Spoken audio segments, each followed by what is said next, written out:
Gonna try to line up. And Scary repositions one instantly. 1, 2, 3.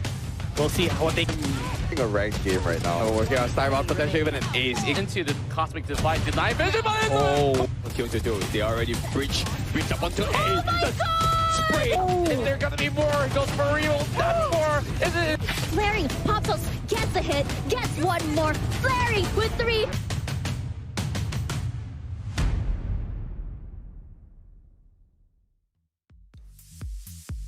Hello, welcome back to the VCT Challengers Tour MYSG. It is now day 3 of the playoffs. But before all of that, I'd like to introduce myself as a Lemonade, your favorite fruit and drink. And of course, we have Jet's favorite skill, Sir Cloud. Jet.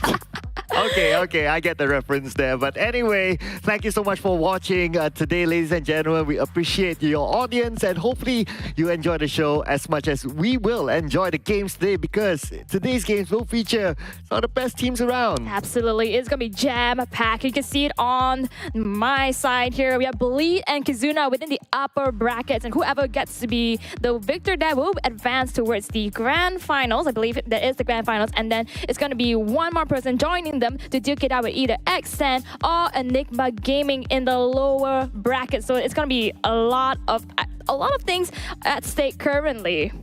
Yeah, but before we get into our games, let's introduce our team. So here we go.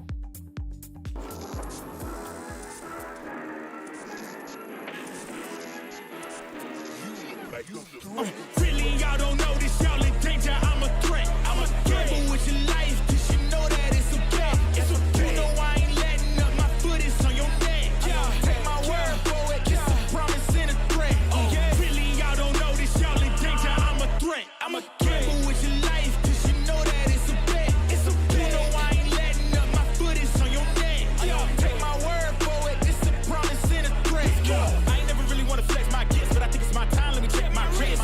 You can never dim my shine, I'ma keep on grinding till I reach the top. But it's just in my jeans and I ain't looking back, cause I'm feeling like Chris Cross. They can never slow me down, but they need to hate me, now I'm feeling like Chris. Rock with the team, cause you know that we winning, we with it, we going, we flowing again. I might just go by a Benz, I might just blow my advance, whoa. I did it all for the feeling, alive but I'm making a killing. I'm gonna break every ceiling, cause I need a million, but I don't need your money, you can pay me in respect. Cause once I do it big, what's to follow is a check. I need 100 bags, nothing more, nothing less. And the ops feel away, cause I'm next, I'm a threat. Oh yeah, really y'all don't know this, y'all in danger, I'm a threat. I'm a gamble with your life, cause you know that it's a bet. It's a bet. You know I ain't letting up, my foot is on your neck. Well, somebody should make a clip or sticker meme of some of the best poses from that clip. Definitely. Some of these people here really have the groove with them. I saw the fire burning within their eyes coming into it, especially like towards the end when the music just got boom, boom, boom. And I'm very excited to see these teams now not in front of the screen, but behind and duking out later on. Yeah, and speaking about duking out, so our teams today, they have kind of played before this, but not really against each other during the playoffs, and that time it was a long night. I think we can expect pretty much the same. Oh yeah, I really want to thank the person that put me into this roster, because I'm gonna get all the best games from the previous the first playoffs, day number 1, where we had 3 games of each series. So best of 3, we went to full stretch, and now I'm expecting it as well, because there's so much at stake here. Yeah, but let's review our bracket as of now, ladies and gentlemen. In case you missed out the past few days, here it is. Of course, the playoff started with Bleed versus X10 and Enigma versus Kizuna, and that was a long night for you. Oh yeah, that was a long night. If you take a look at just the top left of the brackets here, Bleed, X10, they had 2-1, and then Enigma and Kizuna went 1-2 as well. So what this kind of show you is how they have been fighting tooth and nail to get back to the upper bracket, and these are the 4 teams that we're going to be talking about today. And Enigma as well as X10, they do not take the lose with any matter, because they went through the lower brackets and then they decided, you know what, we're going to 2-0 our enemies and come back up to the upper brackets as much as we can. But now what stands in their way is going to be both of them who actually got knocked out in the beginning. So EG and X10, a lot to be asking for. Yeah, right now it's pretty much a second chance for EG and X10, but that will be the later series. We're of course going to be sticking to their upper bracket series today as our first series. So it's going to be Bleed versus Kizuna, and whoever wins obviously will be the grand final finals later on, and that will happen in 2 days' time. Yep, and now Bleed and Kizuna, so both of them had a really long start within the first day, and then now coming in to fight each other head on. I think it's gonna be pretty interesting to see because Bleed, we had like the title of like undefeated group champions here, 2-0 everybody, and suddenly faced their first defeat against X10. And honestly, there's been a pattern here. The X10 has been the one that always puts the first defeat within Bleed's repertoire of the playoff stage within each split 1 and split 2. So I don't know how they're gonna feel about it, because when we talked to Legasia, which is their coach, like they said that like they had a rough day and they really need to like get their heads back in the game. So I'm really looking forward to see how this game is gonna go. Yeah, but the moment they got their heads back, especially during that game, they won in a 3-game series during that day. And of course, it was a very interesting day that time, whereby Neff was the MVP for the 2 wins that they got. So we'll be looking forward to see if he can continue on his consistent performance here today. Oh yes, and of course Kizuna as well. They played really well from the get-go. They started out with Enigma and had such a strong fight. But before all of that, let's go into the details of Bleed here. You talked about Neff being the MVP. Of course,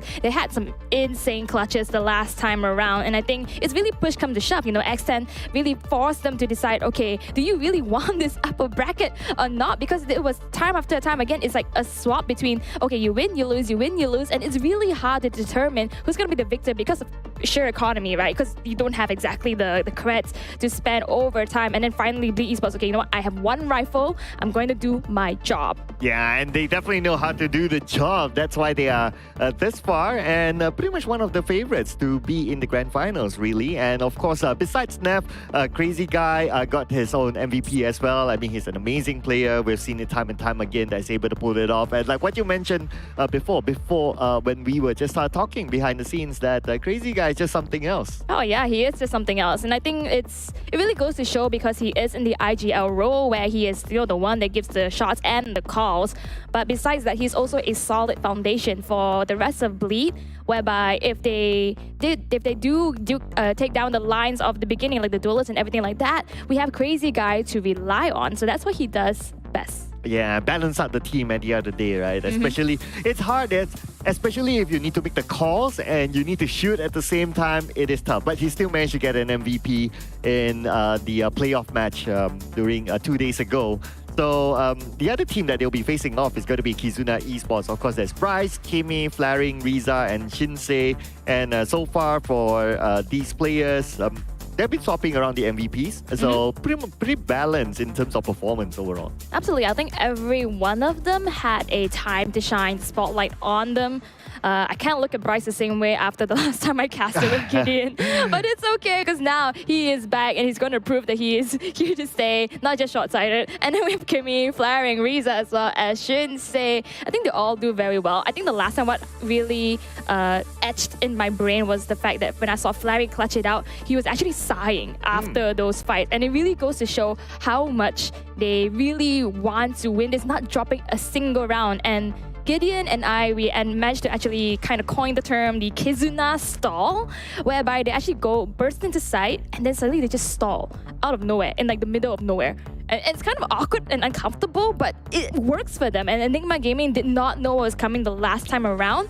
I'm wondering if it's going to work against Bleed Esports though. Oh, I mean, sometimes those kind of things, yes, you can catch your opponent off guard, but if you keep doing it again and again, they will kind of know what you're going to do. So I don't know if they're going to play it again today, but we'll see what happens later on. But of course, before we get into the game, we got to make a comparison between our 2 amazing players here. We got Neff and Kimi. Neff and Kimi. So we actually asked who we wanted in the head-to-head. Of course, we went through the duelists already, but we want to highlight here Kimi as well as Neff. We have the 2 initiators who's not only really good at enabling their team, especially for Kimi, I believe, having so much ACS the last time around when they first started. If you take a look at the ACS, it almost looks identical, by the way. And it's the enabling power that both of these players have, and also the fact that they can clutch it out when push comes to shove. Yeah, you just need to swap the 6 and the 8 and then you get pretty much the same number. And despite Neff having got himself 2 MVPs from the last time we saw him, Kimi didn't get an MVP, but if you just look at the stats, like what you mentioned, they are very, very close.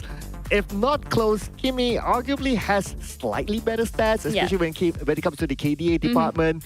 So who needs an MVP if you can pop off like that? Absolutely. I mean, it really does come down to the game itself, like who's the last one standing. And a lot of times in the previous series of the first day, Kimi was the last one standing, and it goes to show how much he values his life. He knows he cannot just give deaths away, although he's the initiator, right? A lot of initiators out there, they really want to just pull the trigger, running at them. I have this flashes, why do I need to fear? But he understands the assignment, and when it comes down to clutching, he is an absolute god. He has all the utilities available, and he uses them to his best ability. Of course, there'll be an argument there, right? Like, if you don't take risks, then as an initiator, sometimes you need to open up the fight. Yeah. So, yeah, but that's sometimes it's very dependent on situation. But let's see what the situation will be in our first game today. It will be our map Veto and Fracture has been banned out, as well as Ascent. Oh, Ascent is banned out. So that's the one I actually kind of thought would be the decider just off the first series itself, because that was the map that decided for Kizuna and Bleed to progress. But Pearl being picked up is very interesting because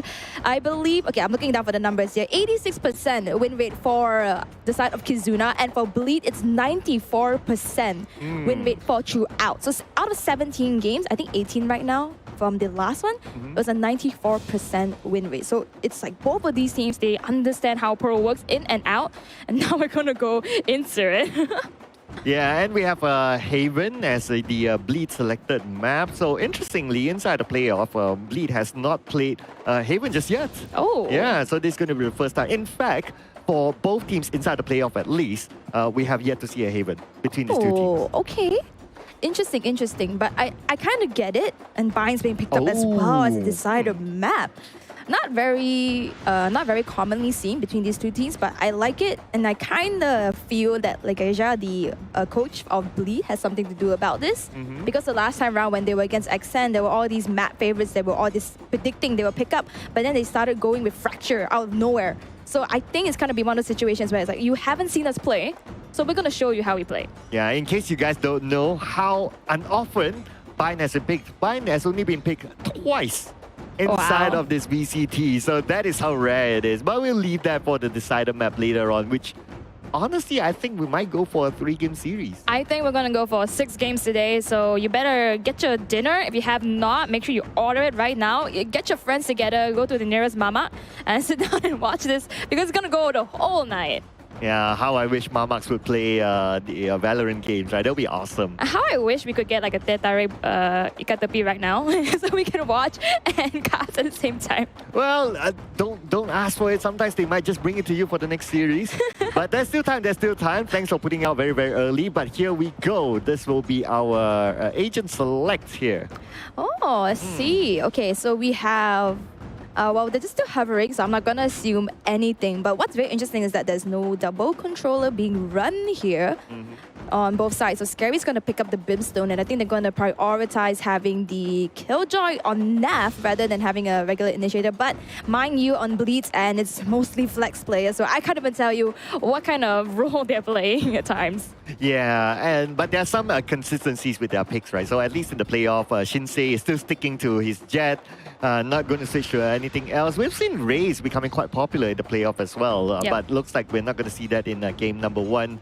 And for Riza, he has been liking the Sky, so he's going to stick to that still. Out of the last 3 games, he played 2 Skies, he played 1 Sova, so looks like it's going to be Sky number 3 in the playoff. Yeah, and I think Riza's playstyle really does fit Sky, you know, having all those possibilities to get those information, and then also being able to frag out with the abilities you have. But what's very interesting is that on the side of Bleed, they are running the double duelist, which I really can't see happening because Juicy is on the Reyna, and Darion is gonna revert a little bit back into his comfort of the Jet. So I feel a lot more aggression coming out of Bleed Esports. And for Kizuna's side, we have the double controller picked up. So I was talking about it, and we have it here. Kimmy and Flaring is gonna run the Viper and the Harbor respectively. So here we go, round number 1. I mean, okay, expect that there's going to be a very, very tough fight between these two teams, and maybe it might even go to 3 games, so you guys better be prepared for this. So in round number 1, looks like it's going to be pretty similar, except for the share of difference between the two teams. And I think with the fact of having double duelists here really goes to show how they want to take this risk here.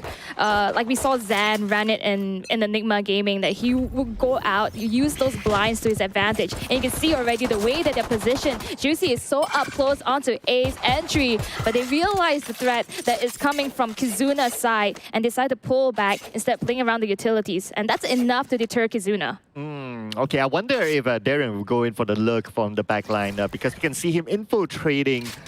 So I guess he has the information, he might want to do that. At the same time though, with Darren pushing out like that, that's information that is no B main. And since A has been cleared out a little bit, it's going to be either an A or mid push. And I think now that's going to be the trigger being pulled because Trailblazer is going to find one. Juicy, he's completely blocked out by the harbor wall there. Unable to see anything. Crazy Guy now all forced to be the push to the back of sight. And the plant is going to be coming down. Oh, there you go. It's going to be the first blood for this round. Juicy taking out Riza.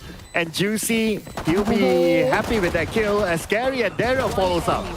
Oh, playing off of main does not seem to work off of Bleed. And this is what happens, right? You know, you put up that wall, you take those space and you get the plan down, but when you are not faced by it like Bleed is, you just hover and wait for it to come down. You go 1, 2, 3, push in. You do not give any space even though you have the illusion of it. Yeah, and I noticed that they threw pretty much all their utilities to plant that spike. But then again, defending it becomes an issue because you don't have the information on where the opponents are at. Yeah, and I feel it's a bit like disoriented in a sense because when they got the spike planted down, they were deciding whether they wanted to push more to get more space or play into A main itself. Like there was one person in A main, but it did not work because the timing that Bleed gave was almost non-existent. Yeah, but anyway, that's just still round number 1. So obviously for this round, it's going to be an eco round here for Kizuna. And because it's an eco round and they're on the attacker side, they're going to take this slowly. Yeah, take this slowly. I really like that Naf is actually playing the Killjoy, just because in this map in particular, there are many entry points, and by just having like your turret, your alarm ball, like you see being placed all the way up into the link, that just gives so much, and there it goes, it pops off. You have all the information you need. You don't even risk yourself being shot out. Okay, so I think they're pretty much going to do something similar like what they did before. Is that they're going to throw all the utilities, they're going to up the wall, and then they're going to go in for the plant. But then again, without weapons in this round, it's going to be a bit hard for them. And looking at what's happening right now, Bleed just takes them all out just by using their weapons advantage. That's the thing, right? Bleed, they are all well-known members in terms of their gunplay, and when they have the better firepower, it's almost impossible because they kind of expected what they're going to do. Even if you're going to frag out here, one person, they're going to know that's going to be the first contact and there's going to be someone else in order. They swap their priority and suddenly there is no contest at all. Okay, so now looks like Kizuna is going for a switcher. They're going to go towards B, but we have an operator held by Darion, and Darion is in the right position. If they're not aware about the operator, well, Darion can take them all out. Oh, the read is so good because Kate is going to offer some sense of safety here. Now it's going to allow them to push up forward a little bit. I'm not sure if Darion's tailwind actually got popped there. It got popped. So if they can actually wait it out, then it might be a little bit dangerous for Darion to actually peek out so wide like this. And just waiting for the right moment, and he's going in for the peek, and Darion is ready for it. They didn't know what hit him, and it's going to be Riza again, one of the earliest to be taken out.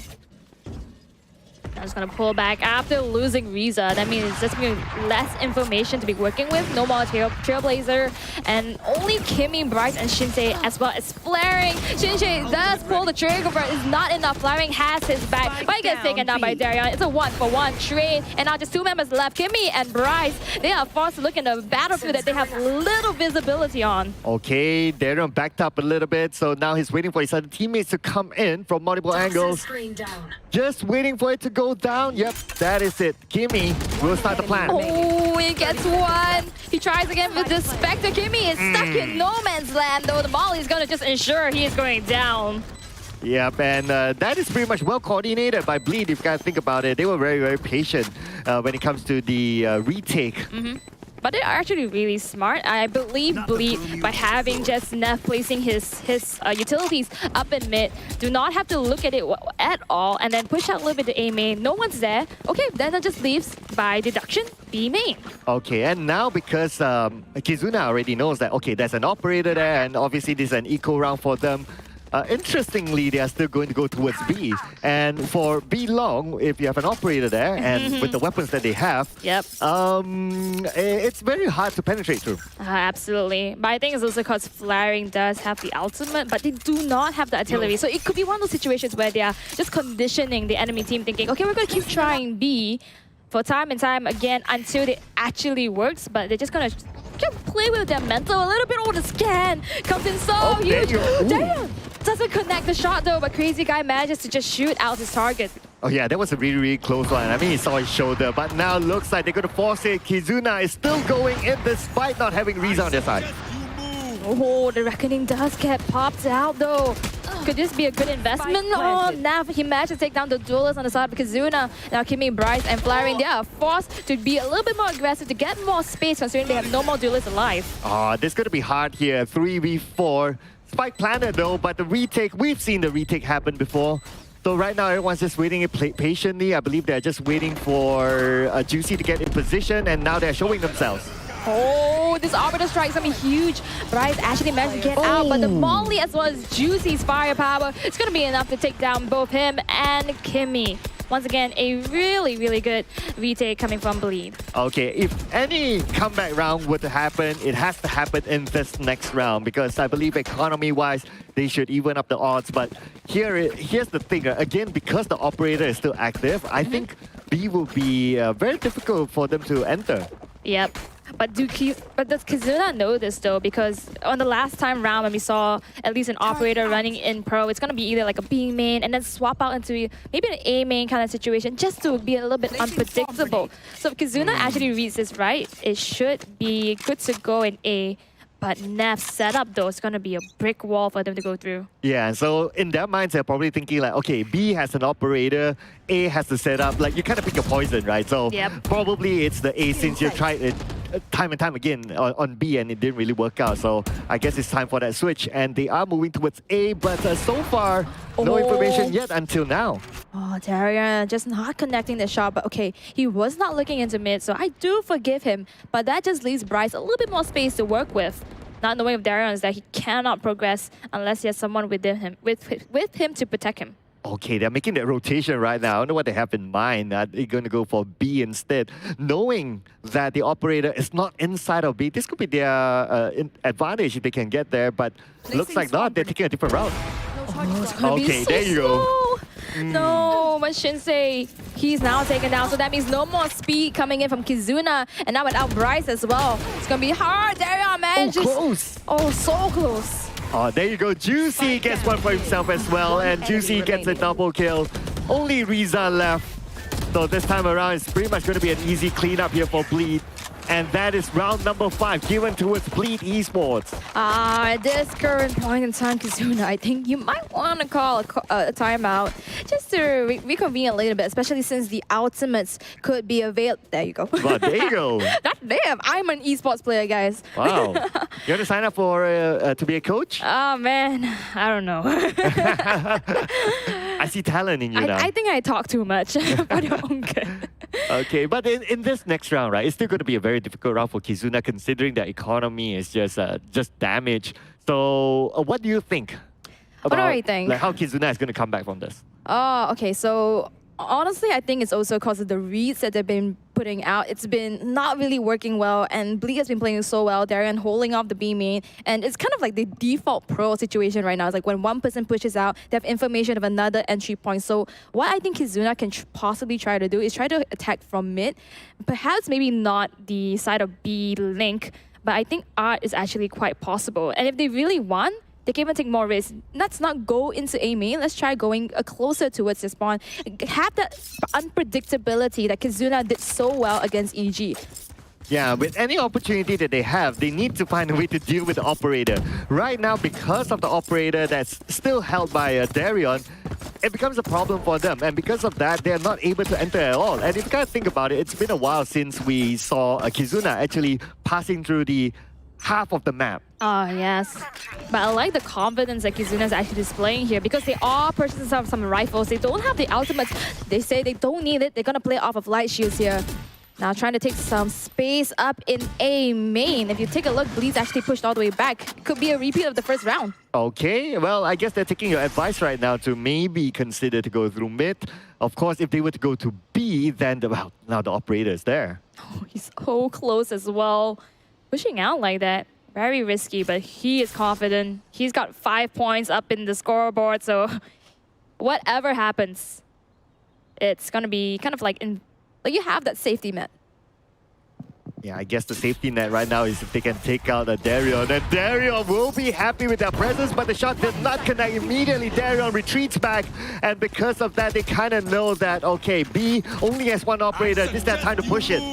Oh, taking the bull by the horns with a reckoning as well. Nav does find Shinsei, so the space he made basically nullified, and now the rest of his teammates cannot see anything. They're gonna go for that hasty plan, but Crazy Guy's gonna shoot at the ping and take down Kimmy. Oh, Riza is taking an off angle here, but then again now, Kizuna, they do not have the manpower advantage, unfortunately. 5 versus 3.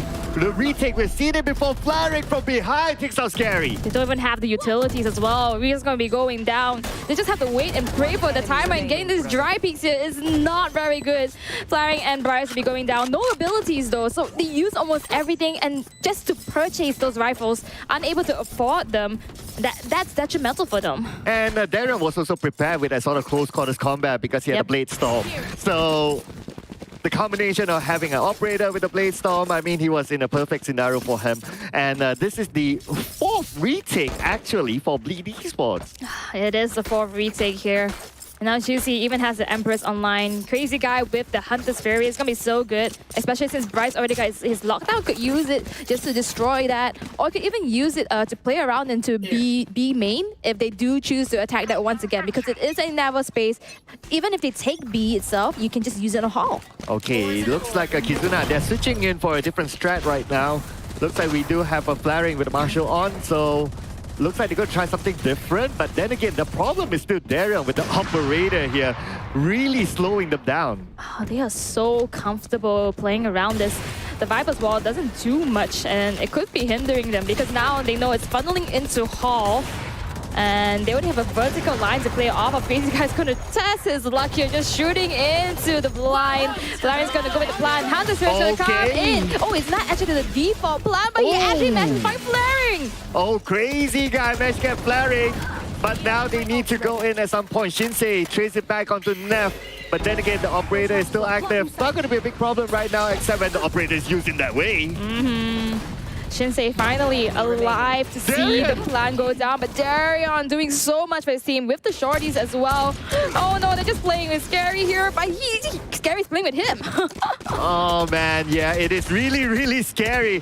And after all that, the only member of Bleed that Kizuna could take out was Neff. Oh, so much invested as well. I mean, okay, the ultimates, they are still within their threshold, but with that being said, now they're going again for the rifles and the light shields. They do have the abilities this time, so a little bit more prioritization coming in. Hopefully they can make something happen, but yeah, not budging. They're gonna keep trying for B. Yeah, I mean, if you try once, it doesn't work out, you try again, right?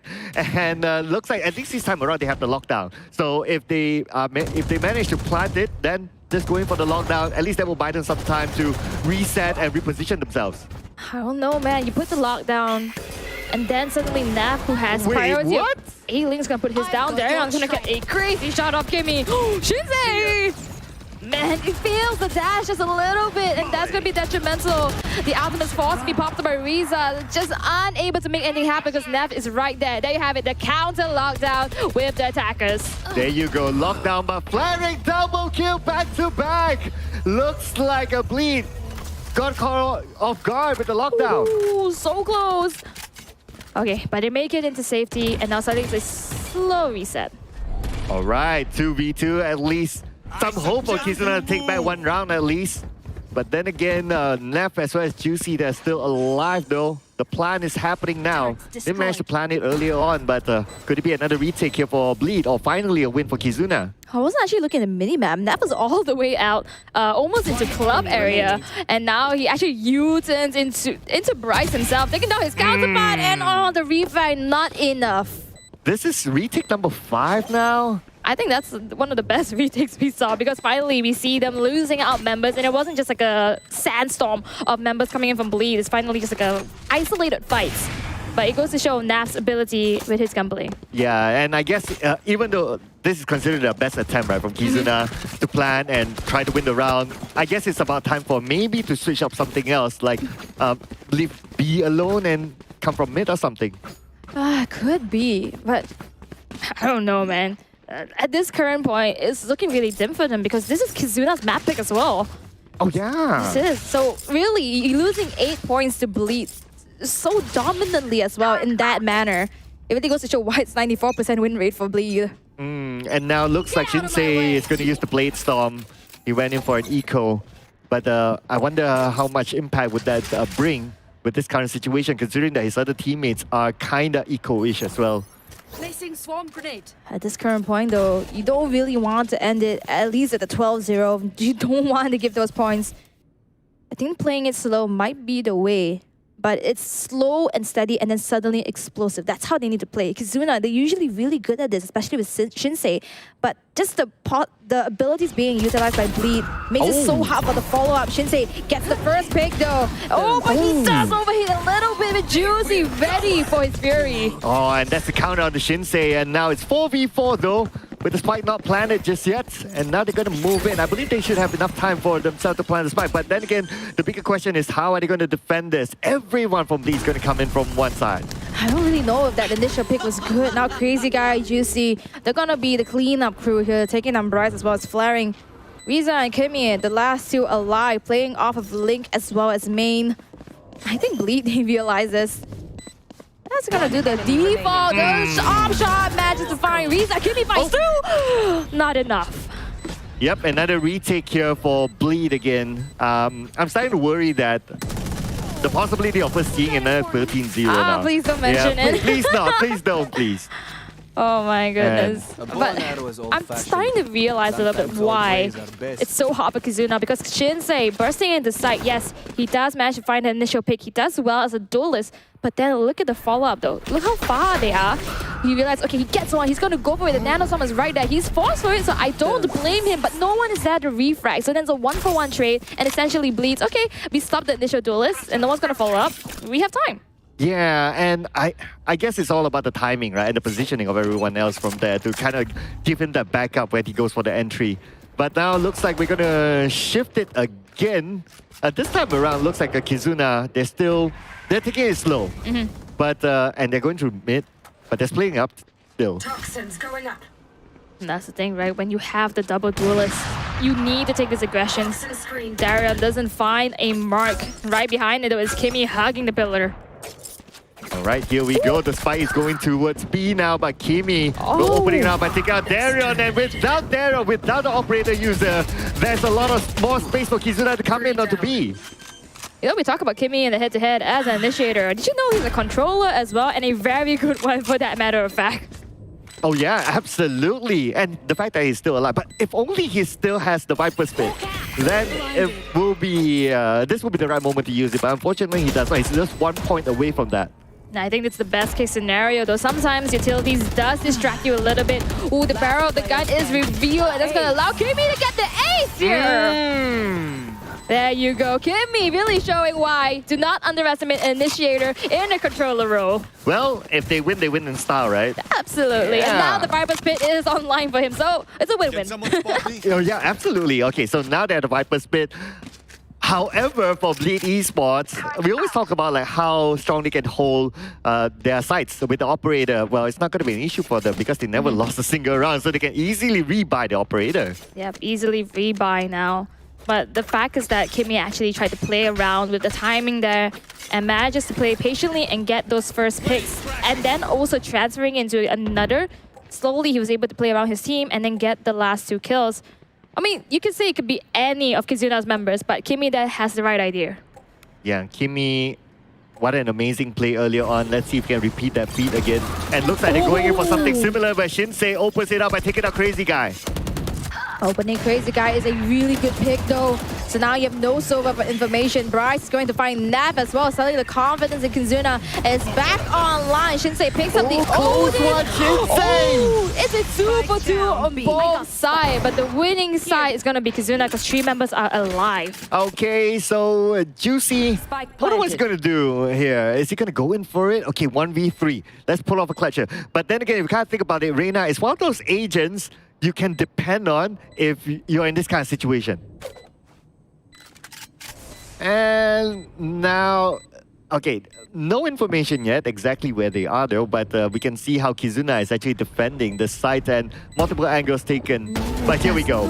Shinsei will be the man to finish off Juicy. Second win for Kizuna. Kizuna 9-3 curse incoming. 9-3 curse, 9-3 blessing. 9-3 At least blessing? it's not a 13-0. Yeah, absolutely.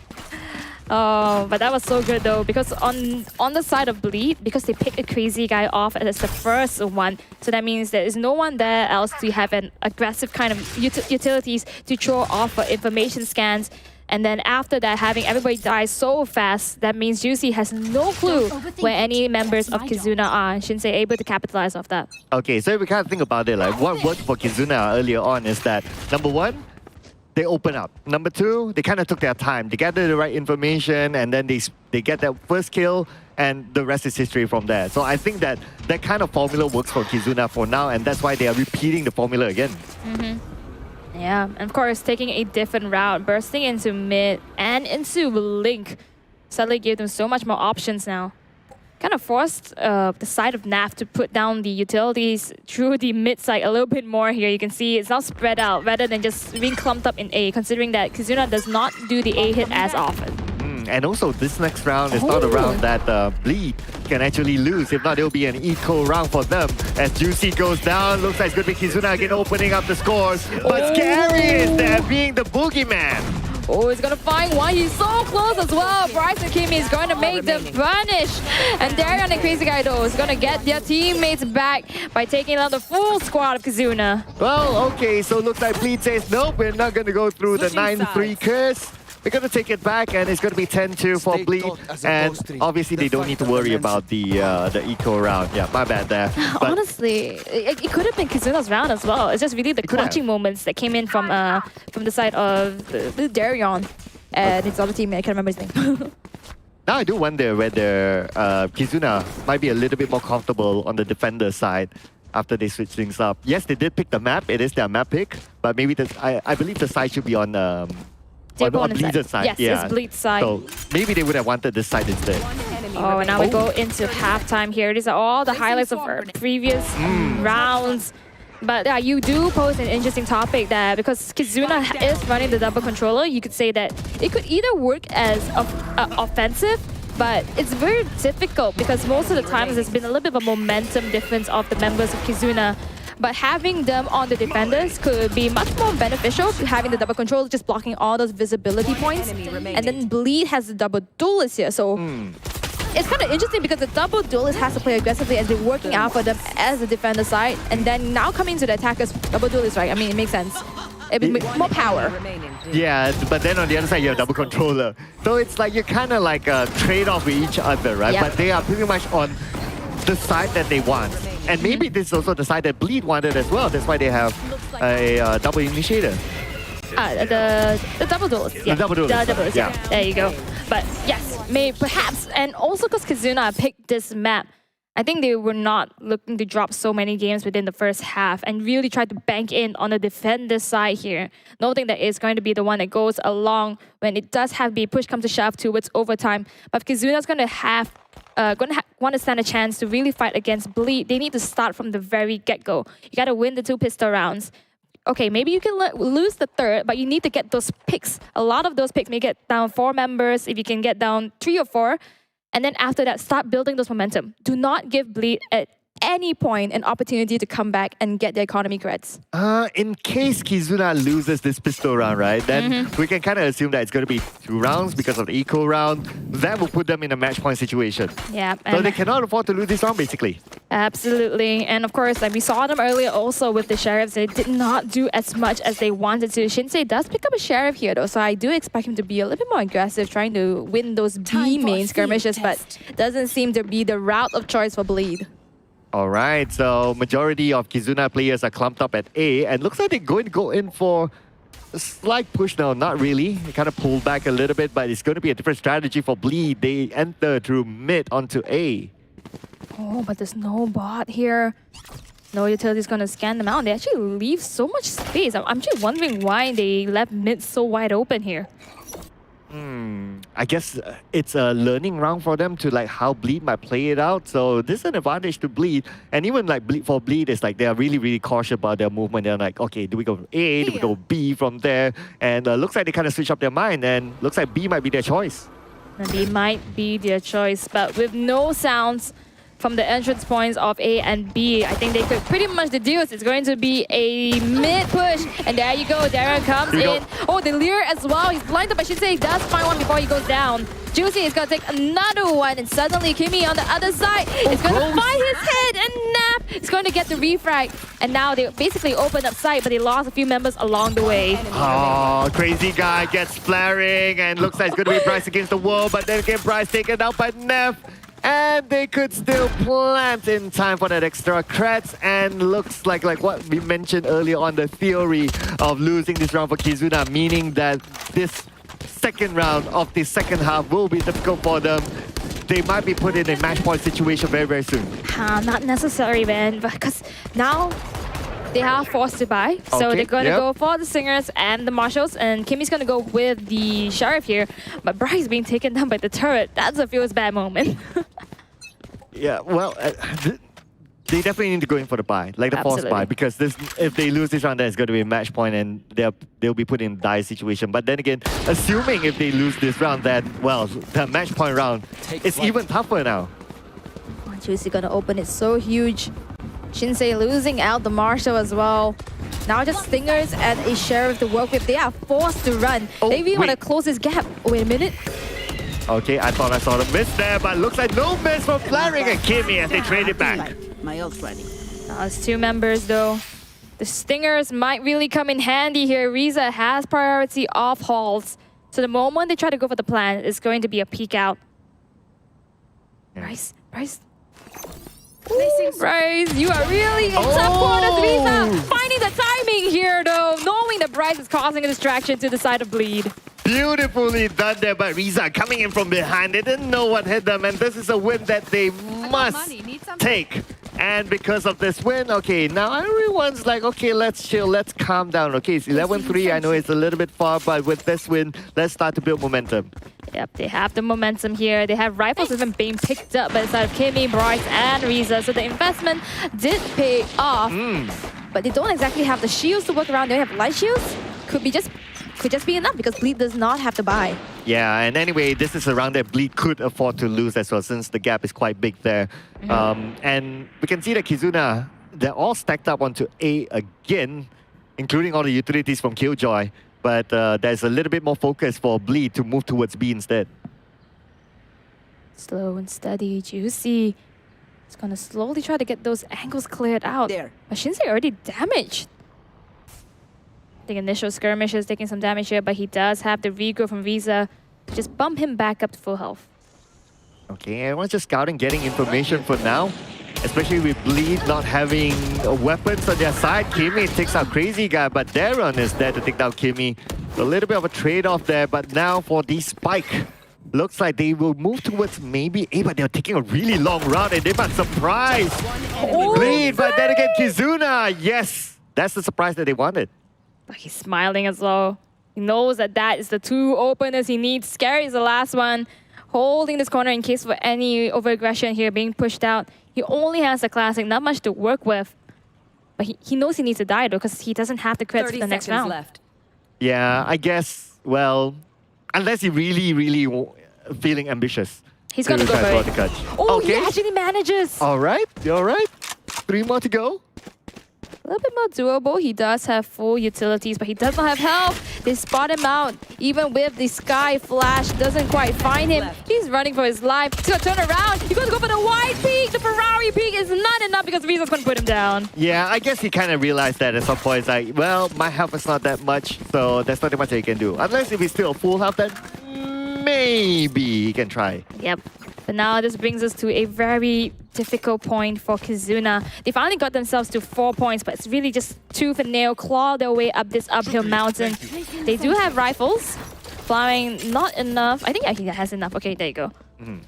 Yeah, but I think this round will be the test for Kizuna because right now, Bleed also has the right economy to buy their weapons. So if Kizuna can still win this round, I think we're on for something. They need to win this round, actually. Because if this round goes into the favor of Kizuna, then momentum for Bleed once again drops back down into a save mode or at least a half buy. They need to run with that. With the win, Darion gonna make the space for his teammates, having a 3-member formation up in B main. Shinsei is there though. The Shinsei is there for the surprise, but not able to take down anyone. Riza instead managed to take down Juicy. So again, a little bit more advantage for Bleed. And because of that first blood, looks like Bleed, they're taking this chill. Chill. Darion already so damaged, and the other duelist has been taken down. It's gonna be hard to burst into sight. Crazy Guy gonna throw every single utility that he can.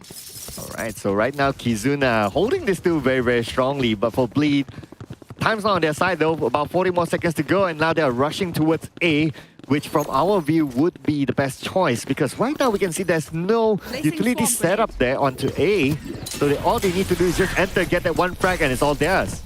Oh, but the snake bite is gonna deter them a little bit. Darion already so low in health. He doesn't want to be ticked off to 0 here. The plan is going to be coming down. Reckoning is going to be popped off on the side of Flaring. Crazy Guy, though, is going to go with the aggression and find Bryce. Scary and the rest of his teammates, they are forced to run around like Hits the Chicken because of the Reckoning revealing the positions.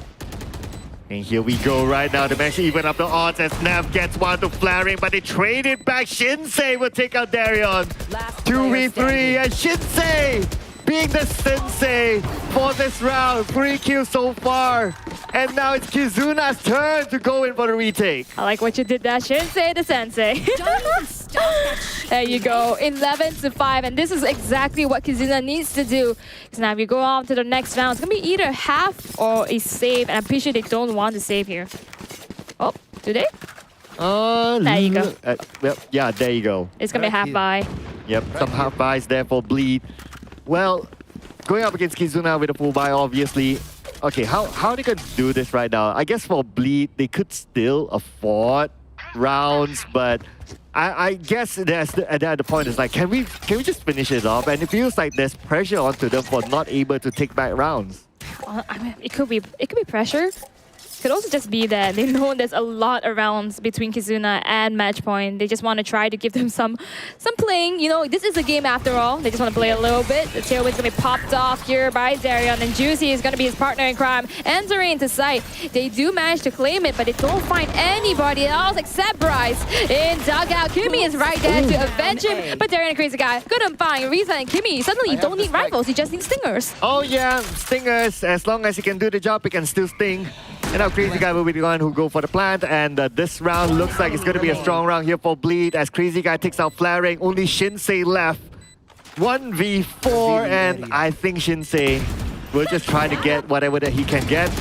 Crazy Guy, Juicy, wait a second, are we on for something? He's so damaged though. They know where he is as well. They have a beautiful cross set up. They even have the ultimate in case he does pop the defuse. Now, match point 12-5, and you have Bleed with full crest. Gonna purchase all the abilities and the heavy shields. Okay, timeout from Kizuna. Bleed doesn't even use a single timeout. Well, not only full buy, but if you look at it, they have most outs onto Bleed.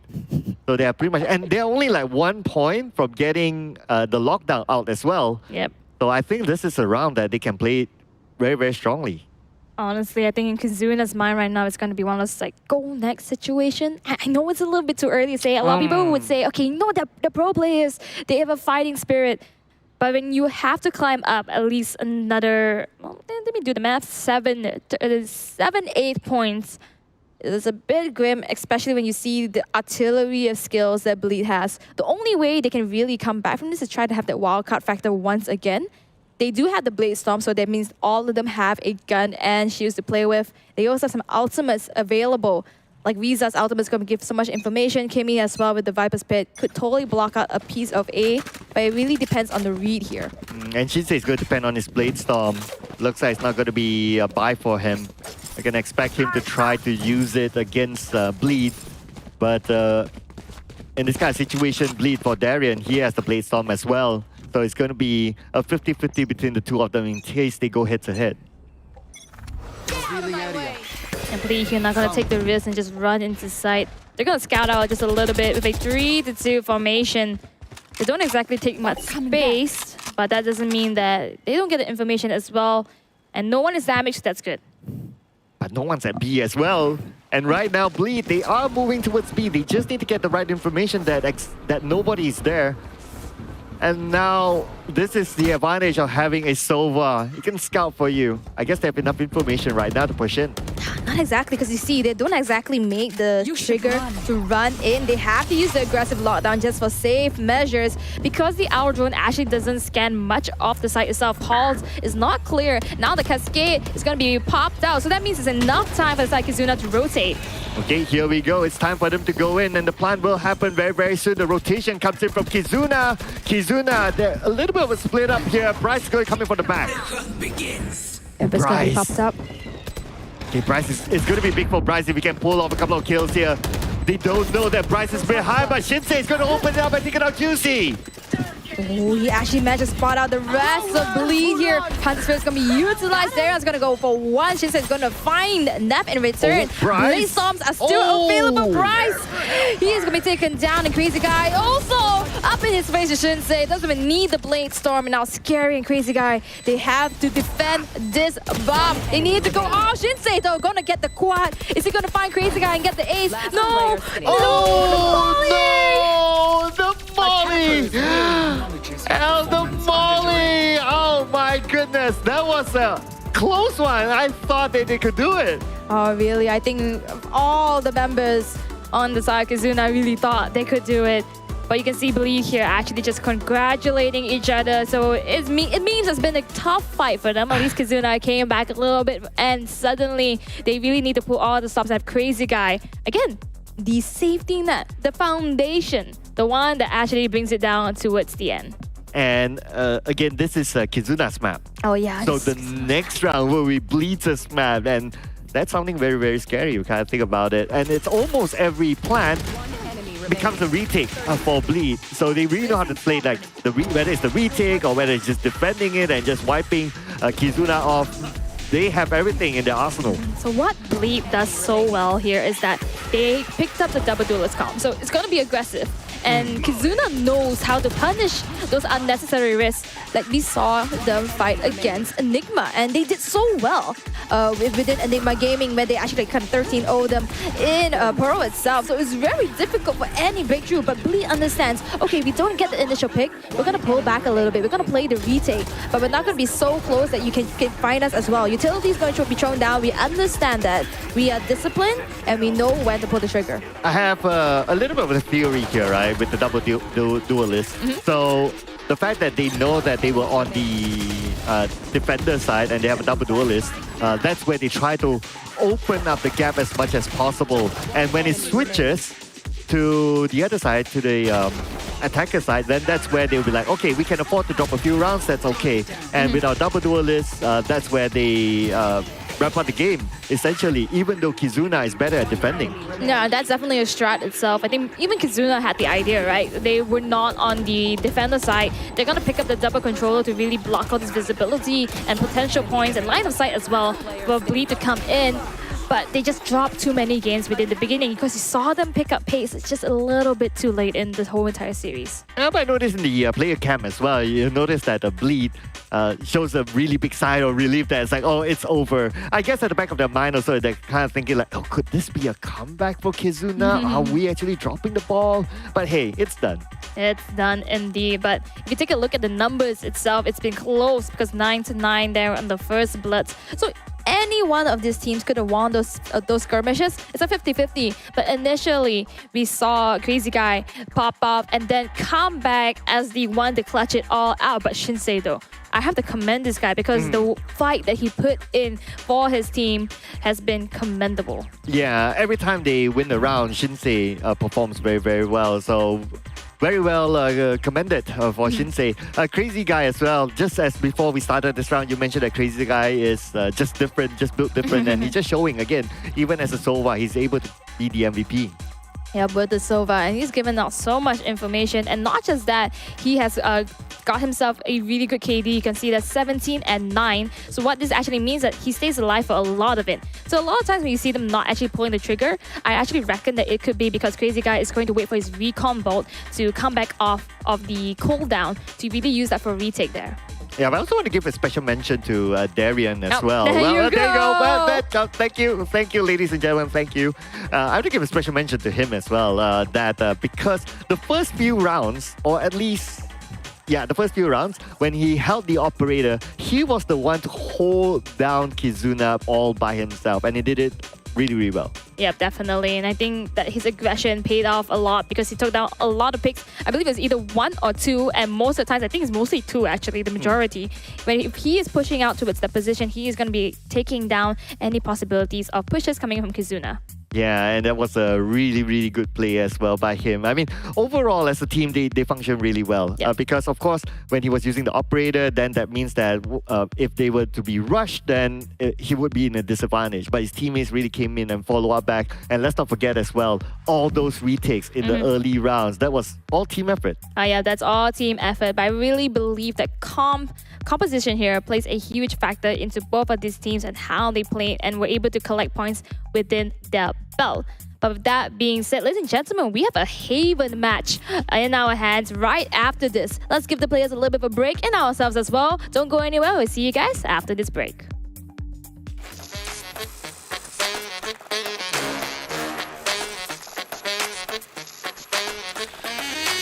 Hi guys, my name is Kong Anh. My IGN is Crazy Guy. I'm the initiator and IGL for Big Esports. About our team, we overheat while playing a lot. Like when we get the first kill, we will try to fight the second one. And when we get the second one, we will try for the third one. And sometimes that one will cost us the game.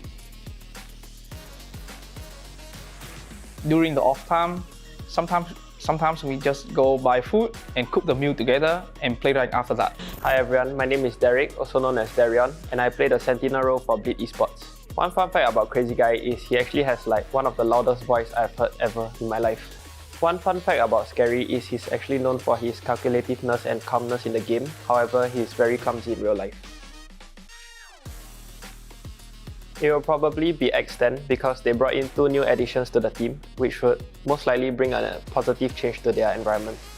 Hello everyone, my name is Pon. IGN is Scary. I'm come from Thailand. I play a controller role for Beat Esports. Fun fact about Dayon is now he is Sentinel player for us, but he really don't like to play Sentinel. Every time we play the map that he had to play Sentinel, he gonna say, you try again, Zephyr again, I don't like to play, can I change? Yeah, poor Dayon. I feel really good to have chance to play here. And they are my teammates, very kind, they are good guys. But I don't think too much, I just focus about my performance and my team performance. So we're gonna win the Ascension. My name is Juicy and I play the duelist role for Bleed Esports. Fun fact about Neff is that when he eats chicken rice, he's scared to eat a lot. So he's scared to 加肉, 加饭和加蛋. I think I would want to be remembered as the crazy entry fragger who kills 3 and doesn't die. Hello guys, my name is Marcus and I go by the IGN of Neff and I play the flex role for Bleed Esports. So when Juicy orders chicken rice, right, he'll only order chicken rice that is worth $10. If not, he will not be willing to eat it, which probably explains why he is 2 times of my weight. So an advice I can give is that to just grind the game out and get better at the game. And another important point is to build connections with players that are in positions that you aspire to be in the future.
try to line up. And Scary repositions one instantly. 1, 2, 3. We'll see what they A ranked game right now. We're here on timeout, potentially even an ace. into the Cosmic Divide. Deny vision, but What's going to do? They already breach up onto A. spray. Is there gonna be more? Goes for real. That's more. Is it? Flaring, Popsos gets a hit, gets one more. Flaring with 3.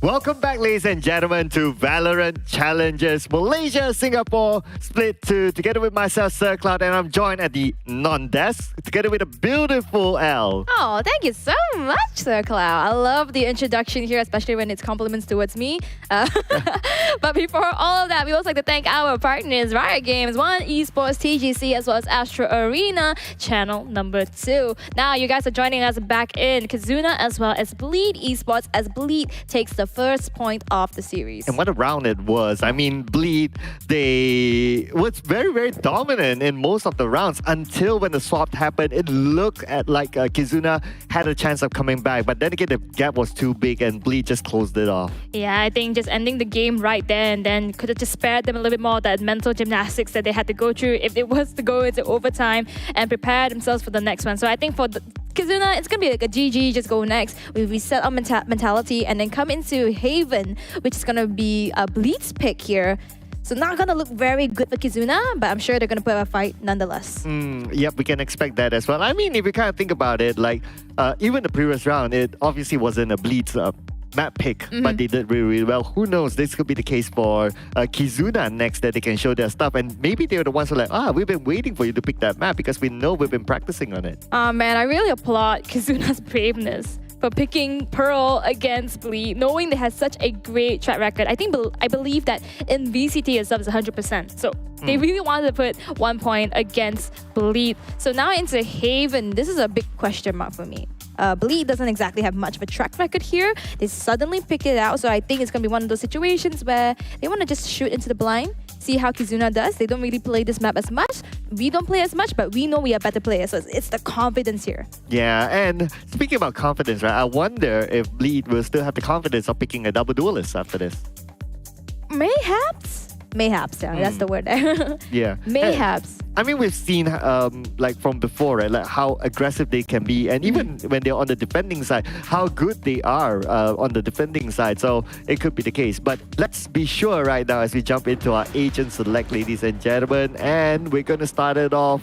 Okay, first pick. Let's go. There you go. Okay. I'm still waiting for it. I don't think Bleed is going to go to double duelist just because Haven has a lot of entry points that are further apart. I mean, Pearl, yes, has 4 entry points, but they're a bit more closer in that sense where they can play, where they can U-turn in towards their members' site. Whereas in Haven itself, it's much more spread out. If you're going to run from A to C, it's going to take at least like 12, 15 seconds. It's going to be a bit long, so needing having the initiator power as well as the sentinel power is going to go a long way here.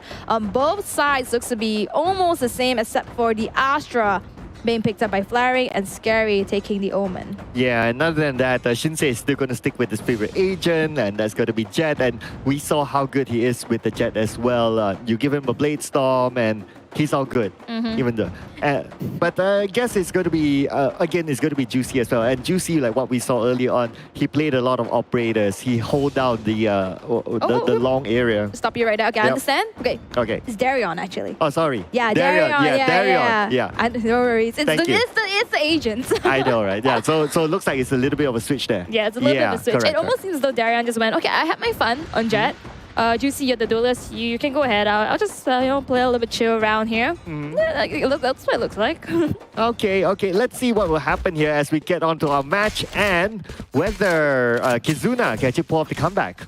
Oh man, it's gonna be difficult. But starting on the defenders, it's a 50-50. A lot of people say that Haven is an attacker side of the map because there are A, B, C points. But when you have a comp like, Killjoy, you have a comp like Astra that's going to place the stars to have those kind of pressure points. And then you have Kimmy as well that could really take control of either Garage or C long. That's going to be very difficult for the attackers. They have to really be convincing within their strategies if they want to break through it fast. If not, it's going to be a slow, let's play for pick situation with Bleed. I expect that. Yeah, the utility usage for Killjoy definitely will be very important in this map just because there are so many entry points as well. So far what we can see here for Kizuna, they put everything, almost everything onto C, which is a majority of it. But then again for Bleed, they happen to go towards A. So it's going to be minimal defense from Kizuna on that side. Oh, the Killjoy turret's going to spot out the aggression of Darion. He does see his counterpart, but does not make the connection with the bullet just yet. The fault line's going to come in support, but no one is going down. So just an initial high and buy. Right here. Okay, here we go. They're going to enter very, very soon. Looks like they're going to go in right now, and it's going to be Shinsei. The Shinsei taking out the Juicy, but a little bit of a trade back there from Bleed. And right now, Bleed, they have control of A. Oh, just to be a fluke earlier in the mid-section. They were just hovering around, taking a page off of Kizuna's books with the stall. Neff is blind. It's going to use the utility just to make sure that no one is there. But Darion with the wraparound. This is huge. It's going to find both Kimmy as well as Neff's going to find Bryce. Wow, they didn't expect that Darion to do that. I mean, it was quite a surprise as well. I mean, even for me, like my eyes was like so focused onto A, I didn't notice that Darion sneaked up onto them, and that backstab coming from Darion was just perfect. That's perfect indeed. And I think that's a situation too, because Darion was actually spotted out in garage, and then that just makes a hesitation in the rotate. So then those members in A side, they were easily overrun by Bleed's power in the initial stages, and it's just started to get staggered for the rest of Kizuna to try to retake that. Yeah, and now with weapons for the side of Bleed, looks like they're going to go in for a little bit of a faster move, but not really though. Looks like they're holding it back. I thought they were rushing onto A, but it's going to be Crazy Guy opening it up by taking out Shinsei, one of the best performing players of Kizuna at this point. Oh, now without the duelist, it's going to be less of those aggressive peek outs, but you still have Bryce, you still have Kimmy, and Riza as well as flaring. Could be good, but now that just means that they have to play the stall game, they have to play the disorientating game onto Bleed itself. But the rest of A members, they are gone. Okay, after putting on all the utilities onto A, this is their time to go in, but it's going to be Crazy Guy to take down Riza. 3v5 at this moment. The retake is going to be hard for Kizuna. They already have the site. Gonna go into position. And you look at the map, Darion and Crazy Guy is going to keep their eyes up, peeled for flaring. Was attempted to make the flank, but now unable, knowing there are two members. He's rotating. He's going to meet Crazy Guy too. Oh, Crazy Guy actually managed to win that skirmish, and Scary picks up the other two on site. Yeah, flawless victory there for Bleed. I mean, it's an equal round for Kizuna, right? So, the fact that Bleed went in, they made the plan, it was always very difficult for Kizuna. And especially where Bleed, they still managed to take care of their backs. So no backstab happened there.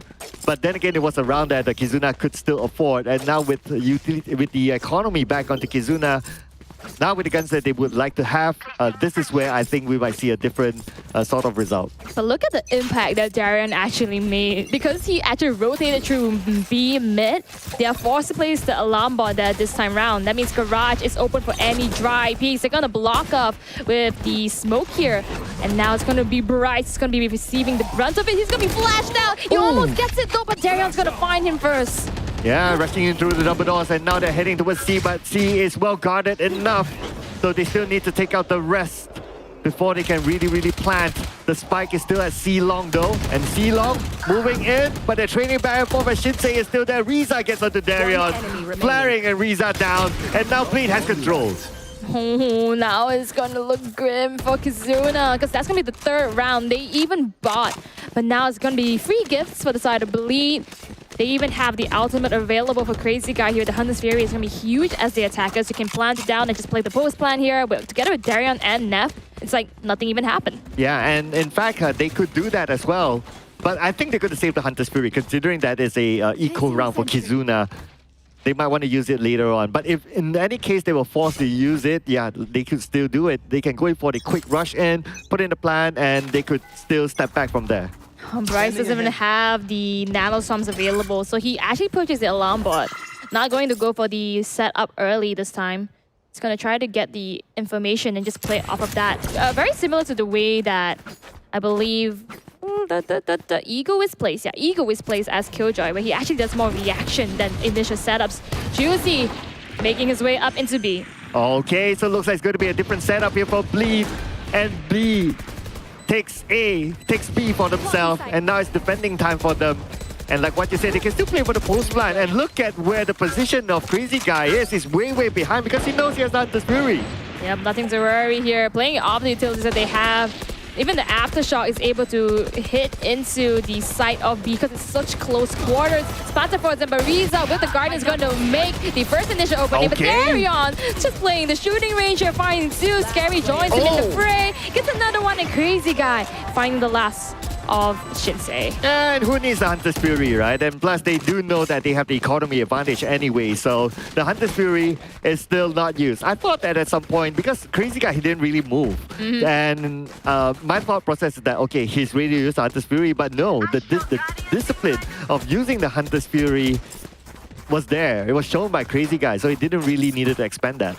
Absolutely, and I really loved seeing Bleed Esports in this form. This is the dominating force that they had within the group stages. Now it's back in your screens here. Not quite so when we saw within X10 just because of the pressure being placed up, but now they got the hits in the game and they're ready, but Bleed! No, they're bleeding out because Crazy Guy though, he has to try to save it. He gets fragged out and Shinsei and Flowering taking the risk. You know what? I think I spoke too soon. Yeah, in fact, before you end your sentence, the round actually ended. Oh, yeah. Yeah, it was that fast though. But anyway, so now, at least it's a round that Kizuna managed to take back early on as compared to before. Whose timeout is this? Okay. So interestingly, I think if it's a timeout, it definitely has to be Bleed. Oh, okay. Yeah. That's pretty interesting. Knowing that they haven't really lost much. If they actually lose this round, it's going to be another round for them with full buys. But I like the initiative being taken here. It's probably a preemptive kind of timeout. Or someone just needs to use the toilet.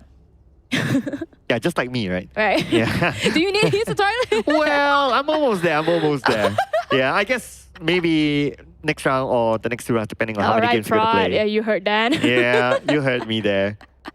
But here with Bleed Esports having full ultimates, I think it's a toilet break, but it's okay. We're talking about Kizuna now. Okay, so what does Kizuna needs to do from this? They did one risky take here, which is going up into A main itself and skirmishing it off, which really paid dividends. But now they're gonna expect it, right? Yeah, I guess they just need to really hold down the sites, right? But the thing about this map is that you have so many sites, and that is fairly difficult for them to really like, okay, where are we going to put focus on? Yes, we can put all the utilities from a Killjoy or one of the sites, just like what they're doing now on C, but if in any case that Bleed chooses to enter through anywhere else, then it's very hard for Kizuna. But, definitely. Yeah, look at the current situation. Before this, most of the rounds we saw Bleed playing it really fast. But this time around, I guess because of the timeout, probably their coach says that, okay guys, calm down. They got one out of us. Let's not give it back to them. And now they're playing a little bit slowly. Slow and steady. It's going to be a garage, possibly. They know that this has worked for them instead of A. But they do have Crazy Guy up in A itself for safe measures. And up close is going to be Shinsei. They're going to do... Oh, actually Bryce. misses. Oh, but the Hunter's Fury. Is he going to do it? Okay, no, but Riza managed to get Crazy Guy though.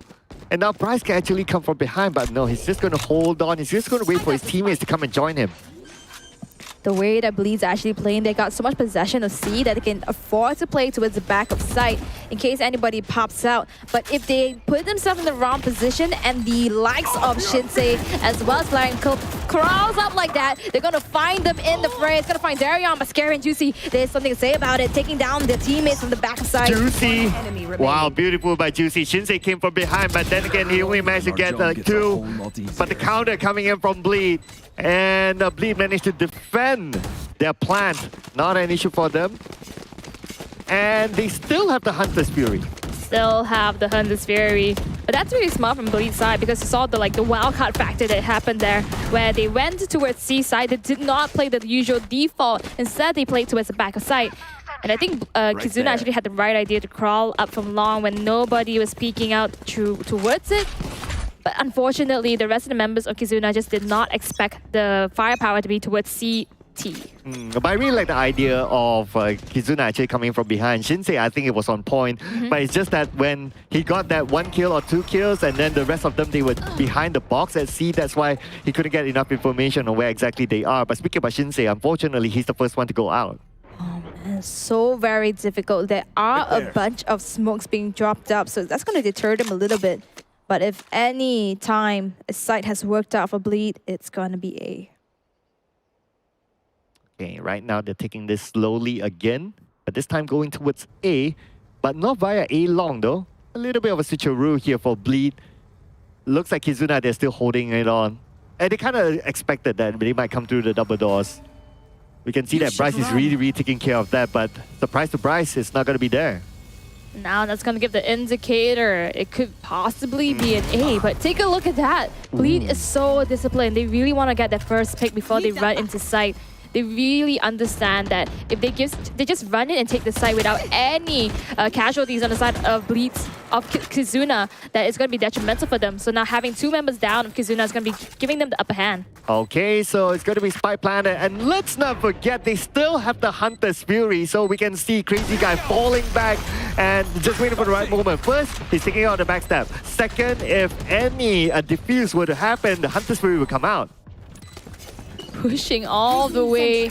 And now Kizuna's members, they realize they don't exactly have the plethora of crits to work with. So they're going to run into safety here, but it's only one man who's going to try to win it all. That's going to be Kimmy. He does have abilities. Oh, but he got Flash. So that's going to be Neff and Scary to be the people in question here. Well, Bryce and Flaring, they're going to go in for the save, but Bleed doesn't seem to want to give them the opportunity. They're trying to hunt them down, not allowing them to save their weapons, but looks like the both of them will be able to save it, and yes, in time. Yes, in time. Now Kimmy, he actually got the brunt of the Force and Bleed here, but he does have the Rolling Thunder and Flaring. He has the Cosmic Divide. That could be very good, as long as they're alive though. That's the question. Because Bleed, every time they run into sight, they never leave a 5-man on the side of Kizuna to be there and prepared to take the retake here. They usually find 1 pick or at least one pick or 2, then destroy the defenses a little bit, and we can walk in freely as much as we want. But Bleed also has this discipline of like taking care of the back. Like they will always have someone, maybe 1, maybe 2, just to take care of the back in case of any backstab, because yeah, it is a big map at the end of the day. And at the current point as well, Bleed still have yet to use their Hunter's Fury. So they have a lot of tactics that they can use post-plan. Definitely. Hunter's Fury is still available. We've been talking about it since like at least 4 rounds before. I know, right? And Scary, he does have the From the Shadows. Could be useful in case it comes down to a clutch. So if it goes to that point, it's like a layer cake that has to be, okay, first you have the frosting, and then you have the first cake, and then the next cream layer, and then the next cake.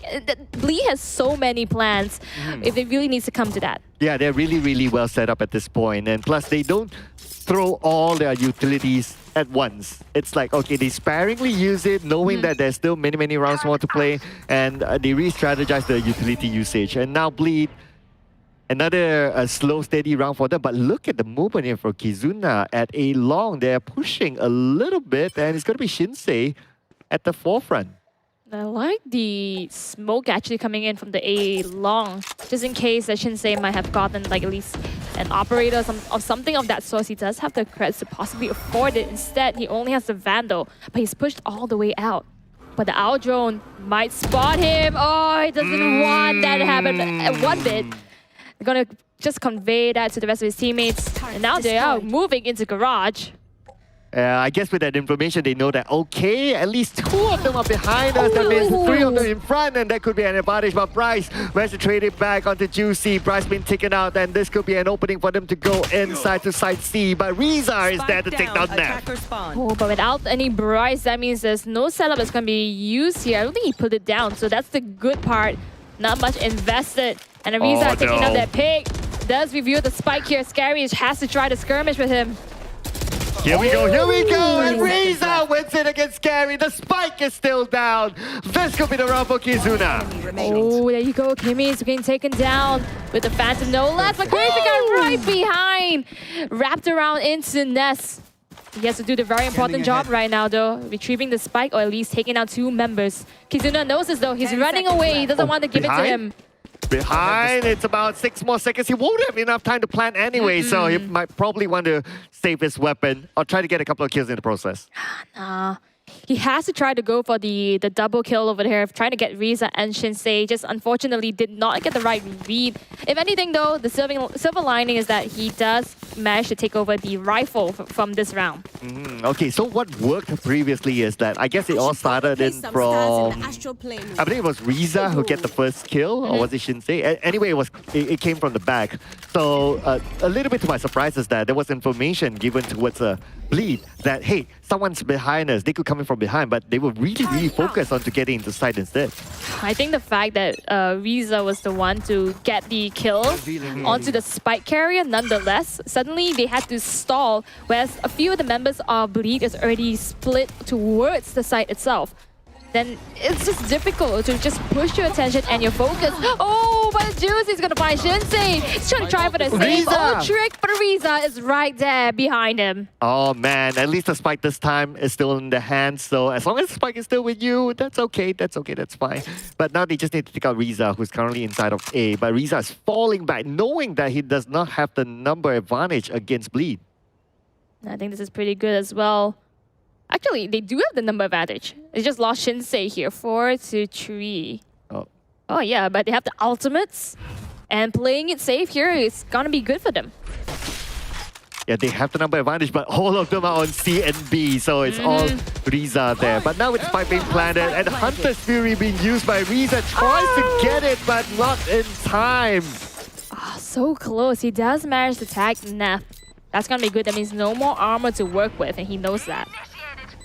Okay, here we go. Looks like the lockdown is being called upon, and this will force Bleed to move back. And now Bleed needs to go in for the long-range retake. They do not have the Hunter's Fury on their side. Oh, take a look. Scary actually scouts it out. But he got taken down by Bryce there. Just calling the wrong move at the wrong time. And Riza's going to find Darion. The defuse is coming through though. Yeah, he should be able to make it in time. And yes, the defuse happened. And anyway, still Kizuna's round. But this round, gotta give it to Riza for really holding A all by himself.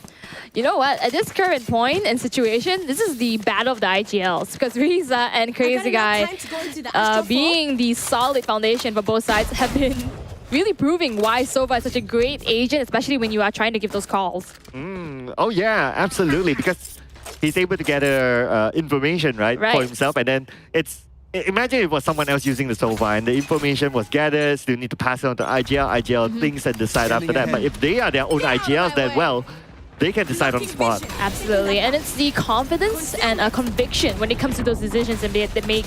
Oh, but in the side itself is Juicy, but he's blocked so hard. And the Hunter's Fury and the play stop's gonna make so much work and benefits towards the side of Bleed. Yeah, absolutely. That opened up space for them to plant the spike, and now the spike is planted. Only 3 players left for the side of Kizuna. 3v5. They're going in for the post plan because the spike is planted in an open area, so you can obviously see from C long. And that is going to be Darren with a double kill back to back. Back to back. Juicy is hungry for blood for Shinsei. What? I think there's a no-scope shot, but he got taken down by Sterry. Yeah, I think at that distance as well, you would just pull the trigger immediately. But anyway, he was sandwiched like back and front. So I think there was somewhat like a calculated... what's the right word for it? Calculated bait? Maybe. Yeah. I actually suspect that Shinsei wanted to get a gun. Because he only had the operator to work with, right? He threw out the cloudburst and hoping that he could isolate the fight. But then the rest of the members of Bleed were ready to squash him. Yeah, that made me wonder if he got something else. Would that result have changed? But anyway, he was sandwiched, so the result is as it is. But now with Bleed getting that win, and okay, that was a close one, but they're switching their side onto the double doors, and double doors. Someone waiting, Shinsei, 1 health. Oh no, Shinsei. Oh, Nap with the readjustment snapping to his head. Flari's gonna find 2. But Juicy's gonna refrag him down. Shinsei's still alive, by the way. Oh yeah! Wow. Miracle of the day. Miracle of the day. That's the closest one so far. And with an operator, he can still keep distance with anyone else. Oh, now it's just Juicy, Darren, and Scary. The rest of Bleeds actually sprawled out towards mid and to garage. So if anybody chooses to come from here, it's going to be detrimental. The Rolling Thunder doesn't get anything. And Darren's just wrapping around. Shinsei is going to be taken down by Baryon. Yep, even with 1 health, not an issue if he's the operator user. But now the retake. Last player standing. 1v1. Riza. And it's going to be Riza saving the day again. Riza has really been popping off. Wow. Can I just say that this all stemmed out from Shinsei taking it down to 1 HP? Because then suddenly Shinsei doesn't burst into sight. He's just hugging the corner. Okay, he decided, I'm going to save for at least 30 seconds. And then he wraps around, gets that pick, and then Darren reveals himself. If Darren didn't reveal himself, that would change entirely. True enough. So I guess there's a silver lining towards Shinsei's health, right? Yeah. I mean, it's the waterfall effect? Waterfall effect? What's a waterfall effect? I don't know. Something happens and then everything follows, right? What's the word for it? There's a word for this. Okay, we're trying to look that up later on, right? We got to clarify, is it a waterfall effect or is it the butterfly effect? Butterfly effect, there you go. There you go. Thank you. Thank you. I'm sorry, 3 syllables. It's okay. I like waterfalls. Well, cool. I mean, waterfalls make sense, right? Yeah. One stream, another stream. If it's L, I'll say yes. Yes. Yep. Right there. But anyway, looks like it's going to be another slow round for these two teams. Interestingly, that Crazy Guy is left all the way behind. Trying to take out the backstep. Suddenly, Bleed has to question the decisions that they're making here. Actually, so much is placed up into A. The alarm bot here might proc onto Crazy. Oh, actually, it's out of sight, but he shoots it anyway. So that could be detrimental. But you can't think about it. That draws the entire Kizuna onto A until all this is happening, and now they need to turn back. Oh, but that means the Rolling Thunder actually does not find anybody. This investment could be detrimental. Oh, Shinsei. It's not Shinsei, sorry, Juicy. With the readjustment that Shinsei does find one for himself too, and he's right behind. He gets a 3K. Bryce coming up hot right next to him. Darren's going to find Shinsei, shutting him down. Now just Darren against the world. Yeah, Darren against the world. He has to lock down to buy time for himself. And now he's going to go for a little bit of a rotation. Okay, he's going to think 2 steps ahead. There you go. There you go. Nice thinking 2 steps ahead. And that's going to be Darren versus Bryce. And Bryce is low. Okay. Can you make it time? Is he going to allow it? It's not. Wait. What? He allowed the defuse. Oh. That's what they say. Pros don't fake. Oh my goodness, Killjoy mains, what are you guys doing? Okay, honestly, he didn't need to let go there. He was actually, it was not planted for him, so Darren could not see him unless he makes a run through. But the confidence in Bryce, proving he's not short-sighted, it's gonna take him down. Yeah, I really like how, actually we saw two steps ahead sort of gameplay, right? Right. Yeah, so that was an amazing ending there. But he was super duper low. You can't think about it, right? I think there will be enough damage if even he tries to wallbang it. Yeah, absolutely. And I think actually Darren could have won that round had he peeked a little bit wider, because he did manage to take down Kimmy, but he did not find Bryce right in front of him. And then he repositioned to a spot that Bryce knew where he would be coming from. What a round that was to wrap up the first half before we jump into the second half of this round. But it's still Bleed leading the charts still. But at least this time around, it's a little bit more balanced between the two. We see a little bit more back and forth between Bleed as well as Kizuna. There were very different strategies between the both of them. Some of them like to play the post fan. Some of the rounds we see the post fan. Some of the rounds we see just straight up rush in. And neither way, it really depends on the situation itself. But a score of 5-7 is not too far of a gap. So Kizuna could still go in for the comeback. Yep. And now here begs the question. Right. Do you need to use the toilet? It looks like I do. This is not helping. It's not helping. Do we have a bottle? Not in front of you though. I'm a little bit worried. Thank God it's on the game. 5-7 though, Kizuna. Not too bad considering the last round in Pro, they were really in the back foot there. Yeah. And the fact that you mentioned waterfall effect is not helping my situation, you know. Butterfly effect, guys. That's the term. Do not try to make Sir Cloud run to the toilet. Let's not. But let's make our players run for glory. Okay, I'm just trying to... Back to the toilet. Yeah, back to that. But anyway, for this round, right, so it's going to be a reset again, and this time it's going to be a switch of roles. The last time we saw Kizuna playing as an attacker, they did fairly well. Yeah, they did fairly well. I'm already seeing a little bit of a difference here from both sides. Although the compositions are almost the same, we have Bryce, who is a little bit more wary of any backstabs or flanks. Gonna come from Bleed, so he's gonna put those things down there. Whereas on Darion's side, he's a bit more aggressive, right? He moves with the pack up in the front lines and uses abilities when they get the plan down. So I can see it's more towards like a post-plan situation and using it towards their advantage. Shinsei is going to open it up hard here. There's already initial interaction up in A long, but so many abilities are being focused towards B. Oh, it could be a deterrence. Okay. All right. Looks like it's going to be the B plan here, and Kimi is going to do it, and now it's time to defend. And since because it's the first round, the post-plan defend will be more of a close range. Of Bleed is there. Two of them be taken out on the side of Kizuna. This could be a retake here for Bleed.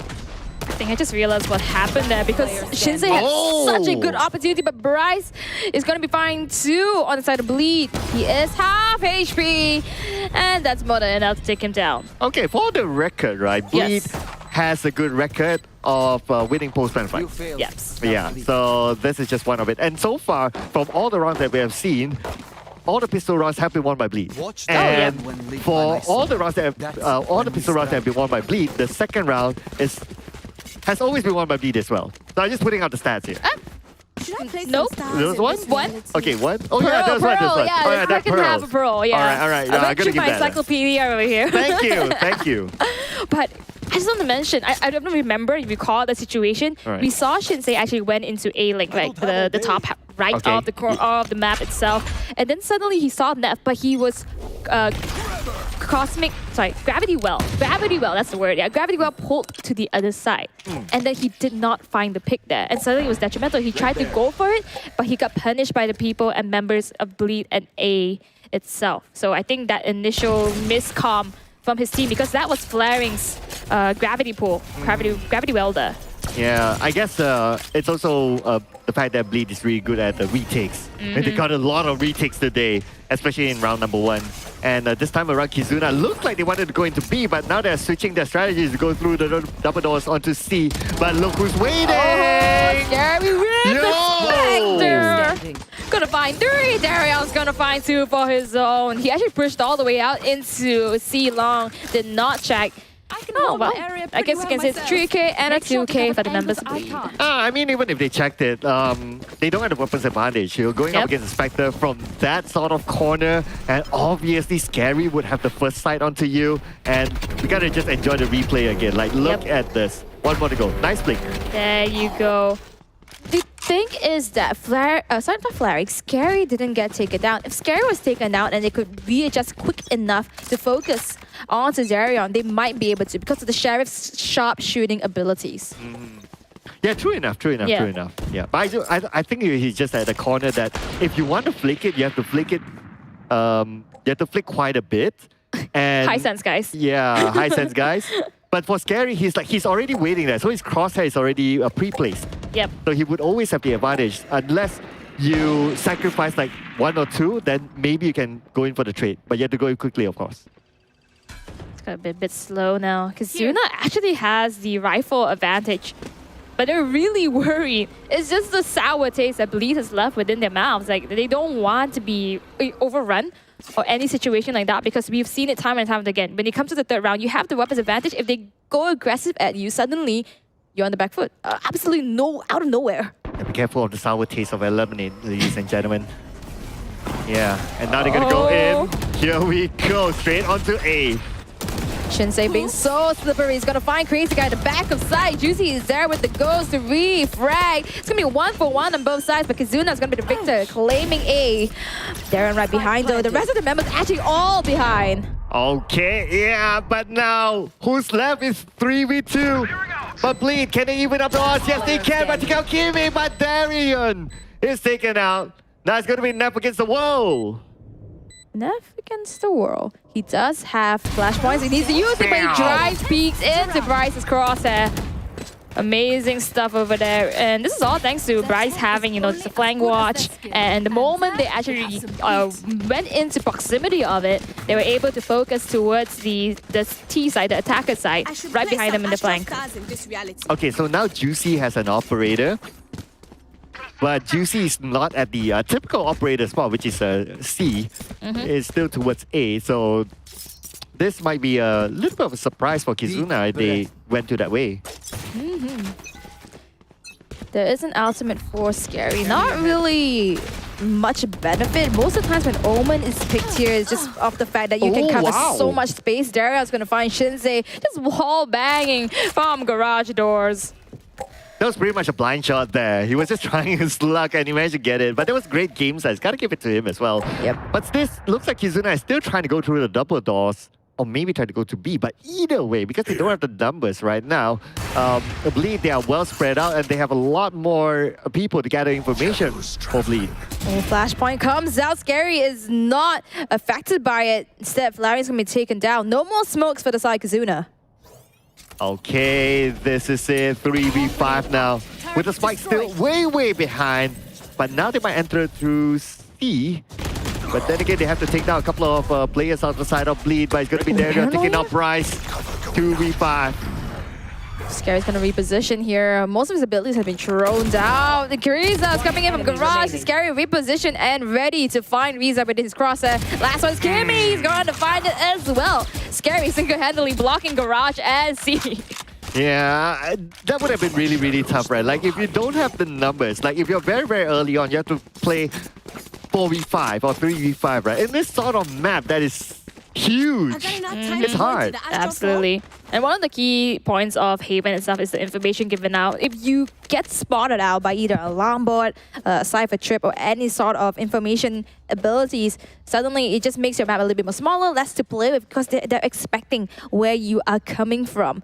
And now timeout's being called out by Kizuna here. Not sure. Okay, Kretz is fine. I think it's more of a strategy kind of situation. Yeah. Yeah, I guess they also needed to refocus themselves as well, because I know it's been a lot of back and forth as well. So it gets tired for the players. But if you look at the next round, right? So Bleed Esports, they are 3 outs on their side. Got a lockdown. They got the Hunter's Fury. So all these long range will really help them to defend. Absolutely. And I think the fact that they actually lost the previous round when they won the third one attributed to the fact that they called for this timeout here because they do not want Bleed Esports to steamroll. I'm not too sure if Crazy Guy actually repurchased that Odin and Juicy Jazz purchased that operator, because the steamroll train is on for Bleed Esports. Yep, looking good for them so far. I guess that's why the pause is needed for Kizuna, just to try to break the momentum of Bleed as well. Right now we can see a lot of focus onto A again, all the defensive utilities onto B, and they're just going to go in a Crazy Guy. That caught Kizuna off guard, and Riza is the first one to go out. Oh man, like I said, the train is steamrolling. Crazy Guy gonna be the driver of it, taking the choo-choo down to the town. Darion's gonna find Bryce. Oh man. Wait, what? Okay. I guess you have nowhere else to go, right? So you just gotta go in and just try your luck. And it's a flawless victory for Bleed. They kind of sandwich at some point, knowing once Bleed knows that, okay, 1 down, 2 down, okay, the rest of them are there, they have some sort of information. And that's where they just come in from behind, and there was pretty much nowhere for Kizuna to go. Yep, if you have nowhere to go, go in. A famous words of Circle. Oh, wow. Yep. And now we have 3 ultimates. Bleed Esports did not even use a single one of these abilities. Bryce has the lockdown though, so they have to make something happen, but they only have light shields to work with. Yeah, just like in the famous words of L, the waterfall effect. Yes, sir. Well, we're going to enjoy some waterfalls here, but let's see which team might fall next as we'll head on to our next round. Now, Bleed in a good position. Good position. The Odin presence. It is so strong. But they're still going to try for it, though. They know that with the Odin, it's actually easy to take down Marisa. Caught in the crossfire. And Crazy Guy is forced to reposition. He understands that if he is staying out there like a turret, it's like a do or die situation. He has to play with his team. Yeah, and with an Odin, it's easy to wallbang. You just need to kind of have a good sort of sense, and then you just try, and for the most part, you kind of get it. Absolutely, especially when you are the Sova, because you drop the recon bolt there. True. And then you can scan them out and just play off of the ping. And if he throws it down, though, Shinsei might be in trouble. I'm just waiting for if in any case that Bleed chooses to go in for the backstab, but looks like they are still playing the discipline game. But flaring is almost into B. It's just that he's waiting for Despite to come in. But all the defensive utilities are there. It's crazy. Guy gets 1, gets 2, gets 3, gets 4, gets the ball. It's going to be an ace for Crazy Guy. That's the montage. That's the montage, ladies and gentlemen. Clip that. Just clip that. Man. Wow. 23, 7, and 5. Insane. Like I said, it's a battle of the Sovas, but Crazy Guy picked up the Odin first. He repositions himself into B after having acknowledged from his teammates. Comes in, taking down Flaring, Kimi, and Shinsei. You cannot just refrag like that. We're having close quarters and into an Odin's point of view. Suddenly, you're going to be taken down. Crazy Guy, we met in Cambodia. Sign my shirt. Although it's too late right now. What? I need that too. Amazing. How much are you selling? Oh, well. Sorry, not for sale. Thank you, Crazy Guy. Damn it. But anyway, looks like it's going to be another good start here for Bleed as we manage to get onto Shinsei. But now the spike is inside of C. Looks like it's retake time. Oh, retake time. The lockdown gets utilized. That's just going to stop a few of the members, but there is 1, 2 behind. It kind of surprised me though. I thought the plan was about to happen, but it looks like no plan. They're going to come in from different sides right now as Darion takes 2. Nev gets 1 as well. Defenders win. And now, congratulations to Bleed Esports. They will be our first team to move on to the grand finals. Absolutely, but that just means Kizuna is 1 step away further. They will be dropped down to the lower brackets and has to duke it out with either one of X10 and Enigma that's going to be playing later on. But 2-0, who would have thought? Bleed Esports, what a commendable effort. What a commendable effort indeed. And again, I think the MVP is definitely going to be Crazy Guy. Absolutely, for this round, Absolutely. Crazy Guy. No contestation whatsoever. Here you go. Let me tell you why. Let's just relive Haven a little bit. You can see how Crazy Guy popped up. He is 23-7. I think he got at least a kill in the last one, so 24-7 here. So he really started out as a stable here, getting 3k and having the rest of his team. He's always on the board. His ACS is at least 2 point something. Not 2 ACS. Sorry, your KD 2 point something. He at least has gotten 2 kills within every round. Yeah, he's almost in almost every highlight, like what we can see here. And he's using a Sova. So that is definitely something. And let's not forget as well that the Crazy Guy, he's an IGL. Yep. So you gotta think about it. You gotta think how to shoot, you gotta think how to play the game, you gotta think how to calm with your teammates, you gotta think how to make the call. There's so many things happening in the mind of an IGL, but he's still able to put up such a performance. Absolutely. And I just look at my stats, man. He's at 3.1. So let's see whether that works out. Okay. Okay, so we'll wait for the end because we know Crazy Guy is the MVP here. No contestation. Bryce tried so hard. Rest of his teammates though, Kizuna as well, they did really well. I have to commend them for the fight that they put because they actually brought it closer from Pearl itself. Unfortunately, we don't get to see Bind just yet. Hopefully in the next series. But Crazy Guy, this is Crazy Guy's ace here. Oh yeah, okay. We gotta enjoy this moment, alright? And it was using an Odin. Oh, sorry. I think this is Crazy Guy's ace. Here you go. This is the initial tag. You see how that works so well as the Sova. Here he repositions, and because of the pressure point that the time gave, then that just means they had to run in and into the fury of Crazy Guy. Now I'm waiting to see if the stats are right. Like 1.3 was it? No, 3.1. 3.1. No way. Oh, sorry, not it's 1.3. Yeah, 3.1. If it's correct, your stats guy is gonna get a raise. Oh yeah, man, my stats guy's gonna get a raise. Get paid. I'm helping you. I'm helping 13 you, to 6, 12 for first kills on Bleed side.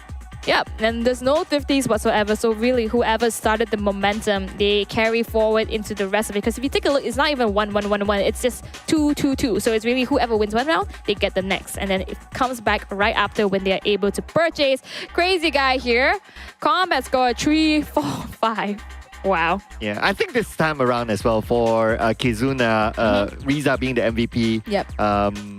It's the right choice as well, because we did see that at some point he was like kind of head-to-head with Crazy Guy. We gotta think about it. Yeah, like I was saying, like it's the battle of the Sovas, the battle of the IGLs. Actually, if I really wish we actually went head-to-head with Crazy Guy and Riza this time round, but we did not. But this is really a map for Sovas on Haven as well. So getting all this information, just bringing it down. ACS 344. KD 3.8. Oh man. Okay, sorry. Oh, there you go. Sorry, your race have to wait. Yeah. Sorry. But 3.8, that's close to 4. That is close to 4. Is that what, the highest? Or has to be higher? Okay, we gotta check the numbers after this, right? Maybe Mr. Statsman can try to redeem himself. I mean, with that being said though, there wasn't even a lot of rounds to be set, so that's why it bumped up the 3.1 to 3.8. Because it did not go like, 24 rounds and you saw us, yes. So there you go, that's the numbers for you, and that's exactly how Valorant works. And with that being said, congratulations to Bleak, you move forward. And Kizuna, you just have to fight it out a little bit more. I truly believe in them considering the fight that they put up just now. Yeah, and it's not doom and gloom for Kizuna, right? They still have the lower bracket match to play tomorrow. But after this, they're going to find out who is going to be their opponent in the tomorrow's lower bracket finals. Who would it be next? But before that, of course, we gotta talk to some of the people here from Bleed here before we go on to our next program. So I heard we're getting Legeja as well. I have to ask him how to pronounce his name. Okay. Because some people say Legeja, some people say Legeja. Okay, I guess you can just ask him himself. You have any questions ready? Well, that's the question. Here we go. Hello. Hello guys, how are you? I'm going great. Sir Cloud here. Have you met Legeja? Oh, this is our first time. I saw you on the interview before this. So I guess we got to start off with the one most important question. How to pronounce your name? Legia. Legia. Okay, there you go. Now I'm going to pronounce it correctly. I'm so sorry. It's okay. I'm used to all sorts of different variations of it, so... Wow, look at him. He's smiling. It's so different from the last time we met you when Bleed went against X10. So I'm pretty sure you are happy with Bleed's performance this time round. Yeah, 100%. I think we showed a way better performance today than we did 2 days ago. All right. Yeah, okay, so maybe talk us through, right? Like, what went through the minds of the players before today's round begin? We were kind of surprised that they picked Pearl, which is like a little bit ridiculous to me. Even though, yesterday they played 13-0 against, who was it, Enigma, and the previous results were pretty good, I think. They won like the last 3 games or 4 games, 13-4, 13-3, 13-5 or something like that. But after all, I think it's one of our best maps, and yeah, I was a bit surprised that they picked it. But in the end, it was good for us, I guess. And I think Pearl was really not a big problem for us. I think that they're just not used to playing against the AWPer that we have on the B side, which I think made the life very hard, especially because Derek, I think, knows how to handle especially the comms with Harbor and Sky, which is a little bit annoying for AWPers to play against because the cascade, the flashes are coming. But he has good timings there, so I think that was a problem for them. And in general on A, I think we feel very comfortable.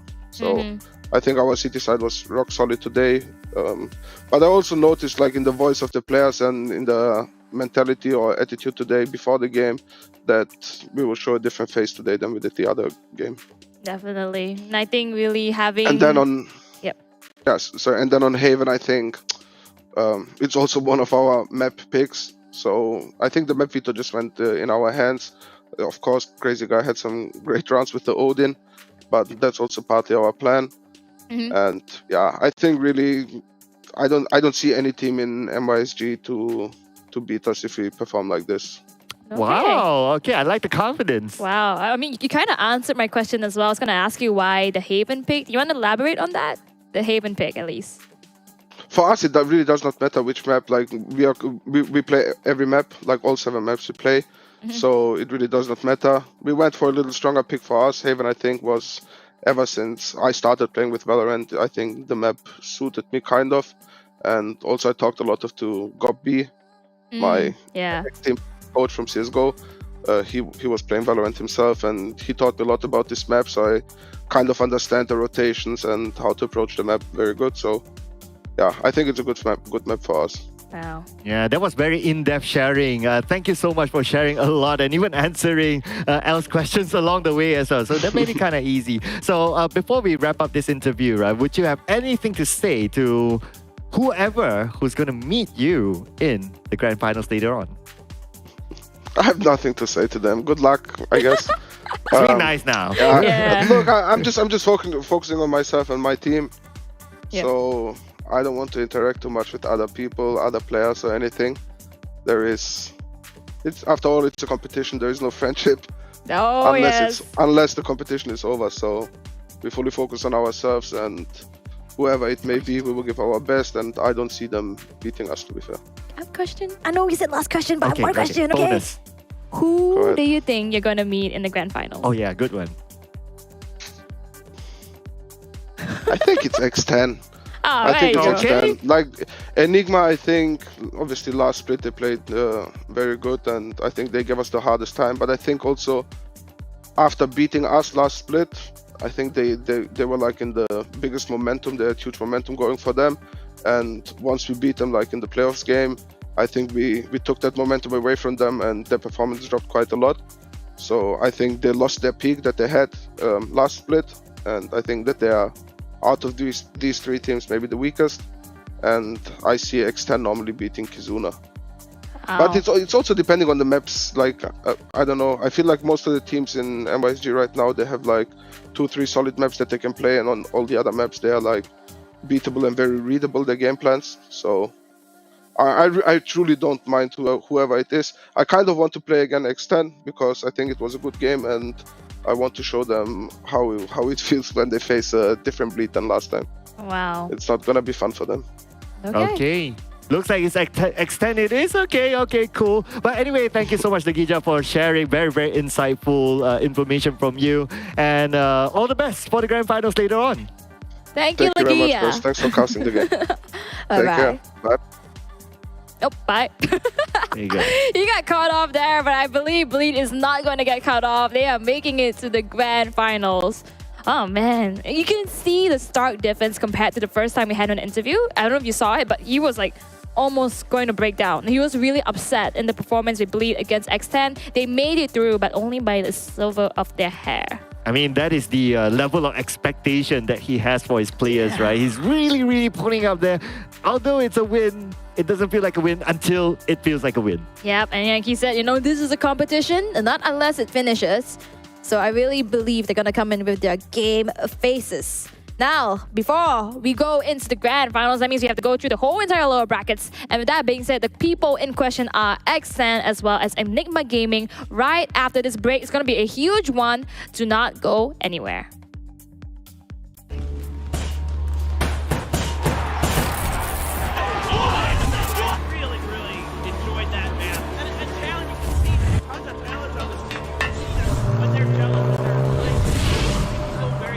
The door is open for these new teams coming into the league to really make it in.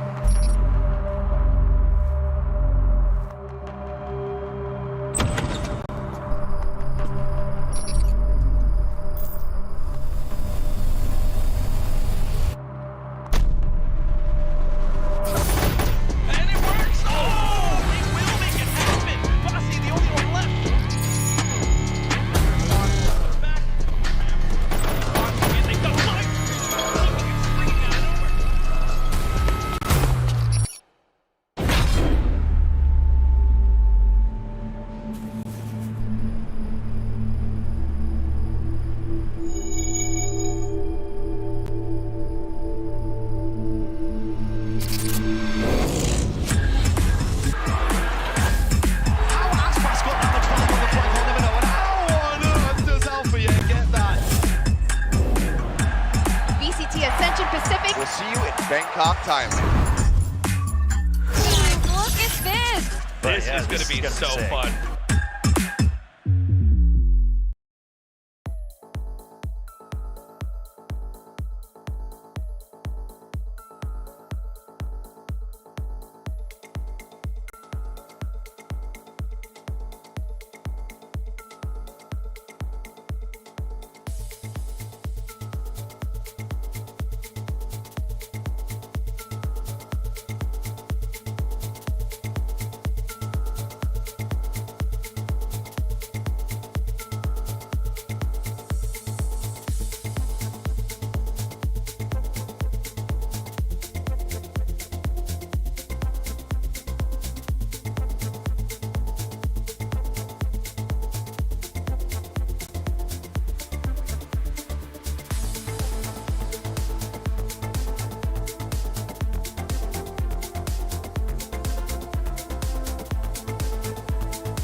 They're gonna try to line up. And Scary repositions one instantly. 1, 2, 3. We'll see how they A ranked game right now. We're working on Star Out, potentially even an ace. into the Cosmic Divide. Deny vision, but it's What's going to do? They already breach up onto A. spray. Is there gonna be more? Goes for real. That's more. Is it? Larry pops up, gets a hit, gets one more. Larry with 3.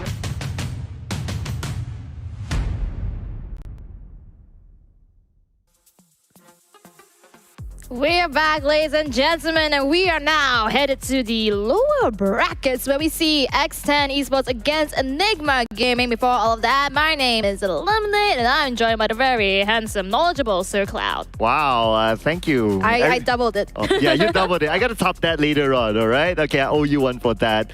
But anyway, we're going to go into our next round. So it's going to be Enigma Gaming versus X10. Wow, these two big names. But here's the thing, right? Two big names, but someone's going to go home today.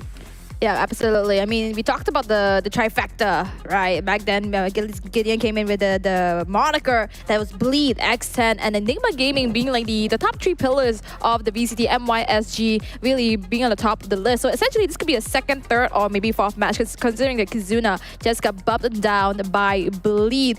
Very, very tired. I'm expecting nothing but the best. Yeah, nothing but the best of action, of course. And Enigma Gaming, of course, they do have Zan, which is young prodigy, has been popping off really, really well, and it's very consistent, not only for this split, but also for the first split as well. And he's looking like he's not stopping. For the past few games that they played in the playoffs, so far he managed to get himself 3 MVPs. Oh yeah, Zan is a force to be reckoned with, and his teammates even called him the best mechanical player there is out there, and it's no joke because you can see why when you watch the screen itself. The way he plays is like he can go 180 within half a second, and I do not know how that is possible unless you're playing on a really high sense, but Zan has been the man for it all. But with that being said, also his teammates have been so enabling to know how to play around him, so I really think that the whole team understands what their assignment is. Yeah, for the rest of the teammates like Frey, like Styron, they themselves have gotten MVPs as well with the Cypher and Viper, so they've definitely been supporting Zan a lot. But whenever we can say that Zan is pretty much like the heartbeat of the team, right? Yep. And whenever he really performs, like he really brings the team to the next level. And of course, not to forget as well for like people like Divine and Art as well. But let's check out the lineup here for Enigma again, just to refresh ourselves, not only on their names, but how they look like. I mean, you say Zan is the heartbeat of the team, then Arton... actually, wait, hold on. Styron here is the brain. Frey is the, I don't know, the kidney, the liver, the stomach, the functioning body of Enigma Gaming, ladies and gentlemen. And like I said, all of these members, they are really good on their own. And a lot of times we saw at least Frey, Divine, Styron really be the trifecta of the Singaporean players who actually got themselves a gold medal in the SEA Games. I'm sure you met them, Sir Cloud. I'm so jealous. But with that being said, they're all really great in terms of their own abilities and also clutching. Arton himself also has gotten some highlights. Let's not exclude the controller here. So a lot of these members in Enigma, they are running like a functional team. Yeah, so far some of their favorite picks of agents are like Sky, pick 4 times out of 5, and that's of course a Divine using it. And Zan himself has been MVPs with Reina as well as Jet. He has used a Raze before, not an MVP, but at the end of the day, it doesn't matter because they still won that game inside of Split as well. So in terms of map versatility as well, they have a good map versatility. They can pretty much play almost any map and still could do well. Yep. I mean, the Gia does not think so, though. I mean, he's really kind of fired some shots over there. But at least for us, we know the stats. We know where these teams are good at and has won before. X10 themselves has been the one that actually put a loss onto Bleed's radar here. Egoist, Vidco, Thames, Vera, Wave. They are no strangers to be said here. Egoist, of course, Sentinel Blade himself, the anime protagonist, Vidco, being this, I don't know, the mood booster of X10. He's also the IGL, and I don't know, one of the most prominent personalities, I would say, in the MYSG VCT area. Thames as well has been doing really absolutely well. Vera just came out the MVP from yesterday, and Wayne, who really wants to be the DRX Marco of our region, and he's here to prove it. Yeah, and if we talk about like Zan has been MVP 3 times inside of the playoffs, right? But for Vera, he has been MVP 4 times inside the playoff with a Jet, with a Raze. so he definitely knows what he's doing there. Ego is the Killjoy specialist. He picked that 4 times out of 5 inside of the playoffs as well. So I guess we can kind of guess what his next pick is gonna be. It depends sometimes. I think it really comes down to the map pick, right? I think a lot of these really boils down to what you're playing with. Egos, I did see him shine with the Cypher as well. But with that being said, that's his bread and butter. The Cypher and the Killjoy, it's having those tripwires, those alarm bots that you can play off of. But the special thing about Ego is that he doesn't really place most of his abilities all the time as a setup. He does play reactive at times as well, which I think has been really beneficial and advantageous for him to play just focusing on the gunfight rather than reacting off of your abilities. Yeah, so I guess in other words, like he plays Killjoy differently. Oh yeah. As than the conventional way. As anybody else playing unranked in MYSG server. Yes. With that said, also the one thing I did I was brought to my attention. There you go. That was brought to my attention is the different play styles, speed of these two teams, because X10 they kind of play the slow climb and they really are adamant to bring you into game 3 if you pose as a challenge. And Enigma Gaming though, we kind of see it as like a fast-paced kind of situation where they start strong.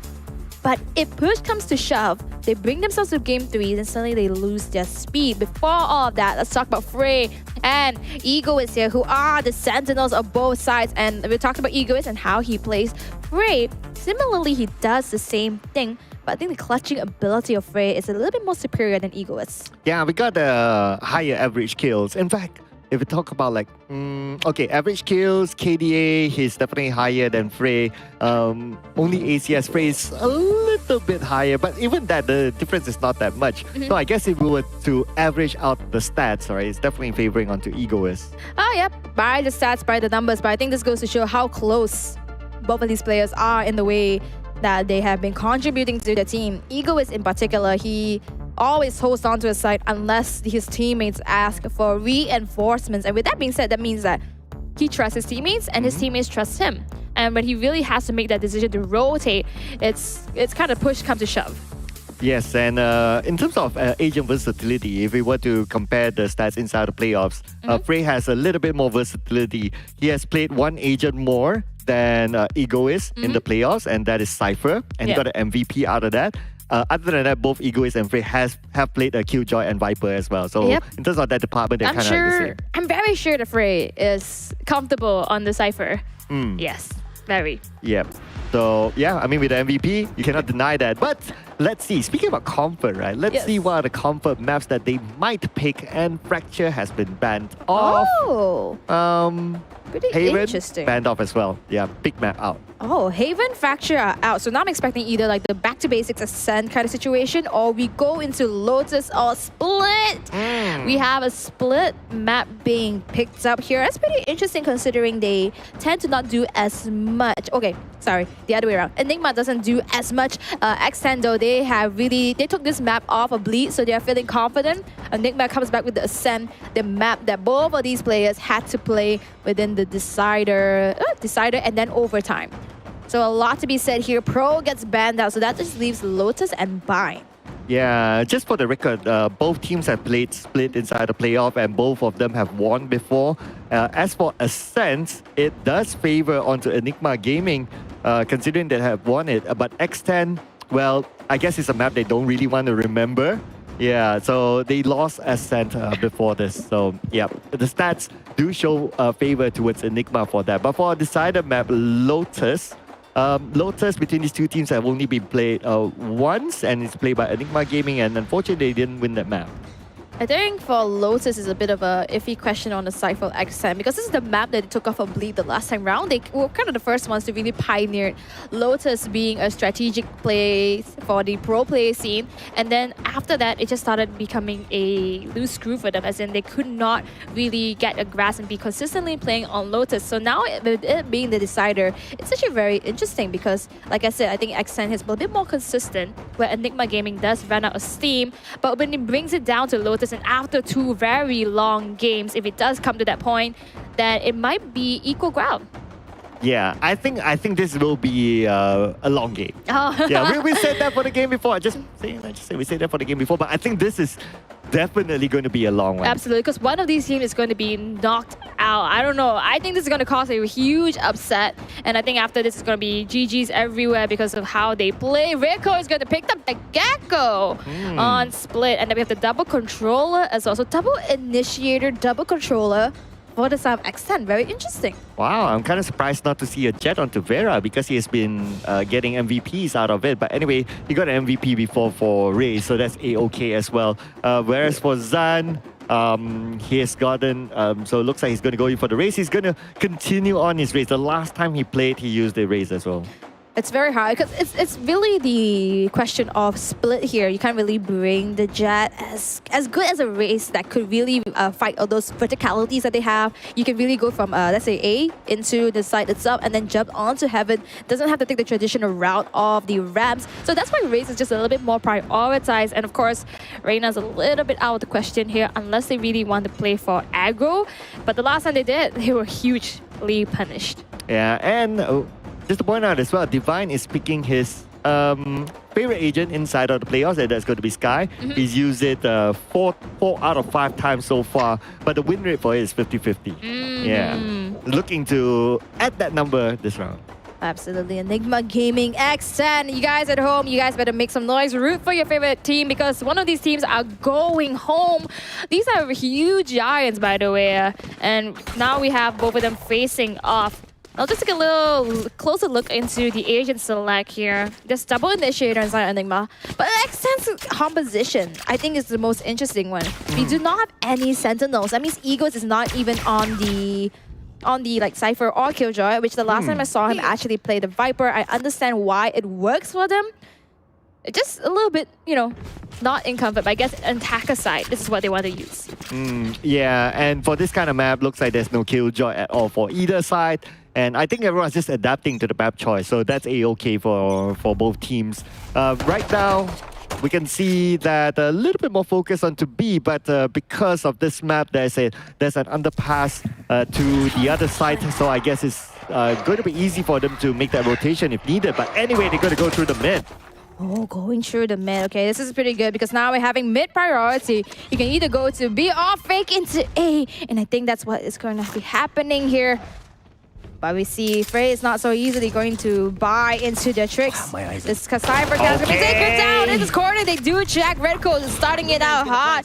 He's going to go with the spike plan with Wingman and Wayne out for blood. Going to find one more, jumping down for a second. That's the best case scenario. Considering still, Divine comes back with the refrag. Oh, okay. Can Divine do it? 1v2. Right now with the spike being planted, so a little bit pressure. But Divine goes in, gets one. All right. Clutch moment, maybe.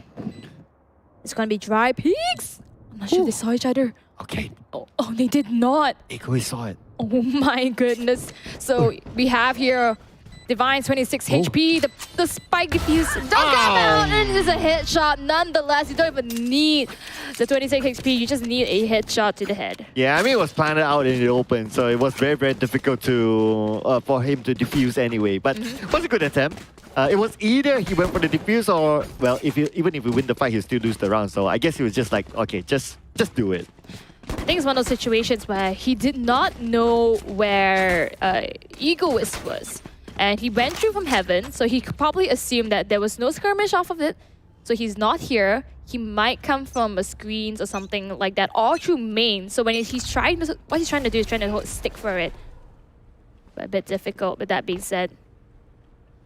Yeah, but anyway, now looks like a pretty similar start, just like the previous round. But because this time around X10, they have the weapons. They can actually like try to rush him, but they're like, nope, we're going to play this very disciplined. Yes, we know we have the economy advantage, but we're still going to play it as per our plan. Yeah, really showing some respect here, considering the last time they actually won the pistol round. Bleed actually forced by, so they're really trying to fish out for those information. Rico even has a rifle. Look at all the respect they're giving. With that being said, though, I think that smoke as well as the Vipers. Oh no, it does not hit. Gives the indication that they're gonna just run into A here. They know Siren's in the screens. Vera's gonna finish him off. They find one, and now with Wingman's help, they're gonna go for the plan. Yep, there you go. And the plan has happened. It's gonna be pressure for the side of Enigma. Enigma without weapons. to get this retake, it's hard. And plus, Rico is Vandal. Look at how they're playing. The fact that they actually ran into site means that EG can play the retake, but 3 of the members have shorties. They want them to come into Vera, please. Vera, please do not. Oh, no. Oh, Is Vera, he? Vera, Is he? Oh, Is he? the guiding wait, light what? Oh, does come at wow. the right time, though.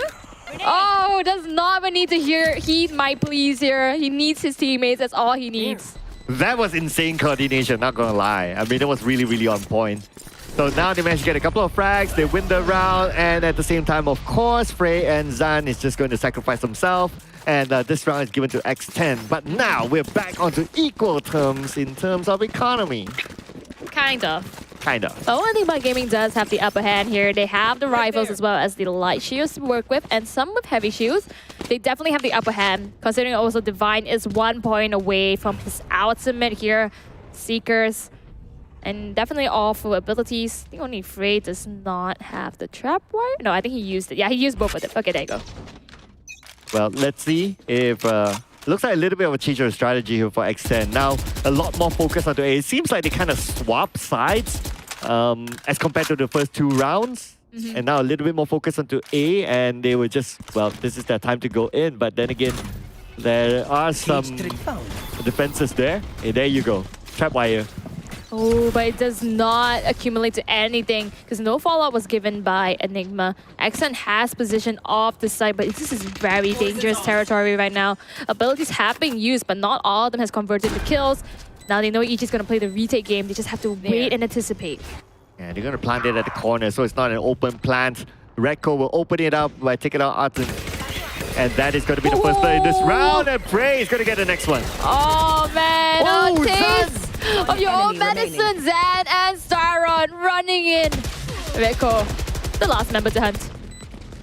Wow, okay. That happened really, really quick. And considering that the spike was at the corner, they had to rush in anyway. Yep. Oh, wow. That's really a taste of his own medicine, though, because Vera did exactly that towards Divine. Wow. Yeah. And speaking about Divine, now he has his ultimate ready. So, well, I guess this time around, Enigma Gaming, speaking about equal terms, now they are pretty much really equal. Yep. And now Redco himself, he has the Thresh available. And that's going to be huge, especially if he's going to be the initiator to try to get the first pick, or at least get some information out of it. And he can even U-turn it just to be picked up once again. Huge for the Gecko. All right. So here we go. A little bit of a change of strat here for X10. They're going to go in through the mid, but Enigma is ready for it, and San will take down Thames. Oh, it's so very difficult, but we do take out Thames. That's one really good investment there for EG, taking that aggressive position. Here we go. Still focusing back onto mid with the spike on the floor. Who's going to pick it up? And looks like it's going to be Vera here picking up the spike, but they're not backing out of mid. They're going towards B. With 1 minute left, I don't think rotation will be an option for them. Could very well still do it, but the fact that Wayne is holding into Garage is going to be the factor here. But we have Mirror Room and Heaven of B-side being the place of contention. The Seeker is going to be used for defensive measures. Zan is so close, do they even know that Dizzy comes through? But he's able to track him, taking down his counterpart, and he is going down for more. Let's not talk about overheat. 4K for Arthur. Gonna take his ace away. I thought we would see the third ace for today.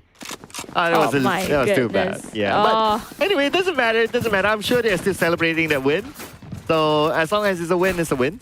Absolutely. I mean, you saw the camp. He didn't go, you stole my ace, okay? It's a team effort. And I think this happened multiple times, actually, for this time Enigma, where Zan gets 4K, but it gets taken away, and they're absolutely fine. Yeah, gotta give it to Zan. He was at the right corner at the right timing, and look at how brave he is, just coming out and being proactive in that fight. Normally, if anyone else, they're probably like, okay, we'll fall back, we'll chill there, reset, reload, whatever. But he's like, nope, I'll bring it onto my opponent, and that's how he got those kills. Yep, and we also have to thank the likes of Arton there, who actually smoked off Mail, which really enabled the potential for him to use the satchel, get above eye level and play off of it. Wayne's gonna start it out hot though, avenging the fact that they lost out and have to play the economy game here. Gonna find one, which is gonna be Styron. Okay, here we go. Looks like Brace sees one, Brace get another one, but Red Go is there to take him out. The plan will still happen anyway, so X10 now has the upper hand. Spike, thanks to the wingman here, Thames. He's gonna heal up his teammate. Zan's gonna go for the aggression here. I think he notices one. Is here Wayne is gonna try to shuffle himself into safety, but he is in the threat of Zan running to his face. Wayne manages to find him though. Oh, the timing. Oh, Divine finds two. Now it's just Wayne. He knows where he is. What a timing there by Divine. Okay, 1v1 right now. Here we go. But the spike is being diffused. And now the spike. Wait. What? Wayne! Clutch it out! Amazingly done! Wow.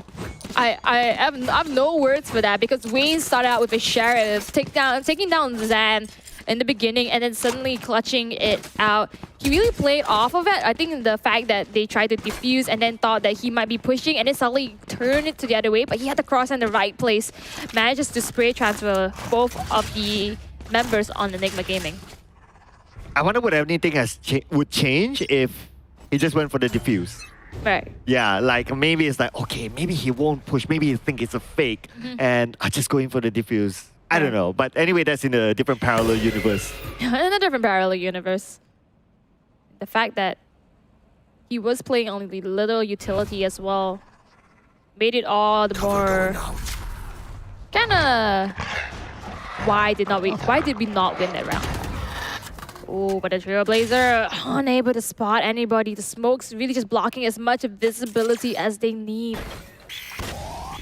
But it feels like X10, they have been putting a lot of focus onto mid, and that's where Enigma puts all their manpower. But anyway, the spike is still heading towards A though. And they're just trying to get information because like what you mentioned, information, they do not have it. So that's why they're playing this fairly slowly. But right now we can see Wayne coming in to defend. The trap wire does not activate, so Frey did not get it. But his initial spray does review his position for Vera to take him out in the heaven sight. Here we go, spike planted. But they're going to come in from multiple angles though. All right. So it looks like it's going to be Tansy trying to get information, but it looks like information is given towards Redco as he gets a kill, but been traded back. Oh, blind! Wait, Zan was blinded. Oh, but he just got the showstopper into the default position and manages to get 1-for-1. Egoist is going to take one down before he goes. And now it's going to be Vera taking down Divine. They know where he is. This is going to be a timing game. It's going to be a raise on raise action. And the pain shot's chipping down so low. Boombot going to be utilized defuse. Oh, to the corner, to the corner, to the corner! He almost got it, but just pulling out the animation a little bit too slow. Oh, but anyway, his life was kind of low as well. So for him to really take that fight before the defuse, it wouldn't favor him. That's why he's like, okay, let's just try to go in case Vera thinks that, oh, it's a fake and he doesn't really push, then he might get lucky there. But Vera chooses to push. He knows that it makes sense for him to go in for the full-on defuse, and that was the right call for Vera. I think not much you can do, but they're considering the pain shells are utilized to just defend against Zan. And the thing with Zan is that once he gets one, he's gonna go get another. So he understands the pattern of his dueling duelists on the other end of the side. Oh, and now he's gonna start out hard. They get it! Oh no! But unfortunately, Freya Divine is gonna be falling to the hands of X10. Well, Divine almost got away with murder there, but anyway, Vera managed to win the fight and his health is still full as it is. Being chased back. A little bit there by Redco. Wait, everyone's just waiting. Wait, Sarah's 1 HP. Oh, wait, what? I think the initial spray, the blind sprays into screens actually managed to ding him a little bit. Well, with 1 HP, he's definitely going to play this super duper safe just to hold those blind angles. But looking at the current situation, looks like X10 is going to take this home, but Zan is not going to let them win this easy. Oh, and mind you, EG was playing the save round, so now that means they need to try to... Wait, they can't? No, well, at least they have the guns, but the rest of his teammates may not have as much. I think he's just saving here.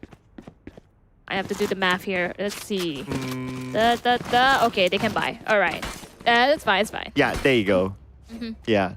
So it's another all buy around here for both sides. Enigma Gaming calling for a timeout. Ooh, okay. Much needed, much needed. Absolutely. I mean, this is going to be your lower bracket, so whoever gets a win is going to be one step closer to reach back into the uppers. We do have 3 ultimates, and we do have all the rifles on the side of EG, so I reckon this is going to be any round. It's going to be this round here. We have the Seekers on the Vine, the Neural Theft on the side of Ray. Artens does have the From the Start Shadows. Not sure how he's going to use it though. Probably going to either get the information out of it. Yeah, probably not much of a big impact for now, considering like how X10 plays. It's like when they go in, when they enter, like everyone just entered. Everyone's pretty much in the same area. So I don't think that will give much impact for now. But I guess it's just more of like, okay, if we need to use it. But I don't think we'll see that in this round, at least with the current style of play that X10 has been using. That goes there. Now after this timeout, I'm really eager to see what does EG change up. Because, well, they've been getting the right idea so far, you know, trying to play the retake, but it's just the overbearing power that X10 has. They understand when they're here and when they are not, and they don't exactly waste as much utility as they would like just to claim a site. Bomb buddy out. And here we are back from the timeout. I believe the timeout conversations must be like, okay, let's calm down, let's chill, because all the fights have been very back-to-back for most of the rounds before this. It was kind of messy as well, so Enigma Gaming just needed that 1 minute just to like reset themselves again, just to get back on focus before the next round comes in. And looking at the spike right now, it is at mid, and it could still go anywhere, but for Enigma Gaming, they have both sides covered until Redco gets onto Zan. Look at that, doesn't even use any abilities here.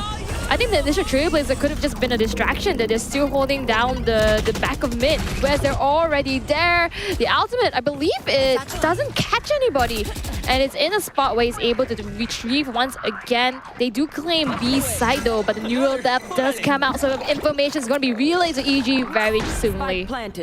Spike planted right now, so a little bit of advantage towards X10, but manpower-wise, pretty much the same. We can see as well that Wayne is actually way far behind. Not too sure what's on his mind at this point. Artens does get thrashed, but no follow-up can be made. Tams is going to follow up in heaven, so gonna take down Frey and Styron. It's 44 HP, but that means just Divine and Arten are alive, and they know where he is by the use of Thresh just now. Oh, look at Wayne. He went for the backstab. He went in all the way, but they know instead they probably heard the footsteps. And Wayne's been taken out. But then again, time is not on their side. Enigma Gaming probably out of time now. Oh, he tried to tag, tried to ping where he's spraying from, but Vera does not get it. Instead, he is getting a shot down right now to 66 HP. But X10, 6 points, I think they're very happy. Oh yeah, absolutely. They'll definitely take that. But this time around, Enigma Gaming, they managed to save a little bit of their weapons. But like Frey, he's forced to use something that maybe not to his liking.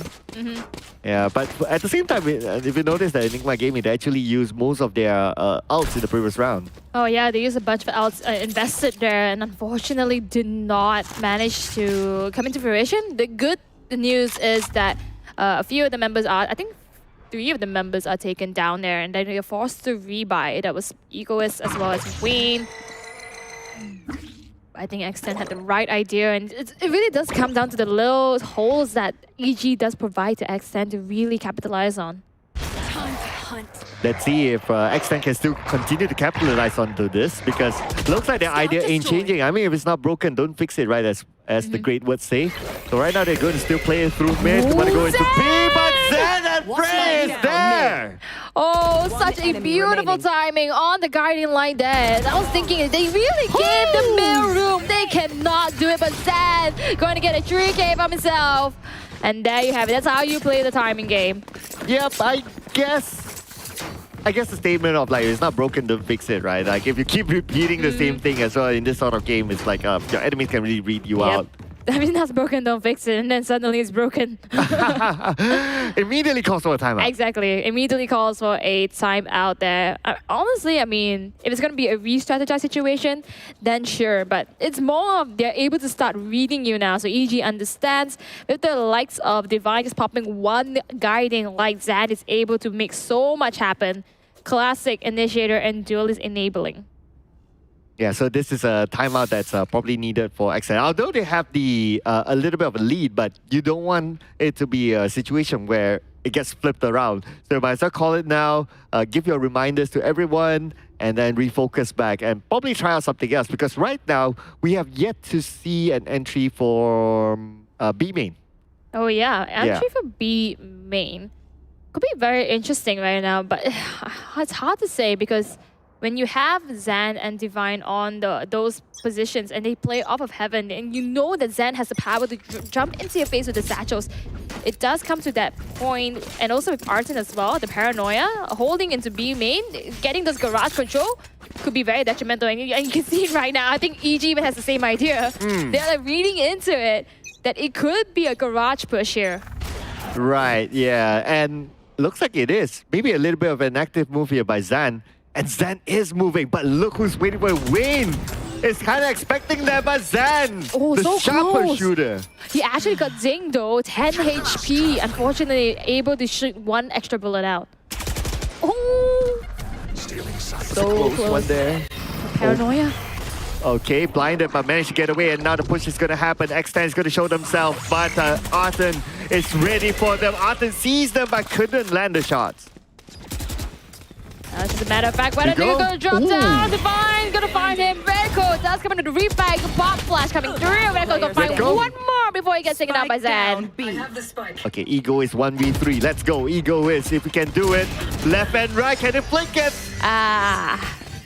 Almost, but never enough. Where'd you get one? I mean, that's a silver lining there. I mean, but you are fighting with Zan. You know he is there, and one peeks you from the side of spawn. You know you have to do the readjustments, but you have to be so good at it. Yeah, and I really like the proactiveness of Zan. When he came out of B main, he get that one kill. And it's not only about the one kill. After that one kill, it's like, hey, no one else is there. That means there's somewhere else. And immediately retreats back rather than trying to push it. So he played it really smart. Yep, VALORANT is a game of chess, ladies and gentlemen. Oh, yeah. If you push your aggressive units forward, suddenly your defenses are weakened. Zan gonna be destroyed before the HHP just left alive. Even with the operator, cannot connect it. So here we go. Is it going to be another mid movement here by X10? Looks like it is. Going to repeat the same strategy again. So they're coming into B right now, pushing in. Right now we can see that Wayne is still not letting go of B main, and Wayne being traded back by Arthur and Redco. We're going for the plan, and it's been a while since we saw a plan. Oh yep, but we have Wingman to thank. So the likes of Zanfrey and Styron has to try to coordinate a little bit. I reckon trying to get that rolling thunder into good use, but really trying to capitalize on it. You have to play up close from Heaven. Tap 60 HP on the timing. It doesn't matter. He managed to take down Styron as well as Zan. That is huge. They were expecting that. I mean, the moment he dropped down, there was enough noise for them to know that, okay, he's there. And that is a round that X10 won. And so far for X10, I guess for a majority of the rounds, they got the lead. Actually, they got the lead all the while. So still looking for Enigma Gaming to catch up. Oh, man. The timing, though, it really could be EG's round to retake. They had the ultimates available, but just losing that Heaven control was so detrimental for them. Now, back a bit to the drawing board, and with XN having 4 ultimates online, it is a bit daunting. It is. That's why we can see a lot of confidence of the X10 immediately going in, and Vera can find Tiger. It's gonna be Zan. There's just one trigger too early. Vera is not able to find his mark. Oh, but everyone else is going towards B, so it looks like it's just a distraction for Enigma Gaming. And right now they're on site. The spike will be planted anytime soon, as Redco will be the one to do it. Viper's Pit is popped as well as Thresh. A lot of ultimates being invested in this round, but Divine does manage to find one regardless. Rolling Thunder comes through. It does manage to find two members, it but goes they are in. up in the Viper's Pit. Redco and Ego has managed to find them. Redco! What with the shorty as well? Wow, beautiful here. The combo between Redco as well as Ego is. And what can Arten do? I mean, 1v2, doesn't have vision. He goes in, and Redco finishes out the job. Redco exactly knows how to play around the angles. Oh, what an expensive round though. Switching sides. So many ultimates being utilized, but I guess it was the last round. Definitely saw that coming. EG starting off with 4 points to 8. Definitely not what scoreline. It's definitely not a scoreline that they liked. Not at all. And considering that EG, they didn't have a good start to their playoffs. Yeah, they won the first game and then they lost the 2 games, and one of their losses were quite heavy as well. So I do hope that that's not affecting their current performance. Oh man, Wayne should not have lived that. But it's all these this skirmishes that Accent takes that really understands what teams they're playing against. We do see the double initiator and double controller both on Accent. No sentinel whatsoever. It's really unlike them. But it goes to show the research they have done against EG, so they know what's at stake here. They really understand when they're going to start firing up and stop it before it even starts to ignite. Yeah, and if you kind of think about it as well, the only entry that they didn't use was B main, and that's about it. Everything else was used. Most of it was the second half of the first half. Second half of the first half was through mid, and they just went mid. And to a certain point, Enigma thought that are they going to change their strats? And Enigma kind of checked other areas. Conditioning. Yeah, but it was still mid anyway. Man, it's seriously, honestly, I think EG got timing so hard a lot of these rounds. I think this is the only one where it worked out for them. Zan pops his ultimate, and then the counter out comes in for Vera, but not enough. He satchels out. But all these small little micro interactions that they have, it goes a long way. And now in a map such as Split, EG with 2 initiators, I think they have to take a little bit more aggressive approach, which they're no stranger to, of course. But it's X10 expecting that. Yep, we're going to restart with a pistol round right now. And the last time we saw a pistol round, it does favor towards Extend. They won it. But the second round after the pistol round was won by Enigma Gaming. So you can kind of give it like a 50-50 here. Yep.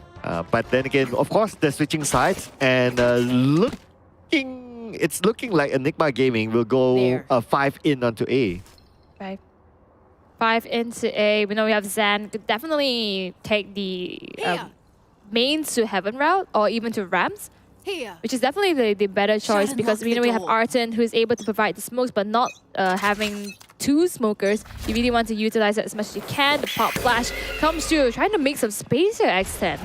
That's it. Information given. But then again, no big rotations yet for X10. They're still holding it, but Arten takes out Vera, one of the main key players for X10. I don't know, man. I just feel he's too overzealous. Paranoia comes in. Sam's not able to do anything.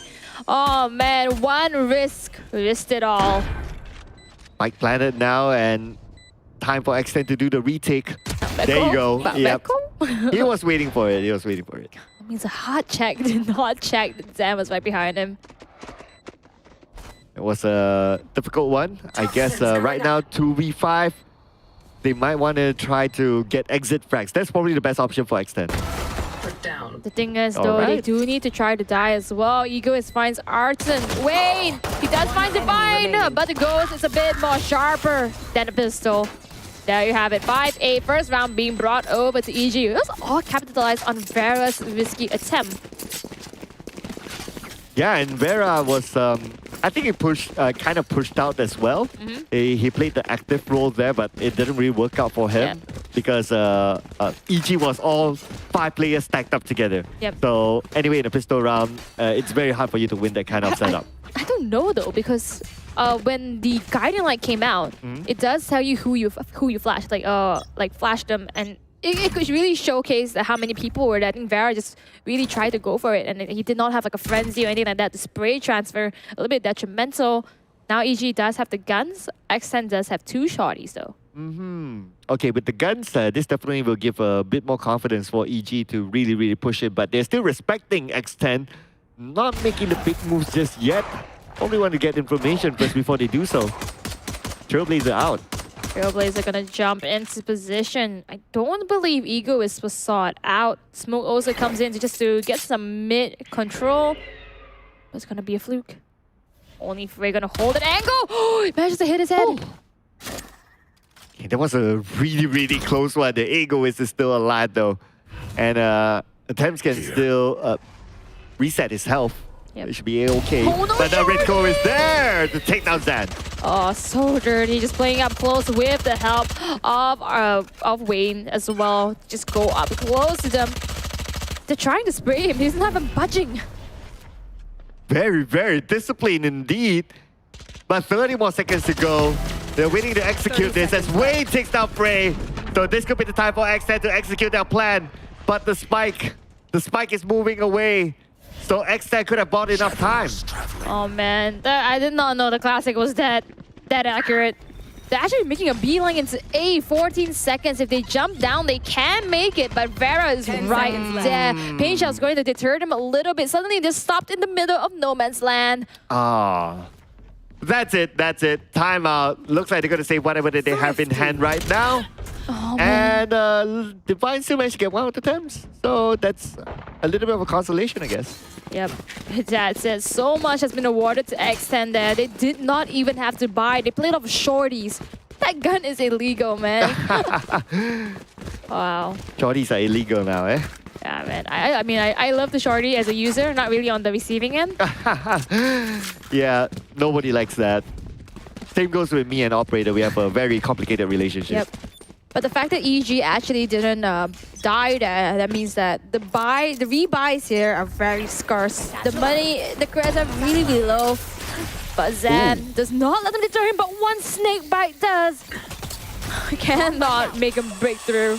Yeah, he was stopped at his tracks there. But then again, look at the spike where it is at B main. And they got a few angles covered. They have information right now. They know that a lot of them are in B. So I wonder if Enigma is going to make the rotation. Waiting with the paranoia, just waiting for the right time. Jump peeking to get some information. Frey, on the other hand, is also waiting for somebody to make a mistake here. X10 know they have the lead. They're not going to take any aggressive risks over here. Not like Vera in the beginning.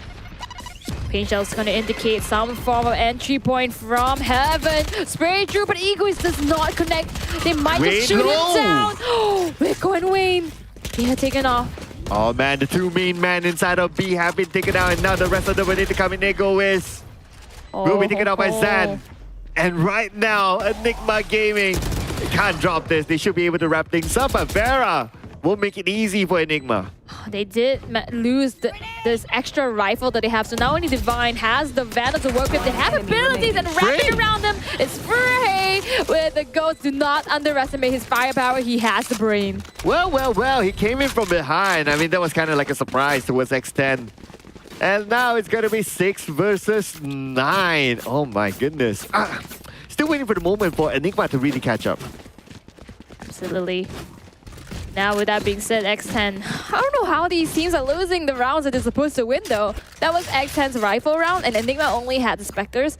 With that being said, though, they understand how to play around it. They really went for those wide swings and spray downs onto X10 whenever there was a firepower being shot towards them.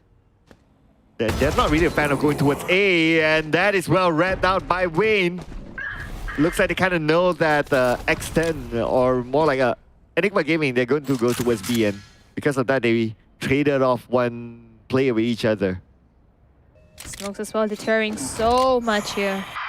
If they do go for an A, though, Egoist has been picked out, so that means no more smokes over there. But I think EG is trying to play the long con, playing with the mind games a bit.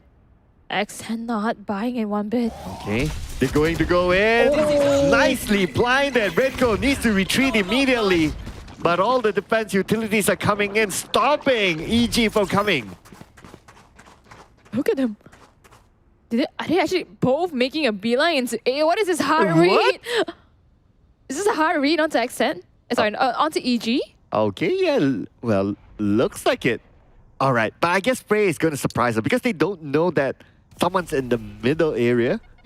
And the moment Frey shows up, yep, he can backstab. They go, no vision. Oh, so very close. He doesn't even know he's in the smoke. He's actually going further. But now I think with this initial fight, he's going to try to make his mark onto Ridco. He knows he's there. Aftershocks being utilized, but he's pushed out. Styron finds two. Wayne's going to get one more. Frey, the last man standing. Okay, but time. Look at that, 10 seconds left. There's no way that he can plan in time. But Frey, he could probably try to win the fight right now.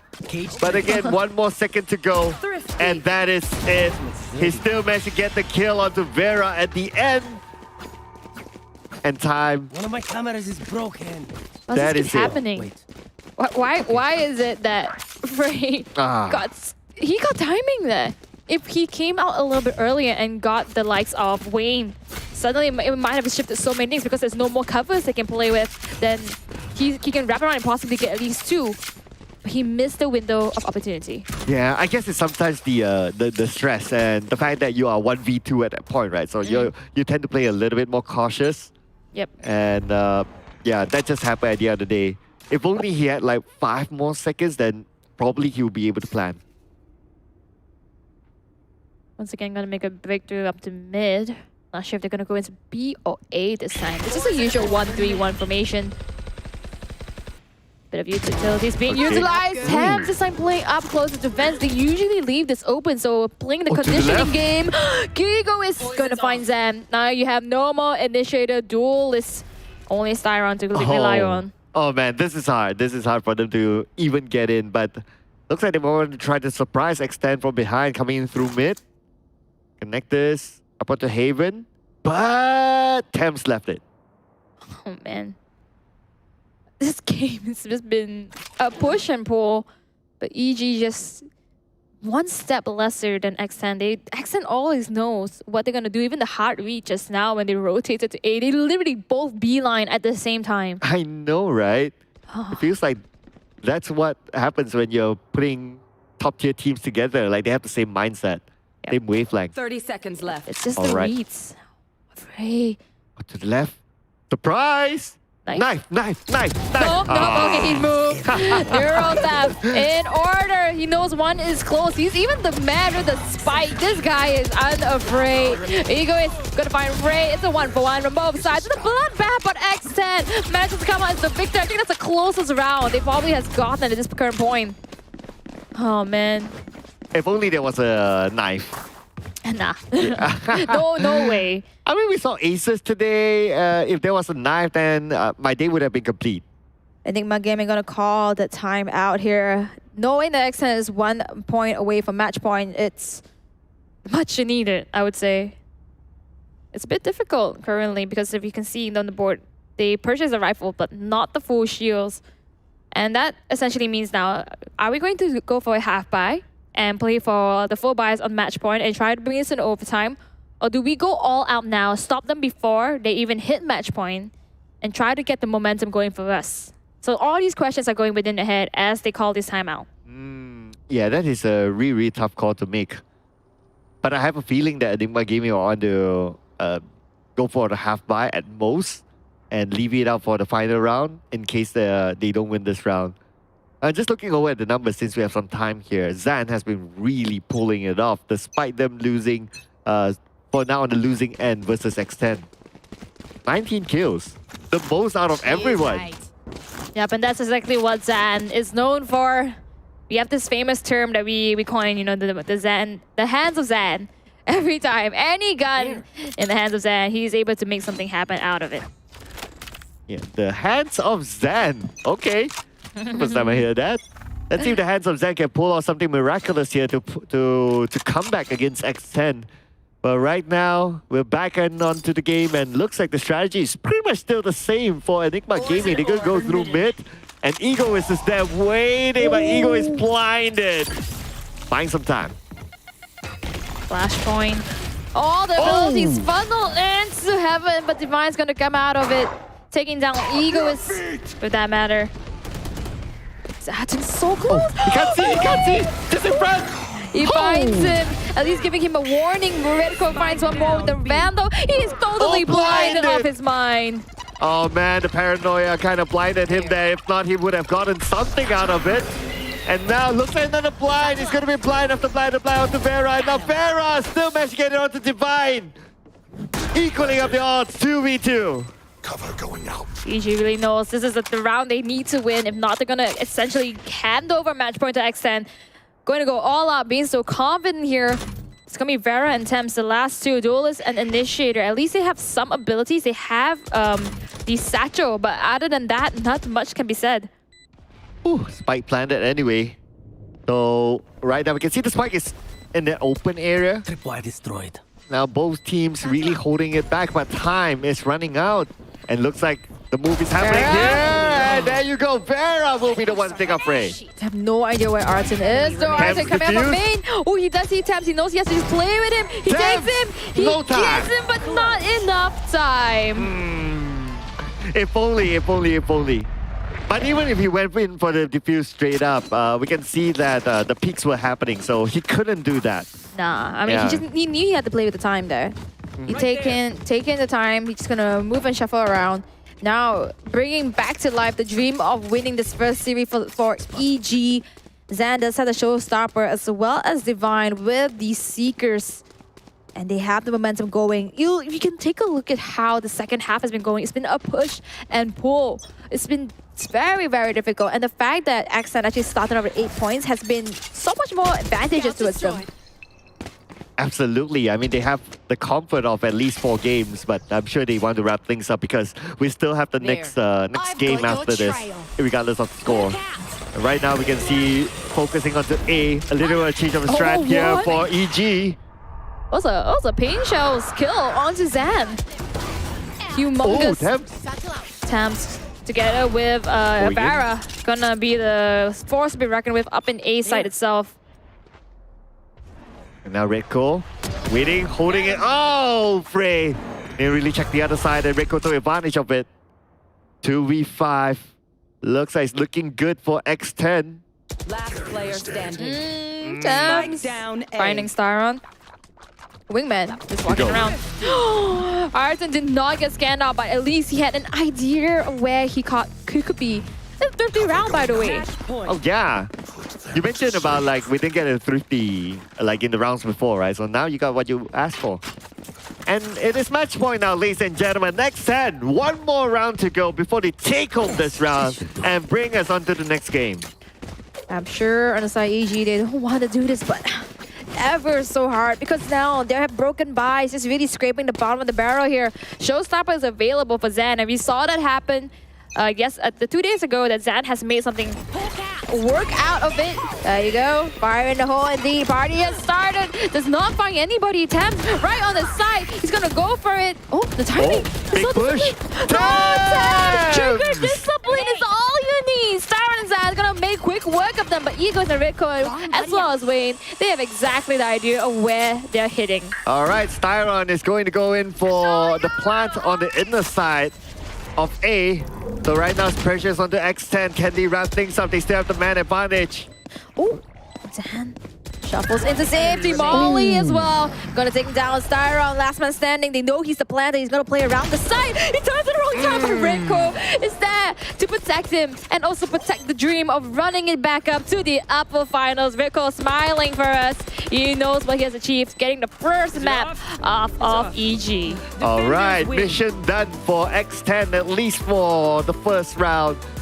Man, it was really a back and forth round if you kind of think about it. I think the scoreline of 7-13 doesn't tell the whole story. Absolutely, does not tell the whole story whatsoever. And we saw, at least we know, the resilience of these players, the strategizing, as well as, well, the adjustments being made by both sides of these teams. And that's the key word here, adjustments, because when you come up with the top teams of MYSG, they know they can play well, they know the strategies that each other have, as of course it's being broadcasted.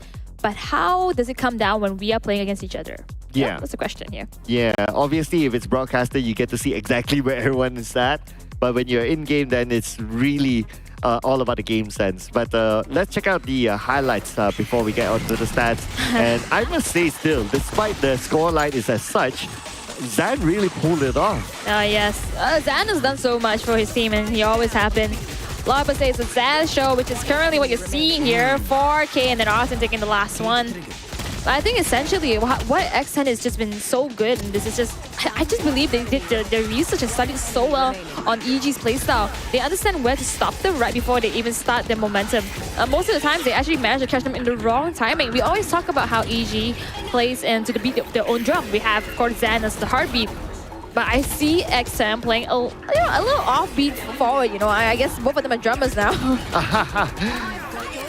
Yeah, but also what I noticed is that there are some differences in playstyle. Yes, like there were some instances where they moved like in a parallel, like they kind of like have the same wavelength. Yep. But in terms of playstyle, what I noticed is that for X10, they like to play from the middle a lot. Whereas for EG, they like to play from B main a lot more as compared to X10. But still, in general, looks like B has been a very popular focus for the both teams. Definitely. I think when you have the composition like this, A is probably one of those situations where if it's a retake, you have to check a lot of corners. Even if it's not a retake, there's too much to play around with. I think B is just generally an easier map to obtain. And then you can just play off of the one-sidedness of the heaven into a CT, or even just looking back at main. So now we have it 13-7, the first point of the series given to X10. Oh, yeah, we got 3 thrifties. Yeah, we got 3 thrifties. Yeah, from previously when you were talking about it, it's like, okay, all of a sudden they give you 3. We got 2 clutches as well for the side of X10. So obviously 13-7, and this was a round whereby you got to give it to Zan still. I would have liked like the next graphic, right? Like just put out Zan there. I think he deserves it. It's very difficult to say, because I think when Zan is playing that way, we also have to look at the rest of his team, because yeah, we did see Divine enable a lot of Zan's abilities, but then we see Frey and Artin as well as Styron, I think just being a little bit offbeat in terms of like coming out and doing the peaks at the right time. Whereas for Wayne and Extend, they've been much more solid. I see them actually covering each other a lot. Even I think the final skirmish up with Ritko and Wayne, you saw how they really protected each other.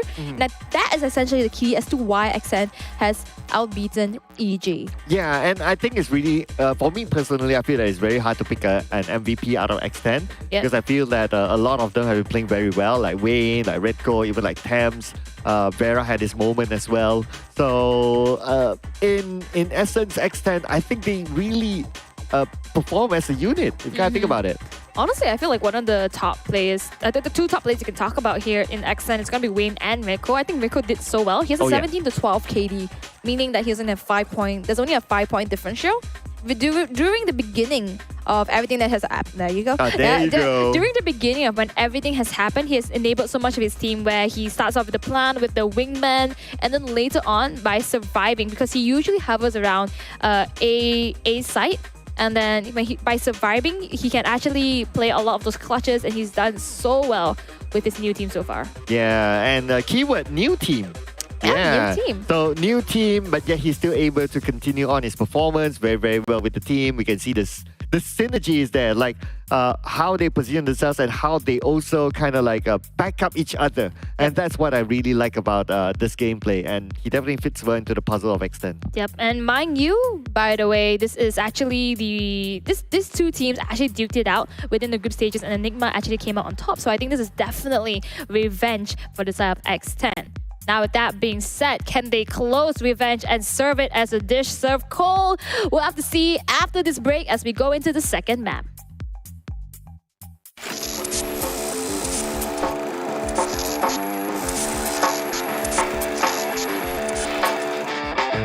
Wagwan, I'm Ritko and I'm from X10 Esports. A little bit of myself is that I play Flex for my team, meaning I play all the Flash initiators. We have good vibes in the team. Most of our personalities are like clowns, and most of us just laugh almost every single round during scrims. So as y'all know, I was the IGL in Louvre, and now I'm the IGL in X10. Our recent IGL got benched, and I was told that I became the IGL of X10 by Thames and Vera. I'm actually excited for this opportunity because I get to bring a whole new dynamic to the team, and I could combine my playstyle with theirs, which will make it a lot more interesting for you guys to see. So everyone knows X10 as the Masters winner, and us representing them will mean that there's a lot of pressure built on us. And that's one thing that I'm excited about, to actually show the world what we can do. So a little funny story about X10 is that I used to trash talk them in the previous segment. I said that they'll lose to us the 11th time, but I actually lost to them. And to prevent the 12th time from losing to them, I kind of joined them. You know what they say, if you can't beat them, join them. That's me. As an IGL myself, I don't have expectations for the team because I feel like having expectations would mean that you put a lot of stress on yourself. I just want my team to do their best and actually do what we practice in scrims. That's good enough for me. Kizuna, you guys think taking 2 players from Alvia will help you guys win something? Don't forget Bryce, that I know your every move. I know how you cook. Shinsei, I know how you entry. I'll be in your heads when you guys are playing against us. Good luck with that, man. Hi, I'm Wayne and I play the controller role for X10 Esports. Fun fact about Red Cole is that I used to play for his team for one LAN tournament and I played the worst threes of my life, dropping single digits on both maps. And after that, I got dropped from his team. So now, being given the second chance to play for X10 Esports alongside with Red Cole, I hope to not disappoint him again. Fun fact about Egoist is that I used to watch him play professionally during the early stages of the VALORANT Pro scene, and now being given the chance to play with him on X10 feels like a dream come true. I would like to be remembered for being the Marco of the MYSG region, a controller whom my team can rely on to win their gunfights. Hi, my name is Javier. My IGN is Egoist and I play the Sentinel role for X10 Esports. I feel that Rain is a very good duelist player from the few times I've met him in ranked. And I think that him transitioning from the duelist role to the smoker role, he'll be as good as DRX Marco. I would describe the team as a bunch of noobs because they always leave me alone at the other side on defense. And on attack, they will also always leave me alone and they will only tell me to join them when they need me. And thus, I feel very lonely. Hi, I'm Vera from X10 and I play the duelist role. One fun fact about Thames is that he's the noisiest in the team and always says random stuff. However, he's also the one that enlightens us when in every scrim and tournaments we play, when the mood is down. In a critical moment, I shut off my brain and focus fully on aiming. Hi, my name is Thames and I'm playing the initiator role for X10 Esports. When Vera turns on autopilots, either he dies or everybody else dies. I would say the most played team would be Kizuna because they have the Gordon Ramsay of Singapore, Bryce.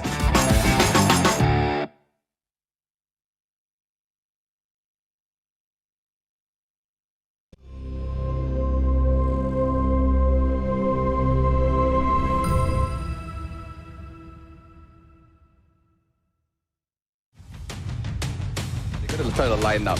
And Scary repositions one instantly, 1, 2, 3. We'll see what they A ranked game right now. We're working on timeout, potentially even an ace. into the Cosmic Divide, deny vision, but it's Kill to do. They already breach up onto A. spray. Is there gonna be more? Goes for real. That's more. Is it? Flaring, Popsos gets a hit, gets one more. Flaring with 3.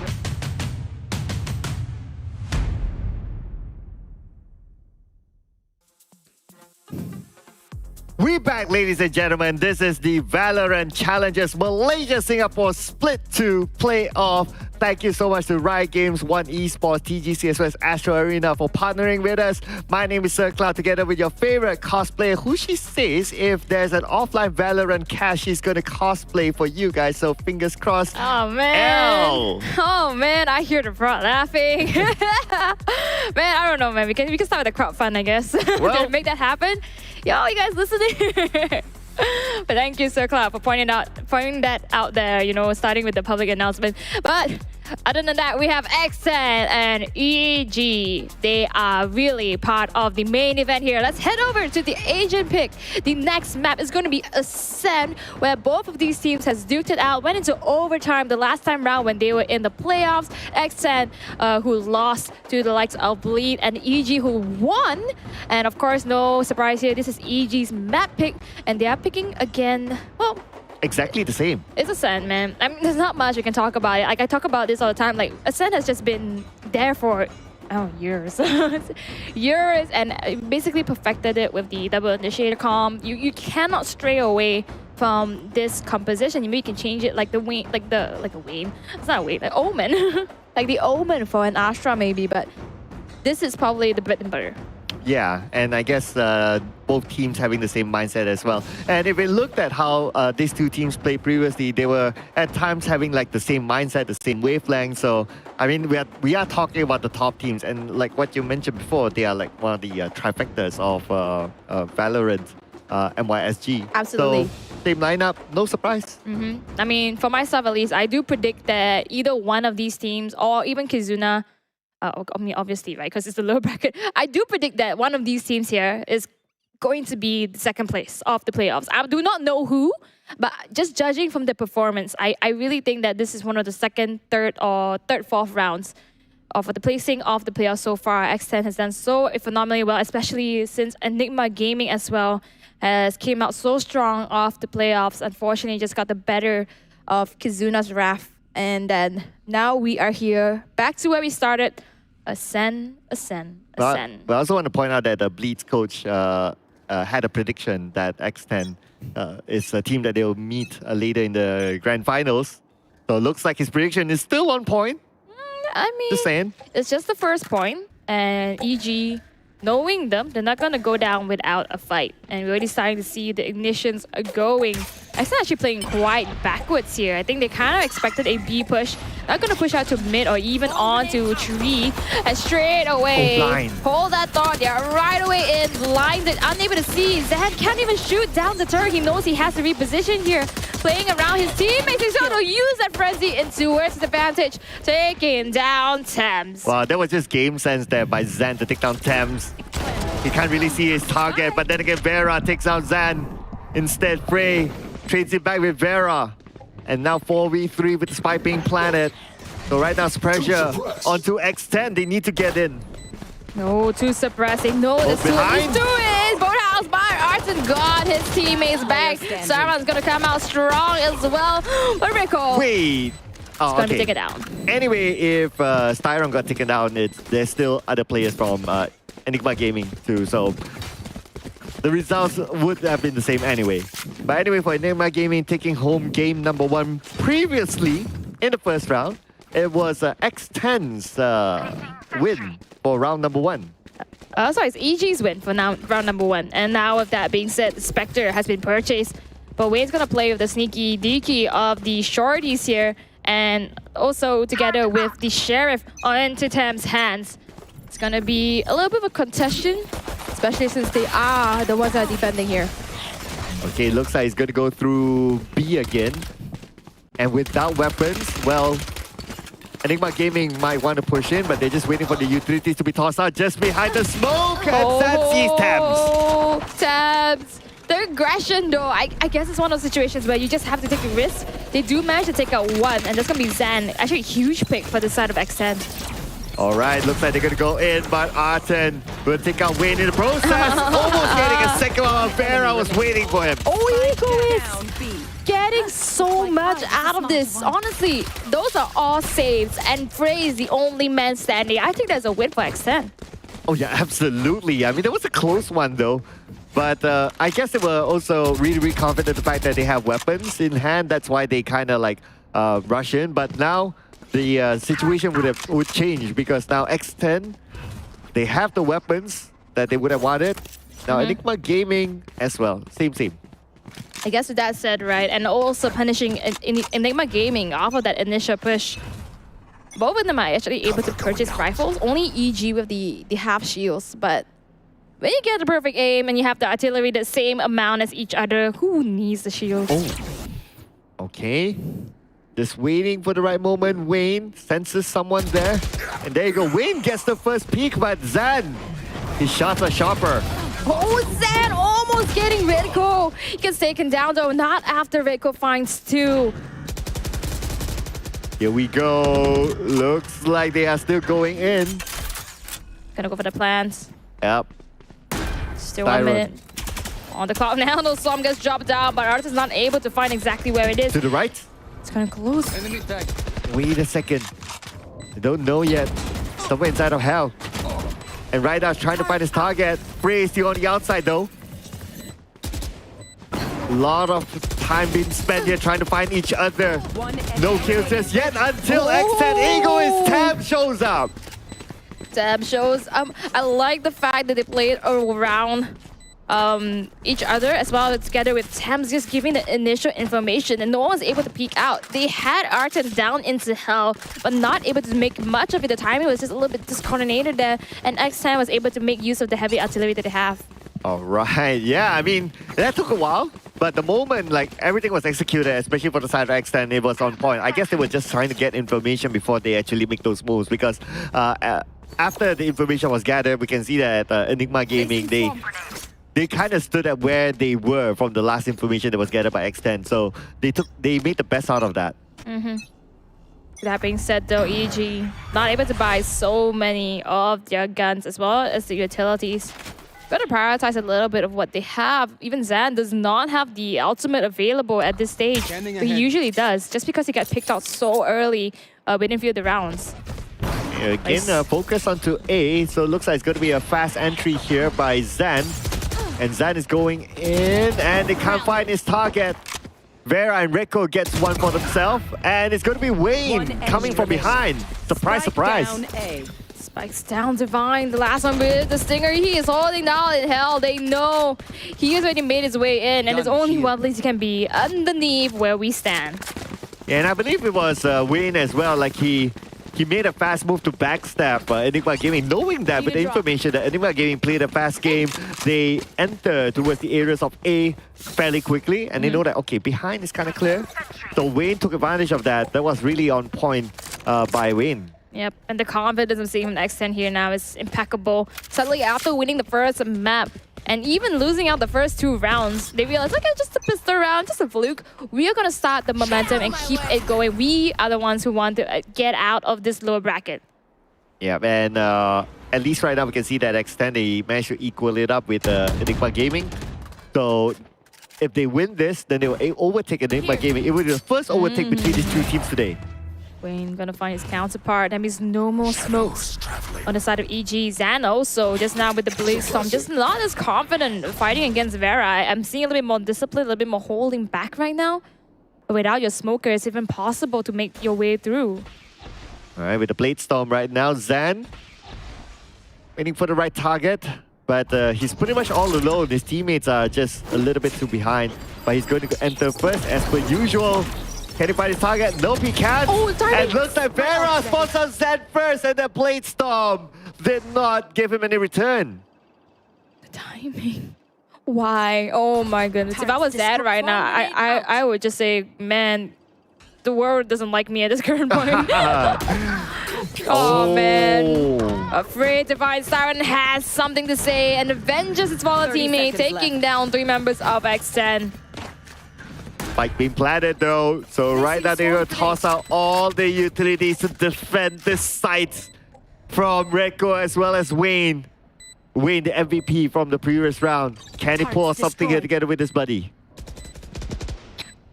Right now we can see they're trying to come into different sites, but the problem is how are they going to enter because they don't have the numbers still.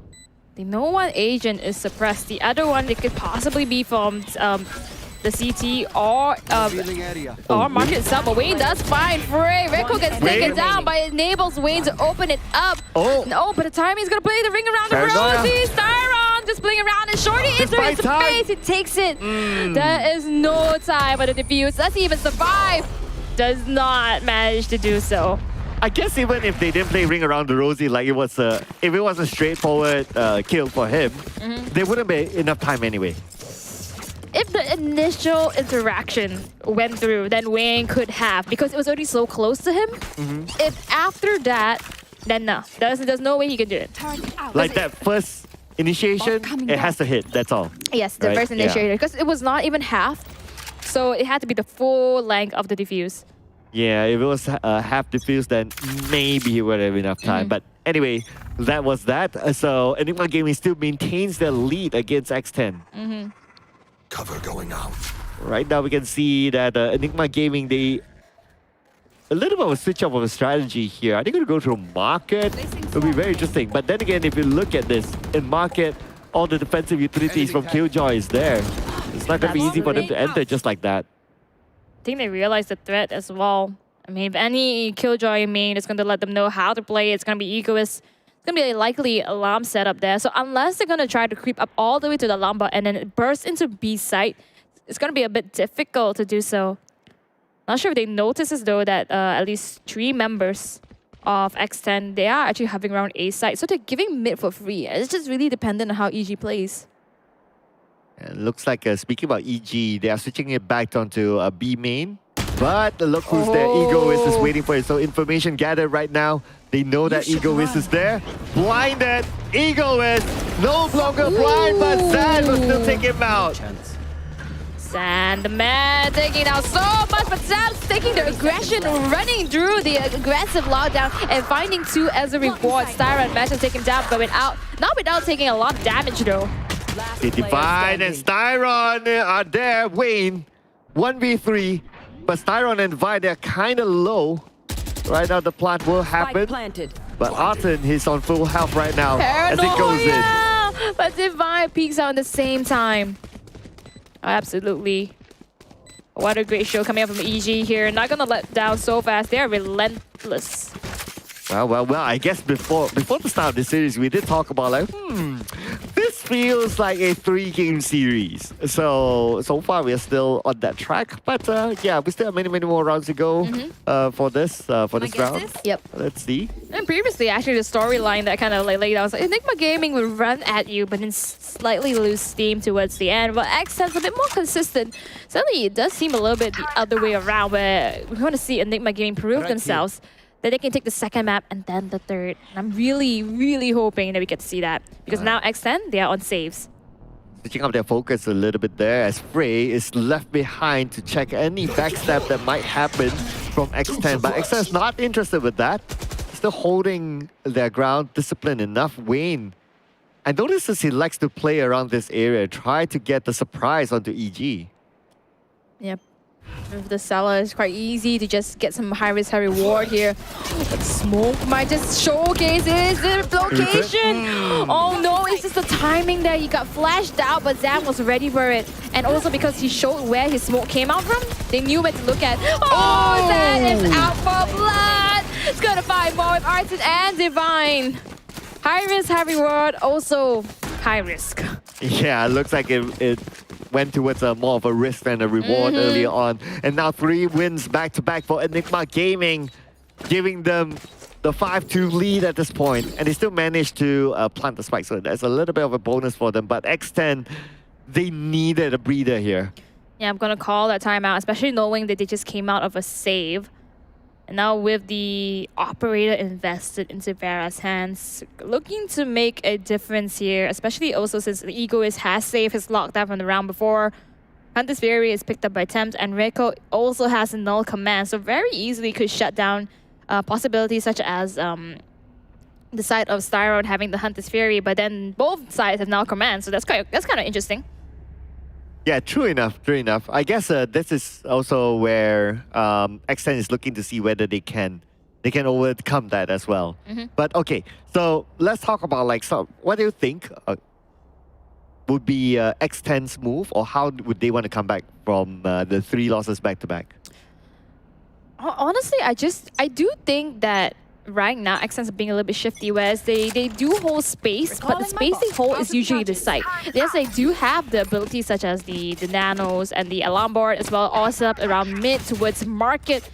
But with that being said, there's not a lot of space for them to play around, because when EG claims a site, which most likely they do, then suddenly it's very hard to play the retake. Okay, let's see if a retake is needed here, but so far the spike is left behind. Again, pretty much the same strat here used by Enigma Gaming for the previous round. So they left Frey behind just to make sure that X10 is not trying anything funny. The thing with X10 though is that if they do take the space, it's usually space that's highly contested and very risky. So it's duel or die, essentially. But it's interesting that they still left Frey behind though. So far from our records is that we have yet to see X10 really pulling off backsteps from like B to A, sort of like a rotation. I guess it's more of a information's intention here, where they wanted to have the one member on the other side just to fish out if anyone is going to push out, if they're going to get impatient, get those pick off. It could be very beneficial, but not for Zed. Not checking his corner. Wayne, he is null Oh no, he's unable to do much. He's actually going to try to fake the TP here. And now with the ultimate coming in from Killjoy, it's going to just block off the potential hit of EG. Yeah, and with that lockdown, I guess to a certain extent, X10 would think that, okay, Enigma Gamer might make the rotation, but no.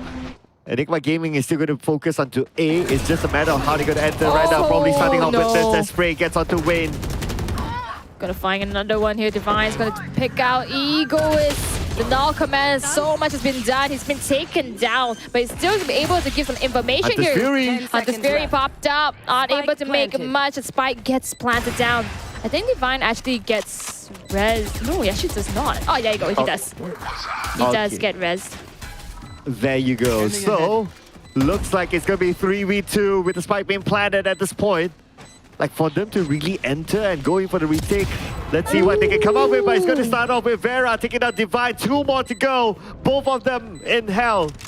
In fact, one of them is on the left and one's on the right. And now Vera gets on the Styro. 1v1 and Vera popping it off. Oh, so much done there. Just having the initial contact, playing off his teammate. Timing is all he needs. That's enough time here, guys, for anything to happen. I think he did drop his operator. Did he? Oh yeah, he got it back, so that's fine. There you go. Okay. Yeah. The nick of time, by the way. Yeah, I think he dropped it for a Spectre earlier on. Or was it Phantom? I think it was a Phantom. One of those. He needed one of those considering it was a close range retake situation. True. So that was a good move there by Vera, making the very quick change. But now Vera with a operator in hand, looks like they're still going to hold on to B. But Enigma Gaming is still going to repeat the same thing again. They're going to just send out Frey on the B side just to gather information. But for the rest of Enigma Gaming, focusing on the A, shots fired, but no one's really there. So X10 really playing the discipline game this time. It's very hard to say because even the last round, although X10 won, it was by the nick of one number, right? Having Vera just alive. So with that being said, Economy's not doing as well, and Zan was picked up earlier. And now, as you know, you keep him alive, he's going to find more than two members of the Sire X10 being taken down. Yeah, the man that you want to keep alive, Egoist, needs to keep Vera alive as well. And now Egoist, he's not going to go in just yet. They need information, but naturally, you would kind of guess that the members of Enigma Gaming, they're in hell. And right now, they're going to start to move in. Execution starts. Vera and Sam's as well, each getting one apiece. Styron's still alive, and now Vera has the gun to use against Styron. Ring around the rosy! But Styron's gonna be the one who's gonna walk around unscathed. Well, it was a no-scope operator kill. If only that was a win, right? That would be like, okay, a perfect round for them, but it had happened. Oh man, but it was really good on both ends of the team, especially Styron being the last one in mind. And that's what I'm talking about, the push and pull. Every time, even if they win, it's only one member. So it's very difficult in terms of the economy, right? At least Enigma Gaming has one extra round within the 5, 6, and 7 of the first part of this half, where they got extra ability to just have a little bit more of that, the safety net. Okay, but speaking about rounds, right? So right now, Enigma Gaming, they're switching it up a bit. They're going towards B, but this time, X10, they're prepared at B. But the fact that X10, it's an eco round for them. So it's going to be hard if they're being pushed in. Yep.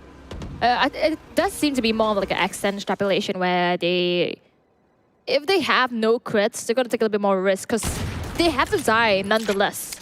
So let's just take this risk and see if we can make anything come into value. Okay, the value is that Frey will take out Thames. And Egoist will trade back onto Frey, and Zan is still there. So it looks like Zan is still on it. Vera with the blade storm takes out Zan. An eye for an eye, there we call it. Yep.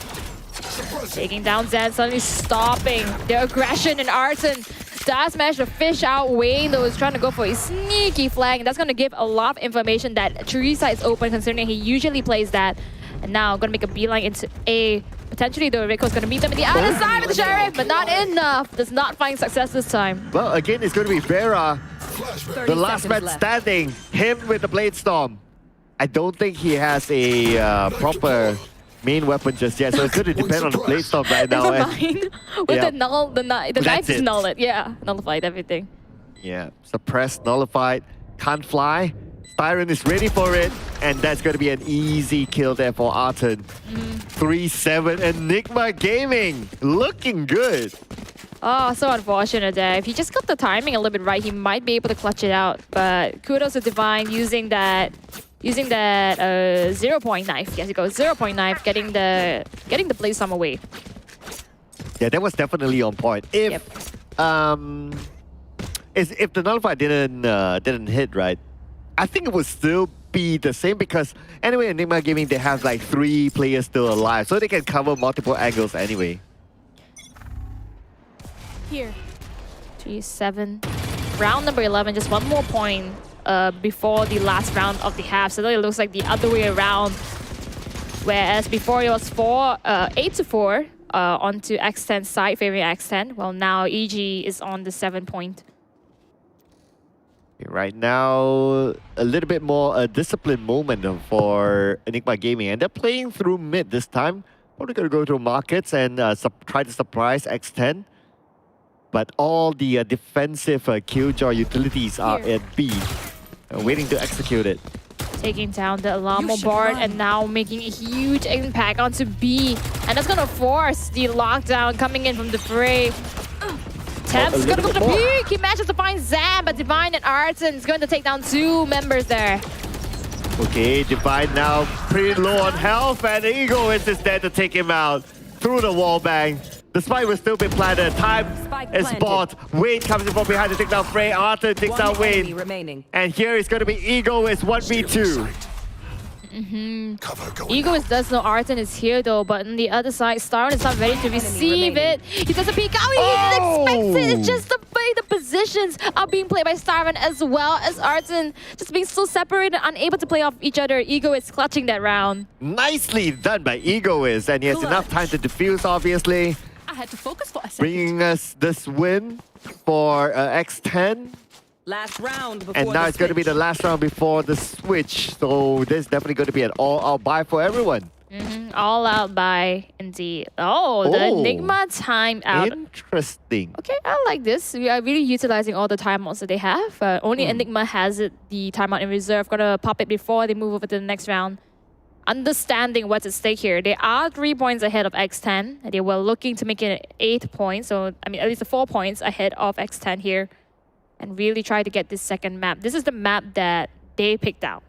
So, a lot is at stake. Yeah, the map that Enigma picked out, right? Yep. Yeah, so if you pick that map, obviously there's more expectation on your own team. So I guess that's why Enigma gave it. Actually, we gotta think about it. It is, of course, so far so good for Enigma. They are having the lead at this point. It's just that the lead is not that big. So X10 is still, it still has a good gap for them to catch up. And imagine if they win this, it's only 2 points difference. Yep, 2 points a difference from EG.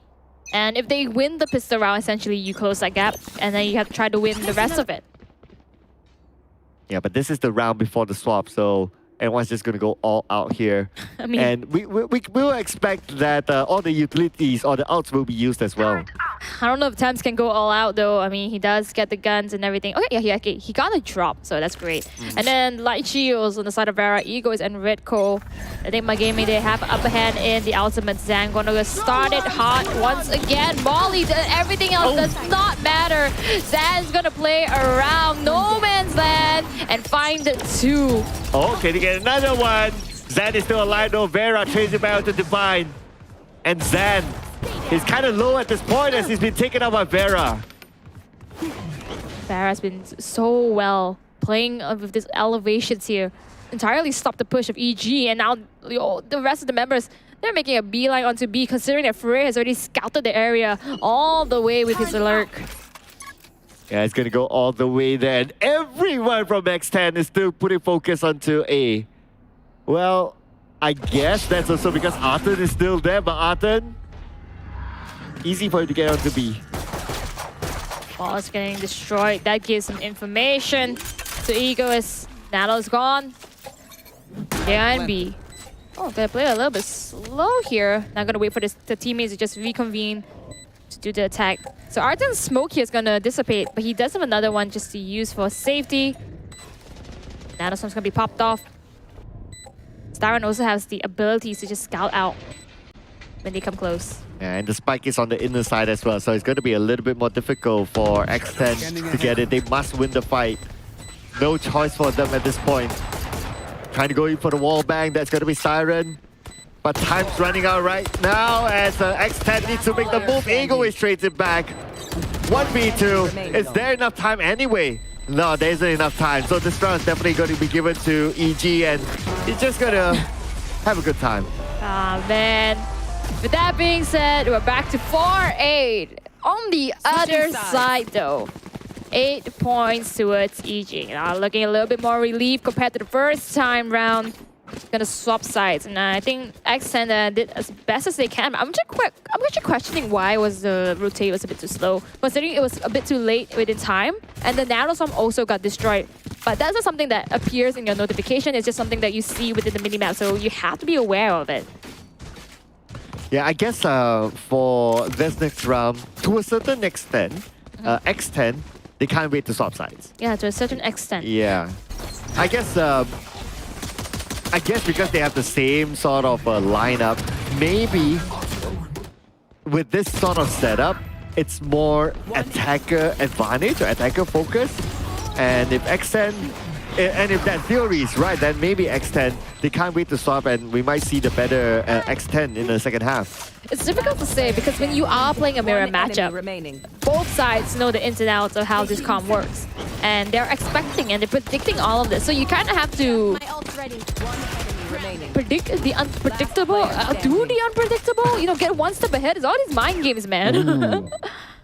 I mean, mind games are always really tough, right? Yep. And so far from what we've seen in round number 1 is that the mind games really are happening between the two teams. Of course, it's a different map, it's a different lineup, but this time around, because they're top teams, so I think that they're trying to pull that off against each other. So I guess it's a matter of like X10, they really can't wait to do that swap so they can play the certain mind game against Enigma Gaming. It's all this conditioning, right? It's not just mind games. It's just like, oh, we're going to showcase the same pattern over and over again. You're going to believe that I'm going to swap sides now. Or maybe you're going to think that I'm going to be in the same side, or you wouldn't expect a lurk. It's all these different things that really comes down to a best of 3 as well. Because then you truly know your opponent that you have at hand. And like I mentioned earlier, EG was the one to best it out X10 early on with 2-0 as well from the group stages. Really not the record that X10 is proud about. But with that being said, it's also because the addition of Redco was so fresh. So adjustments had to be made. And currently, it does seem like they're melded together pretty well. Redco, though, I do know he struggles a little bit in this map. I saw a lot of situations where he does try to go for the retake, but then gets shut down by EG so quick. A little bit too predictable, I think, for his own liking. You know what I noticed is that they use a pretty similar strat as compared to Enigma Gaming before this, is that by leaving a Killjoy behind to take care of B, whereas the rest of them focuses onto A. Although it's round number 1. And speaking about round number 1, here we go. Here we go indeed, but Vera not able to find anything. Frey Arton going to find 2 though. And suddenly, it just breaks on the side of X10 with their attack. But Zan makes it even harder, taking down Wayne. Rico's already heavily damaged. He's up in 3, but Ego is unable to join him. Yeah, he's still making his way towards A though. The spike is still in the hands of Redco, but at this point, let's see. Unless Egoist can pull off something insane, but Team as a Killjoy is going to be a bit hard here. But hey, maybe he would start by taking out Zan like that. Oh, Dive does not detect him, so they're just really waiting for a movement coming in. Oh no, does not check his 6! And Divine finds Veco, who played off his contact but did not find anything in return. Well, 4-9 right now. A couple more rounds to go before Enigma Gaming brings us on to game number 3. Oh, and it's going to be Lotus as well if we do end up in game number 3. And like I said before, you know, X10 does not do very well at the current point, as in just the records in the data.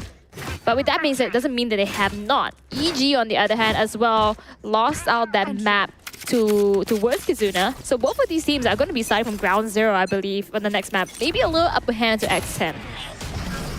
I also want to point out that the amount of kills on the side of EG for this round seems to be pretty balanced across the players, so everyone's really pulling their weight.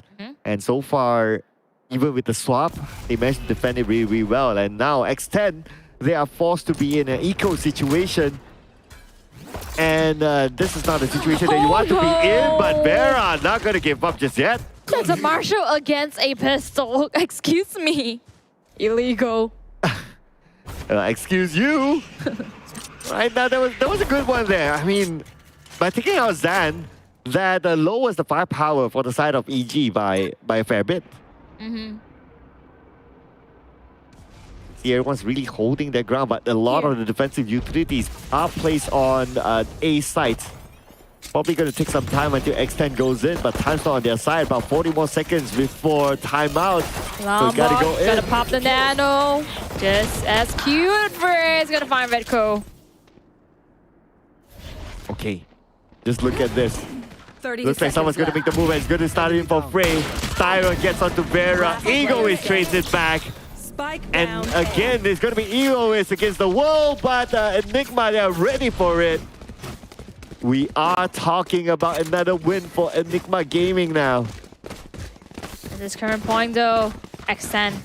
They're gonna play just some rifles, probably gonna do there you go. It's a conditioning, you know, like you start out in A twice and then we swap the sides, could possibly go for a B now. Trying to play all these mind games. I think on the side of EG though, they're actually reading really well into it because the last time round we had Frey set up in A from tree side. Now it's set up around B. And if you think about it, right, if you want to play mind games but you don't really have the weaponry ready, then it's still very, very difficult.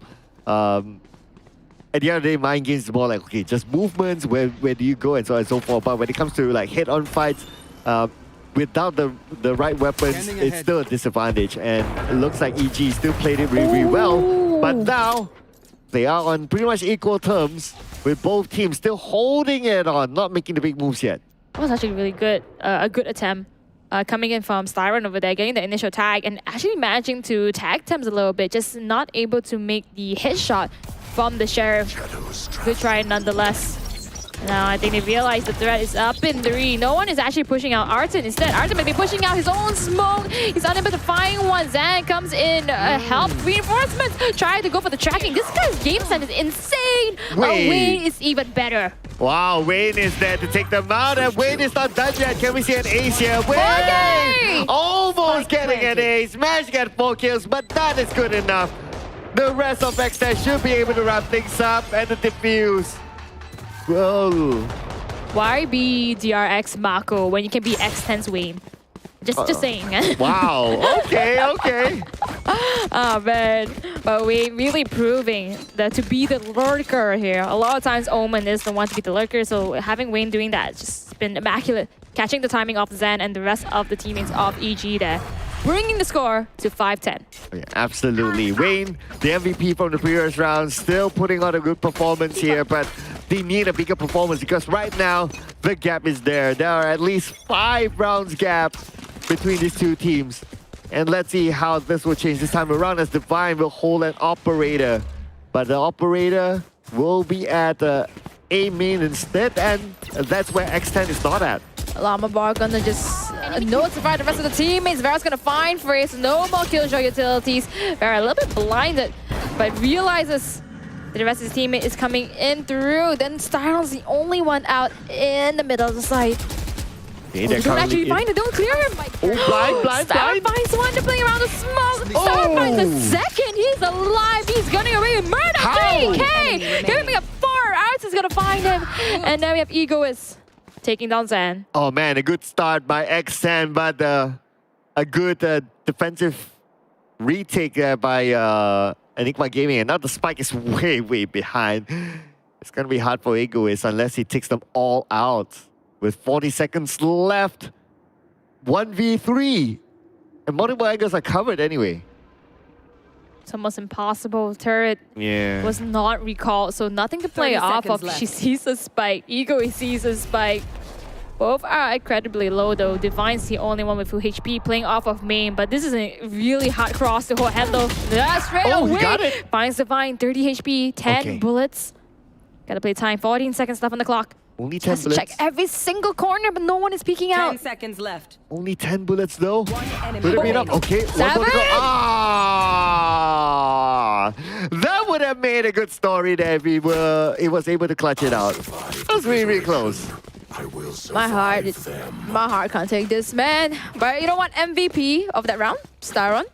Playing around the smokes, running away with murder, getting 4 out of the members of X10 there.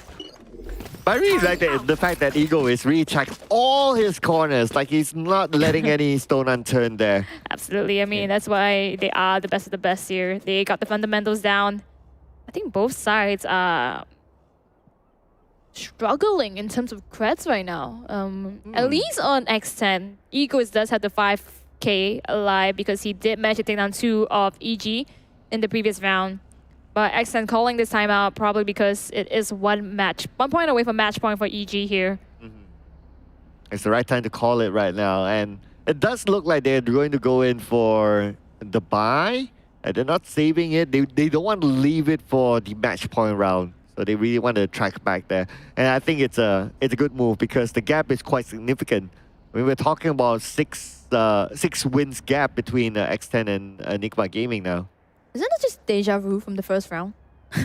Oh yeah, it's just swapping just sides, deja right? vu, yeah. Yeah. Now, Ego has the ultimate together with Wayne. Wayne not as much as impactful, but could possibly use it to do a fake out if he does carry the spike here. Ego's with the lockdown, though, is going to be huge. I think on EG side, noting they have the lockdown, they're going to try to read that she might push into B side. But more members are out in A, and Zan taking once again the aggressive position. Oh. Nicholas peeks out the wrong timing here, might get picked off. Okay, Ego is probably heard the movement there by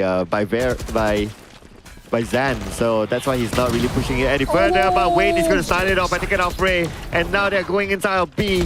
Looks like the plan is going to happen, but before that, they'll take down Styron.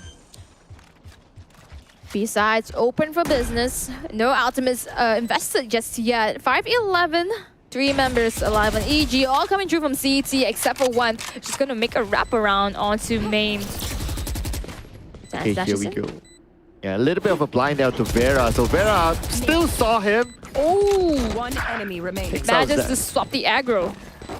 Looks like the pause is really working out for X10 now. Now there's only Arton left and exit frags, waiting for it. He's anticipating that someone will come by. And true enough, it's gonna be Egoist. Hello, my friend! He tried to check, but nonetheless, it's going to be X10's round. Yeah, a normal sacrifice, Egoist. Thank you for your service. Yeah, I mean, it's A-okay. I mean, he knows that someone's coming in from behind anyway, and there was nothing much that he can do. The round's definitely given towards X10. And it was a good call by X10 to go in for the buy, and because of that, they win the round. 6-11. 5 more rounds to go before they even up the score. Yep. This is truly deja vu. Even the other way around. It was brought to the side of X10 the last time, where it was 11-6, and then EG got it. Oh, Vera now getting punished. Oh, wait. As well with Styron playing the tag and Odin game. We saw how this was played out earlier, especially together with Riza and Crazy Guy. Can he do it for himself? I mean, the Odin play here shows a little bit of a calculated desperation. But anyway, it was a good one. Managed to get 2 now. But we still have the rest of X10 still active. And X10, the spike is still with them. As long as the spike's still with them, still alright. Still alright, but 3 members left alive. You do have Wayne though, so that's the silver lining here. You still have the smokes to play around about. Scattered. Gonna just reposition a little bit. And get the information here. Slow and steady. Ego's gonna pop the Llama bot as well as the Nanoswarm. He is well aware. Now gonna give the indication that X10 is gonna hit the side of A. Okay, the spike is in and Thames will be the one planting it. X10 managed to get what they want, and as well as the lockdown, but a double lockdown here by both sides. But this time Thames has the Hunter's Fury. Will use it to buy time. Probably a little bit early as no one's there. Egoist takes down Styron, even up the number of players on the battlefield. And right now, with the spike still ticking away, Enigma Gaming Are they going to come in or are they going to let this go? And it's going to be Ego is getting another one until Divine trades it back. Pop Flash revealing his position here. Molly gets thrown out. Wayne, last man standing, but after his initial shot onto the side of Ray, Divine manages to spot out his position. In time, yeah. Okay, yeah, that should be all right for them. And now it's going to be match point for Enigma Gaming. Divine. Pretty much the hero because he was the last man standing early on. And look at the amount of outs onto Enigma. They have everything to throw at X10. This is actually deja vu. It was the same the last round as well, with the full ultimates towards the match point. Oh, yeah. My goodness. How? That calculated. Well calculated. Enigma Gaming. They knew what to do. They knew it, and it's because it's that map pick, right? So that's why it's like, okay, it's kind of like sliding them, but Styron, we've seen that before. But this time, no one's taken out by the wallbang. Yep. Styron actually got so much value out of his initial wallbang in the previous rounds. Ray actually made his way to this cubby over here, and they don't check. It might be detrimental. Barbara going to firing Zan. Gonna open up so much here. Last one duelist. It's a Blade Storm versus a Blade Storm gameplay there. And Zan was the one that lost the Blade Storm fight. But here we go. This could be an opening for X10 to come in. The spike is still at B main. Going in, spike drop. Spike down B. Oh no, this is gonna be hard here. Wayne is kind of low as well, as Frey is there to keep an eye on it. Gonna run to the other side spot. He's blinded by the shorty. It's gonna be enough. Hunter Sphere is gonna be popped out as well. Gonna be utilized. Trying to find Wayne. He's stuck within the corner of 3, and suddenly Ego is last man standing. Nothing doesn't run with the nanoswarm being popped up. He is eager and adamant to be quiet as a mouse. Left. Yeah. Again, it's going to be Ego. He's always the last man. I think it's because like the strategy is that he's always behind. He's like always on the other side of the map. So that's why it's always him. No, I mean, that comes with good reason because they avoid him like the plague. Oh, to the right, to the right. Oh, okay. He was looking on the left when that happened. So looks like we're going to see game number 3. Oh, definitely. And we are going to none other than Lotus here. So let's go into the third round. Okay, Redco ain't happy. Wow. He's definitely not happy there, but I mean, I can understand why as well, right? I mean, it's a flip of what happened from round 1 and round 2 between the two teams. Yeah, definitely. And I think with that being said, it does go to show that XM and both EG have a fight to really make it out alive. Both of these teams are not very happy to lose either one of these maps, but now it comes down to the final one, and we're going to Lotus.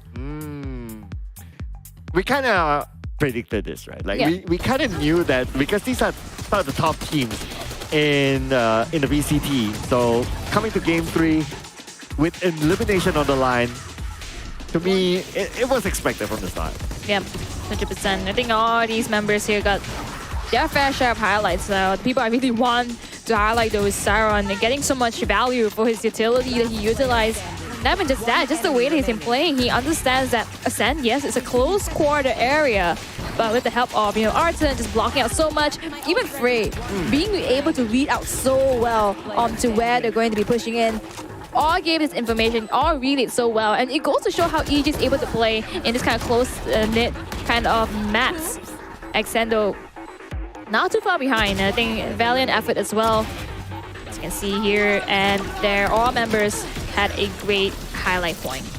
And if we were to make like a rough comparison between Vera as well as Zan, I feel that it's kind of close between the two of them. Oh yeah, definitely neck and neck. Yeah, really neck and neck. There were some fights that Zan won, there were some fights that Vera won, so really neck and neck. Even like, I think there were a couple of times where they were 1v1 with each other as well. And I think it's really like 50-50. But it just shows that these are the top players within the game. Yep. And I think in this particular map itself, Zan did not do as much, but that's because he's just getting picked up first. He's giving all this information for the rest of his teammates. So his KD may not be the greatest here, but Styron and I believe Arton themselves, they got a lot done from it. Ego is the clutch master, of course, saved a lot of rounds for his team, and Vera opened a lot of them. Yeah, even though his KD may not be the greatest, but if you gotta think about it, like the rest of Enigma Gaming pretty similar in terms of KD. Like, so it's kind of balanced across the team. So it just signals to you that everyone is just pulling their own weight. So, we take a look. 9 to 10. It's so close. Ooh. And then 7 out of the 10 post plants were successful. Whereas for X10, after the swap happened, just not enough for them. Clutches both as 1 apiece. And that is a send. Yeah, I guess, okay, right now, yes, Vera, I totally agree that he's the MVP for X10. Tyron MVP for EG. Honestly, if you ask me, I feel that there are a lot of MVP candidates for Enigma Gaming. Even like a Zan could be one of it. Even like a Divine could be one of it. I mean, we're talking about like contributions inside our game, right? With the utilities that they use as well. Yep. I think with that being said, though, I still have to agree that Styron is going to be the MVP, just because, like you said, you know, the contribution in terms of value, like the way he hugged around the Omen smoke when he was up in B site itself. Who would have thought that he was there actually playing the trigger discipline here?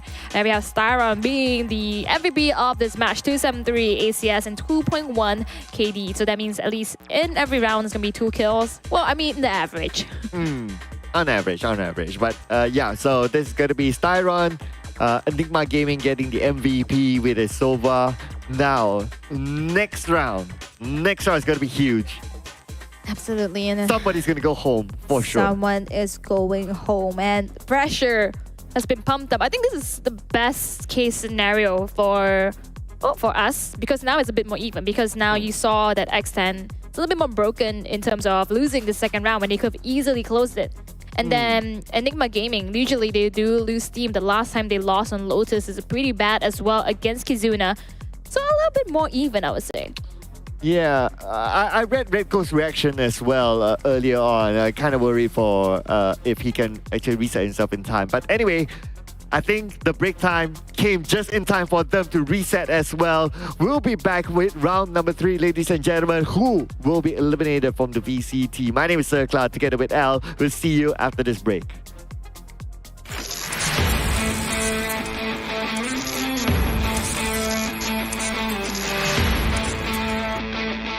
Hi everyone, my name is Titus. My in-game name is Styron. My role is the IGL and the main initiator, and I play for Enigma Gaming. I'm the IGL for Enigma Gaming because I'm very vocal and I'm good at solving problems, and also I'm good at coordinating the team together. One fun fact about our team is that we like to play unrated when we are done with practice, and we like to play each other's roles to know how it feels like be in each other's shoes, and most importantly, bond as a team. Enigma Gaming is an Indian organization founded in 2020. Enigma Gaming wanted to venture into other regions for a shot at ascension in the 2023 VCT circuit. And we were lucky enough to be picked up by them last year in December to compete under their banner. Our expectation for Split 2 is definitely to be the first to win all the other teams and make it to Ascension. In Split 1, we lost to LVR, X10 and Bleed. However, in Split 2, all 3 of the teams made roster changes, and I believe that we do not need any roster changes to beat them, and I'm not afraid of any other teams in Split 2. My name is Ingram, my IGN is Frey, and I play for Team Enigma. I'm the sentinel of the team. Styron sounds like an elephant before matches because his nose is always blocked and he has to clear it, and it's really funny to hear it. I've known Nathan since 2018 and we know each other very well, and I think it helps a lot in a team environment game such like this. Probably not from any other region, but I want to go against Bikini Bottom Prata House because they are our friends, and I think it will be pretty good. Hello, my name is Arsen. I'm the controller player from Enigma Gaming. He's actually a very funny person if you know him out of game. Like when we watch Twitch and stuff, he likes to crack really funny jokes. We like to play unrated together and try different agents and just have fun and throw around in general. Hello, my name is Dan. I'm from Malaysia and I'm currently playing Duelist for Enigma Gaming. Fun fact about Divine is he's one of the sharpest players I know, but one of his few flaws is definitely how he keeps flashing me during matches, and that annoys me a lot. Being the best jet in the world. Hello everyone, I'm Divine from Singapore and I'm representing Enigma Gaming. I am the flex player for the team, so I'll be playing a variety of agents. I think Zen has an introverted personality in real life, but then once he's comfortable, he can be pretty humorous. However, in the game, Zen is a completely different person. He's just an absolute monster and he will just like destroy everyone. I believe Fancy United from Vietnam will make it into Ascension as they have a very unique playstyle and they are incredibly sharp. I think MITH from Thailand will also make it to Ascension as they are very consistent and they make very little mistakes.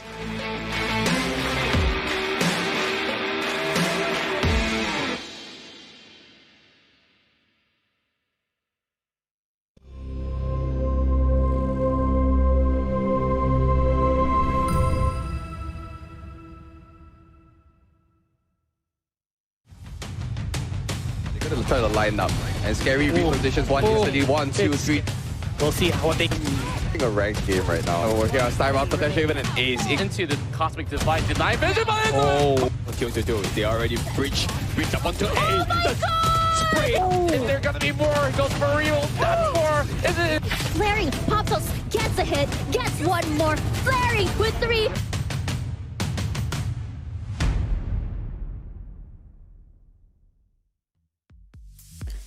It's been a long while, a very long series as well as tournament for them, but one of these teams has to unfortunately say goodbye after this playoffs. Lemonade here together with Sir Cloud, and we are here, of course, with Riot Games, One Esports, TGC, and Astro Arena watching from channel number 2. Yes, wherever you're watching, thank you so much for being with us. We truly appreciate you supporting the show as well, and hope you can continue to support the show until whenever, and who knows, one day we might have a live show with live audiences, and that's where we'll see L dressed up.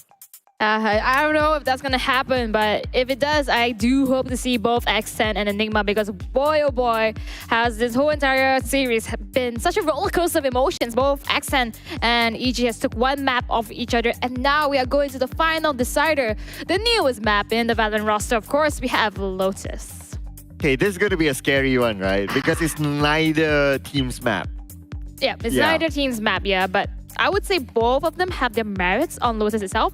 X10 having Lotus be the map that they took off of Bleed the last time round in the playoffs. And then EG, they have been able to play on Lotus before, but not as good. But I would say the fighting spirit, the adrenaline kicks in. We have to acknowledge that, guys. Yeah, we have to. I mean, before we went into the break, we saw the camera view of some of the players. I noticed that Rico is like, okay, he slapped the camera away. He's like, okay, nah, I'm not in the mood for it. Don't look at me.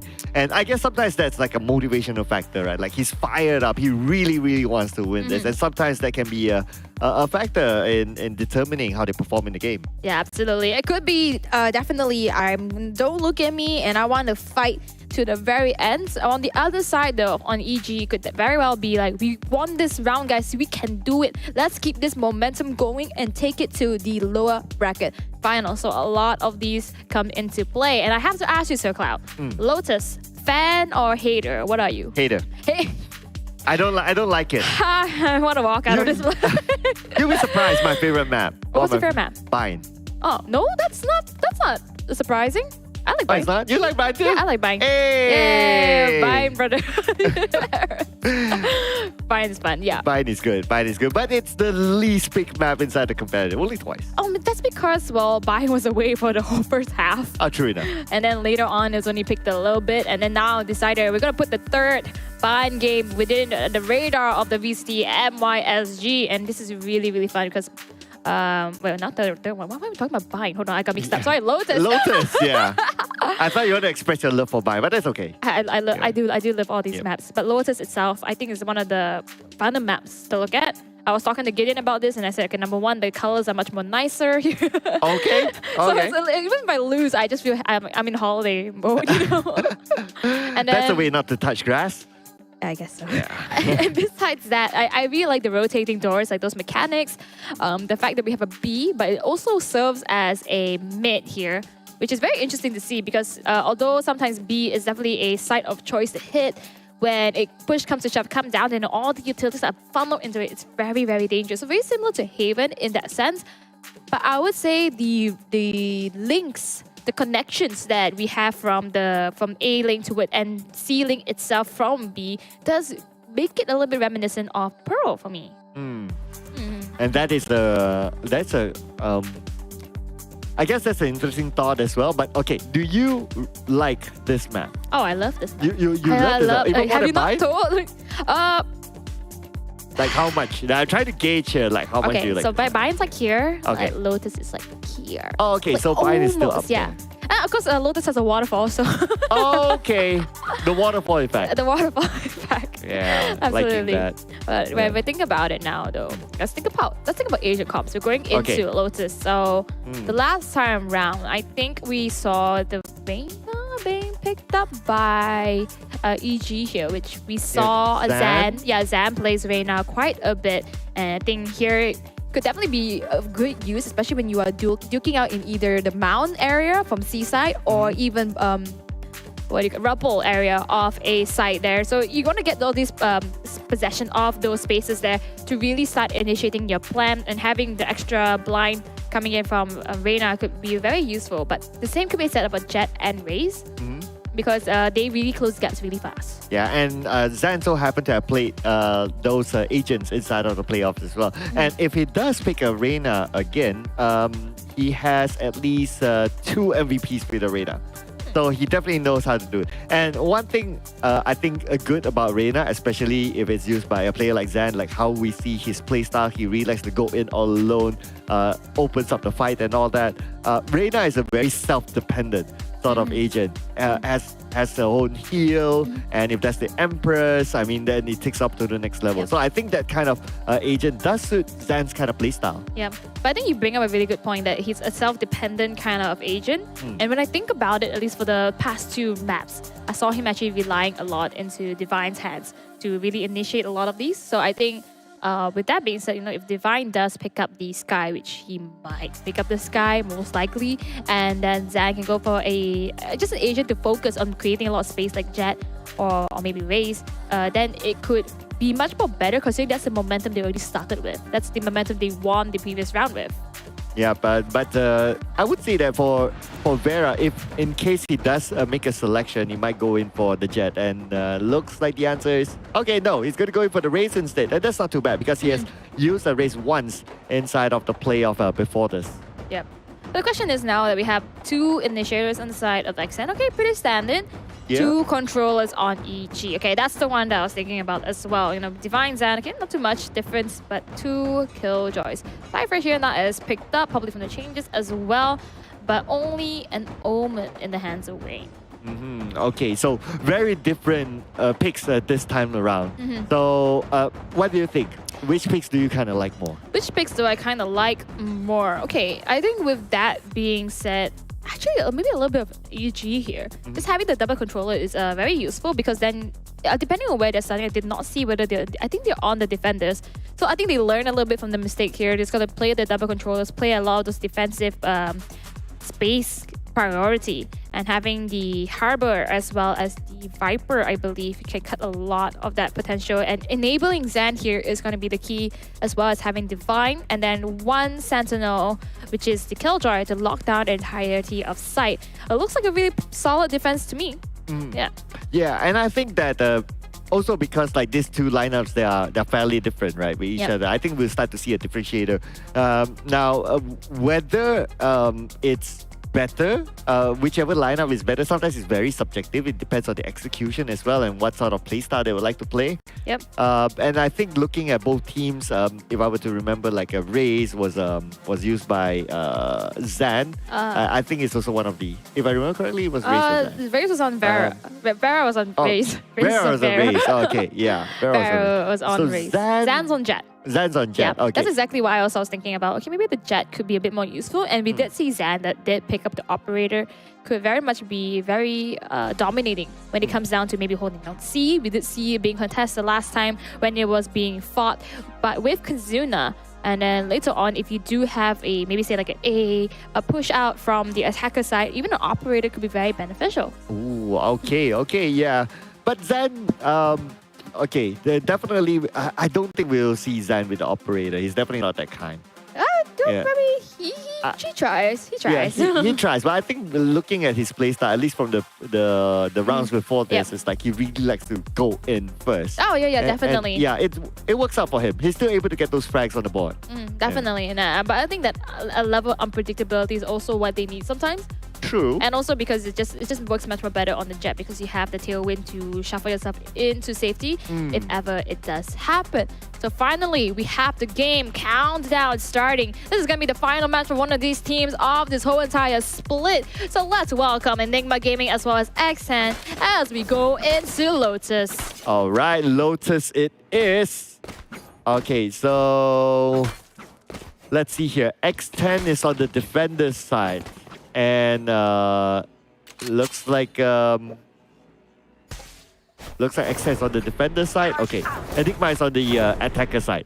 Yep. All right, that's cool.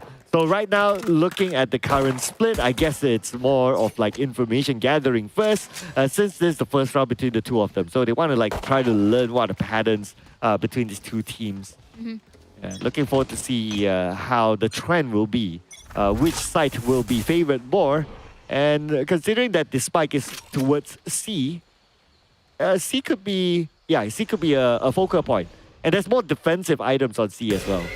Yeah, the thing is, right, when you have the Viper as well as the Killjoy playing around C, it's almost extremely difficult to make a breakthrough. And Reiko's the one playing the...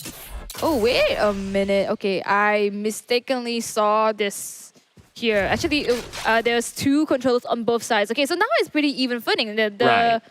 picked on earlier actually did not come through, so there was no raise. It's almost a mirror matchup here. It's just the Harbor defense with the Omen. And now up into C. Styron's going to find Reiko. Okay, here we go. As usual, Zan will open up the fight, takes out Egoist in the process. And now Zan's been healed by his teammates. Back onto 100 health. And now the plan will happen here. Advantage will be given towards Enigma. And pressure onto X10 to take it home. Dexon does have members and units in place here. Waterfall as well as the backside. Here. We do have a strength race. Trying to wrap around. Oh, it does go for the fight. And now only one left. But we have the wraparound coming through from Bray.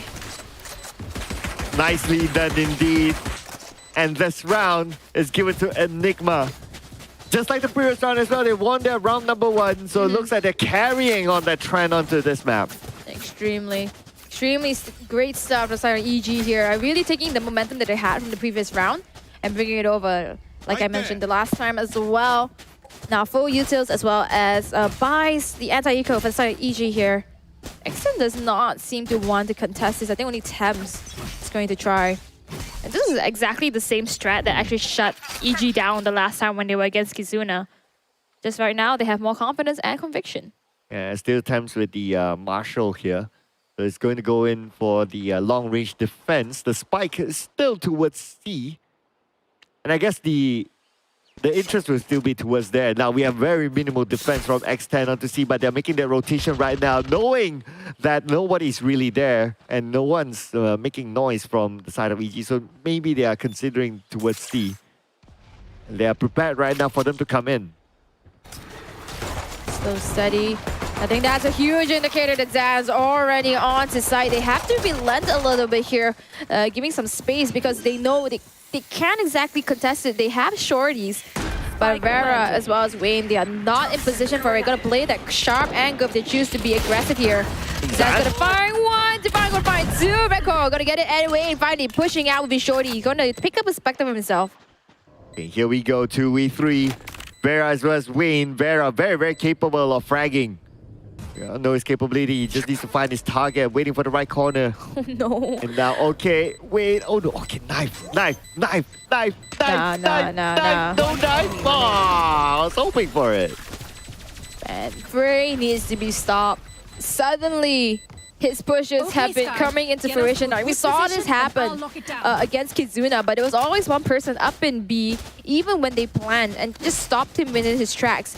Oh, the only times when it did happen and actually worked out was when Frey actually does wrap around, and now we're seeing it really being a huge punishment to the side of X10 for not watching the 6. Yeah, and I guess X10 as well, they kind of left C entirely at some point. So that was an opening for Enigma Gaming. The moment that they went there, then they kind of like looked at, oh, hey, actually nobody is here, or X10 is just a little bit too far away to defend that area. So the advantage was taken by EG. Yep. Now X10 with the guns, forcing EG to play a little bit of that scouting game. Frey does have the Vandal here, of course. That's thanks to the picks that he got from the first 2 rounds.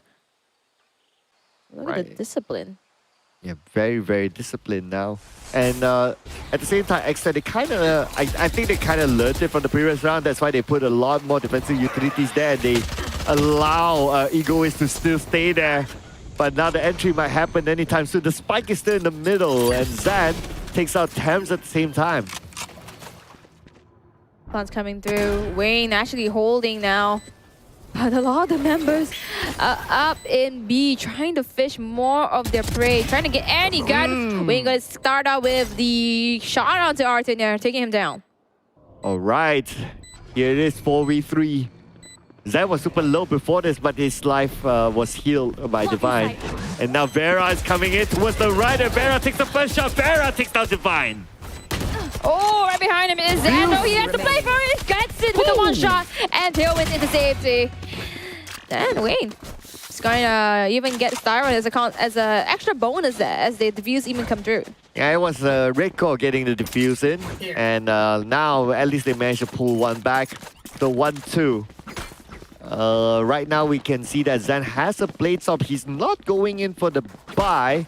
So it's going to be a Blade Storm gameplay from Zan this time around. Blade Storm Reckoning is available. With that being said, I think C or A is the best place of contestation if you're going to use that ability here. C is the best one so far, and I think they realize that that's their best hit. Don't think was broken, like you mentioned earlier. But they have to get this initial pick though. Okay, still the same strategy coming in from X10, whereby all the defensive utilities from Egoist is still on the C site. The spike is still behind though, so they're leaving it open in case they want to make that rotation later on. Unless maybe if Zan can get a couple of frags, then we'll see the rotation coming for Frey and hit towards C. But for now, everyone's just trying to get as much information as possible. Obviously, right now, X10 knows that Enigma Gaming has interest onto C. Could just be a fluke though, considering it was Zan that scouted it out. Vera as well as Egoist, they are not budging. Wayne though is going to find Frey. Just shifting a little bit up in A. Oh, the Vera's going to find Styron as well. 2 members already down. Zan has to make a breakthrough. He gets Red Co. It's 3 HP. Look at the Reckoning just destroying so much of them. Vera's going to find Zan though. Now just 2 members left on EG.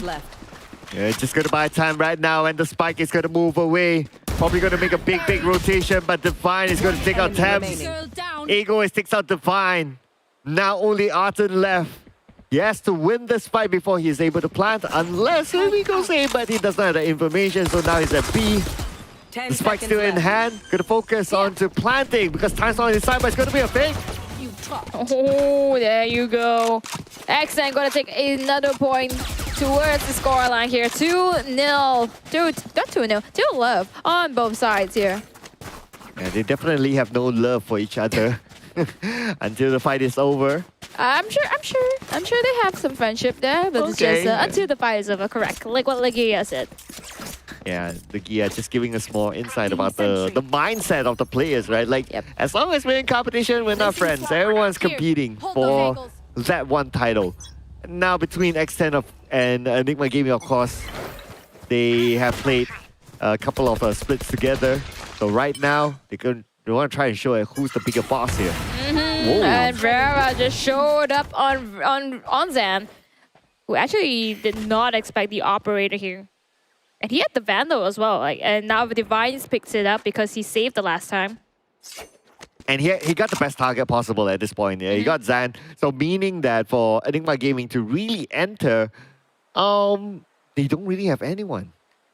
Yep, they do have some smoke still. It's going to block some visibility. But if you're just hovering around those fake covers, then the retake is absolutely fast. Even the contesting of site could be very much doable for the side of Extend. Yeah, I guess Extend right now, they do have a good advantage. And the fact that they got Zan is perfect for now. And this is where Enigma Gaming decided to think like, okay, what are we going to do right now? We don't have someone who has the highest mobility to really enter. And they're really dependent on Zan to really do that for them. Well, they did block the visibility, but Vera knows exactly where to look. Divine gets taken down. He tries to re-peek and take Vera down himself, but unfortunately only tagged him down to 75 HP. All right, here we go. There's still forced to go in. And now Vera gets another one. It's going to be a clean win, a flawless victory for X10. And for the first time, we see X10 overtaking Enigma Gaming. In fact, if we kind of think about it, it's the first time in the 2 rounds that we have seen that a team has overtaken each other. That is going to give Vera not only the lead on the KD board, but also the Blade Storm. Ooh. But now they're expecting Vera to have the operator. I think they're actually reading pretty well here because you can see that Styron may be actually fishing out information up in A site, whereas Vera is actually holding D. Yeah, definitely won't use the Blade Storm for now. So it'll be pretty happy with the operator that he has in hand. Wayne is putting out warning shots onto the other side and a lot of defensive utilities on C still. We still have the spike behind, so it's going to be a similar strat for EG. Oh, Frey trying to play with fire here, throwing out a nanoswarm, giving out sound cues. Okay. Oh, he's not gonna go! Oh, the timing that just stands still, and Vera finds an easy target. Now that just gives the firing gunshot that Zan needs to make something happen. Styron comes in with the reinforcements, and it's going to be ability after ability, but Zan already makes so much space for his teammates. Yeah, that's what happens if you leave Zan still alive. He's able to make those kind of plays. Oh, but no, okay, maybe I spoke too soon. He made the space, but not for his teammates. Because then the retake suddenly came in so quick. Now it's divided into half. Oh, look at this. It is clear, but Styron is there. Zan is there as well. Arthur will go in for the plan. It's going to red go against the world. You know what? Zan actually made the space because he pushed all the way to the back and then allowed the distraction to come through from the side of X10. And suddenly the U-turn from the link itself, from B link itself, onto A was what EG decided to do. So it's all these mind games here. Redco's the last one. He was the first to go the last time round. Can he clutch this? Yeah. I guess that's also why it's important to keep Zan alive early on and let him make his first move. Yep. Once he makes his first move, then everyone else can follow. So taking out Zan, if X10 is able to get it, just like how Vera did it previously, then they would have a huge advantage against Enigma. Yep. Going 3 love on both sides. Viper's Pit available for Styron here, and it's very extremely hard to read into EG's movements. This is the last time we saw them trying into A site. That was hugely punished by Vera, but they always commonly try C. You never thought they're gonna run into roof from waterfall and then towards the other side. They're gonna actually the U-turn all the way into B and then went into link and then the back of site. So it's so unpredictable. This wild cardness that EG has. I guess today's theme is all about waterfalls, eh? Looks like Wayne is going to open it up. He's going to get on the Styron.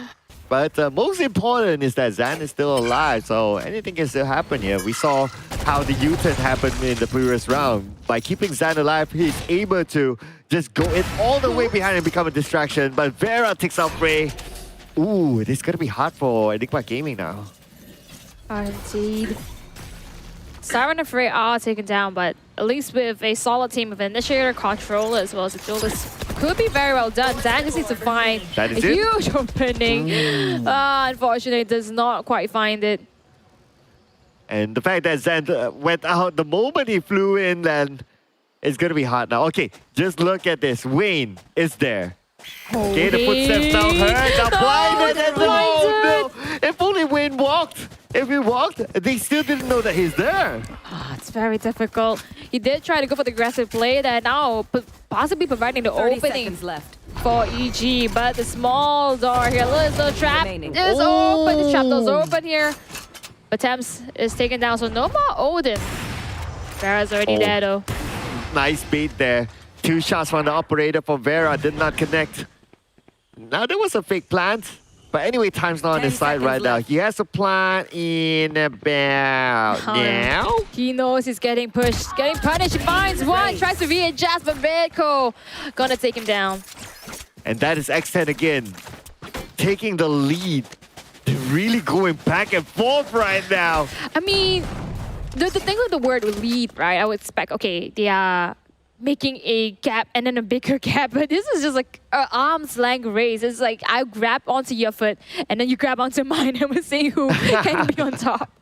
I'm imagining that happening literally. I think my gaming calling out for a timeout. And if we look at it, right, like they're almost at full utility. Zan and Frey only needs 1 frag and they have everything by then. I guess the next round, they can't go in for an all-out buy just yet. So maybe they'll be saving it for the following round. Probably half buy here. Yeah, half buy most. Noting the fact that Divine does have the creds of the initial skirmishes that he got.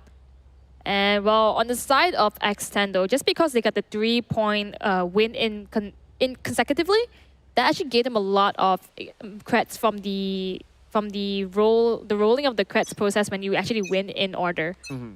Yep. However, Vera, well, obviously X10 they don't really need to buy, so their creds are safe. But Vera still has an operator, and I think that is one of the bigger factors right now, especially with the round that Enigma Gaming needs to go in for a eco/half buy.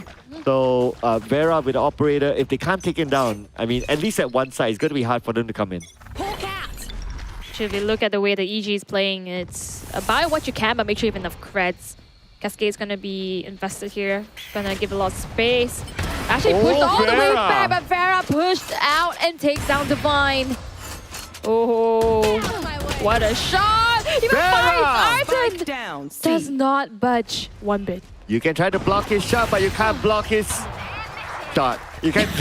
Okay, I was about to say that you can try to block his side, but you can't block his shot. But anyway, so right now a little bit of a trade back as Egoist takes out Zan.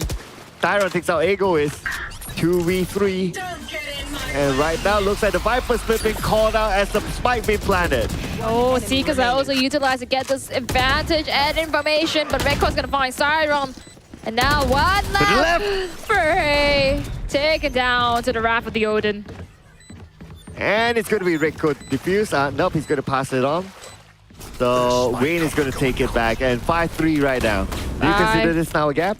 Oh yeah, now I consider this a lead. Yeah. Yeah, now this feels like it. Yeah, now this feels like a lead. I think really well done there. And Thames also using the Seekers at the right time. Regardless of the Viper's Pit being popped up by Styron, they know that C-side is such a close quarters area that they have to just check it around. And with having the Seekers give so much information out of it, of course, MVP of that round, Vera, getting all those picks, did not budge whatsoever, even at Arton. Absolutely. And he still has the operator in hand. And it just shows how important for him to hold down those angles to either stall time or just get frags as Enigma Gaming tries to go in. This could be the best thing ever or again a punishment for trying the same thing.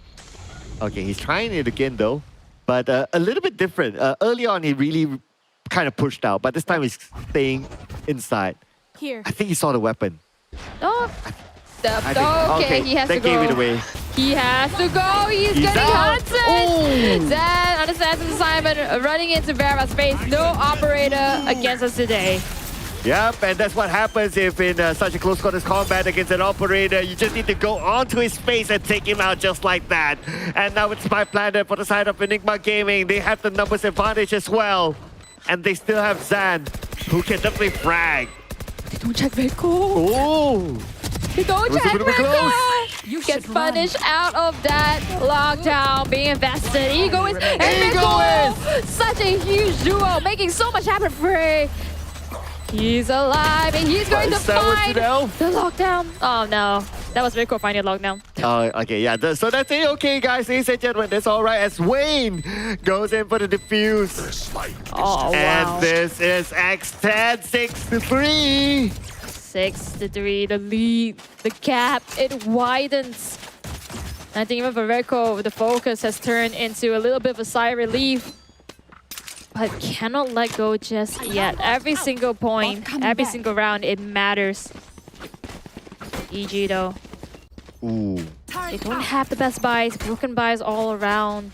They already used their first timeout, so unable to recuperate. And you gotta think about it, Enigma Gaming used a lot of their ults earlier on as well. So now they're pretty much back to like square. And if they lose this round, that is going to be a big eco round for them.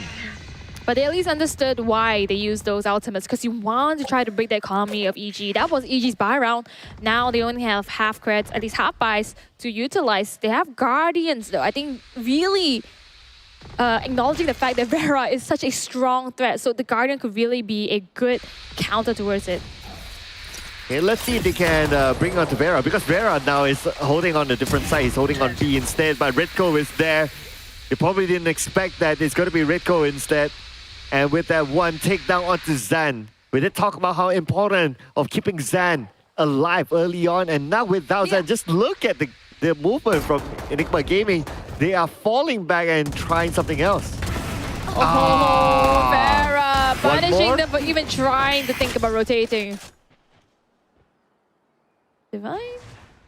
Are you going to bite the bait? Is he? Nah. Yeah, because he already knows that there's an operator there. So if he still goes in for the peak, then, well, it's going to be something that we can discuss further. But the fact that it's not. So much punishment. Yeah. When you have hesitation coming in from EG here. Very, very difficult. An uphill battle indeed. 7-3. Did we just rotate? I'm sorry. The score line has been incredibly close. Both of the maps actually has been repeated in terms of the score line. And I think it goes to show how both of these teams are good at what they do. But it's the momentum and momentum they need to build in terms of creds and in terms of really getting those rounds within their hands. X10 is doing that really well this time around. Oh, a little bit of a switch of weapon here. So Vera is passing on his operator to Thames instead.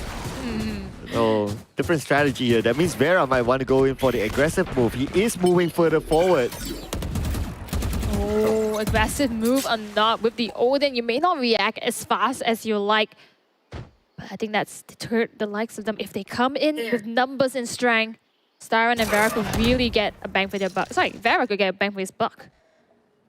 Okay, so he swapped it back. So now he's with the operator. Vera's with the operator. So the Odin is on to Thames. And with that being said, Enigma Gaming, they're playing this a little bit slow. Gotta be careful of Seaside Egoist is there to defend.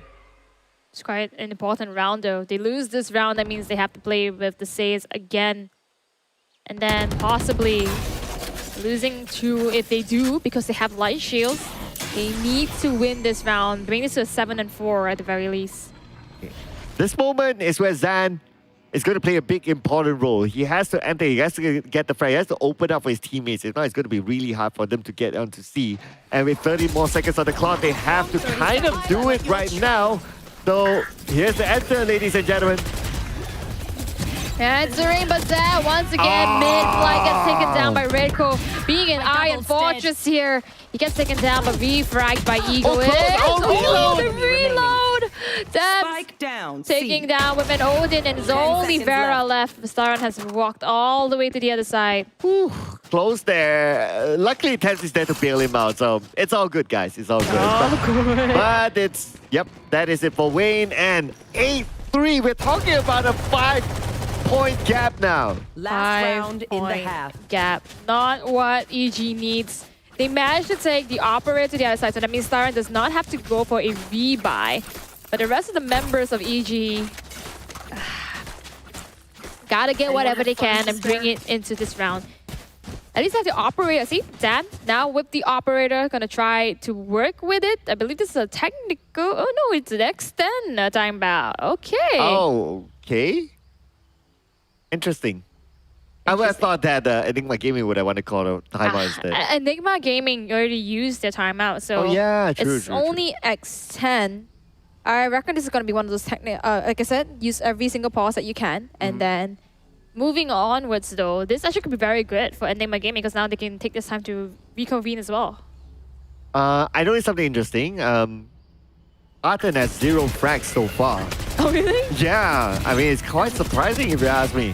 Ah, okay. Yeah. With that said though, I do need to take a look at his assists to really look at how it's been going. I see. Okay, so 0, 9, and 4. And it's very difficult, okay, because I don't blame him. When creds are not going into the momentum that you want, as a harbor, it's very expensive.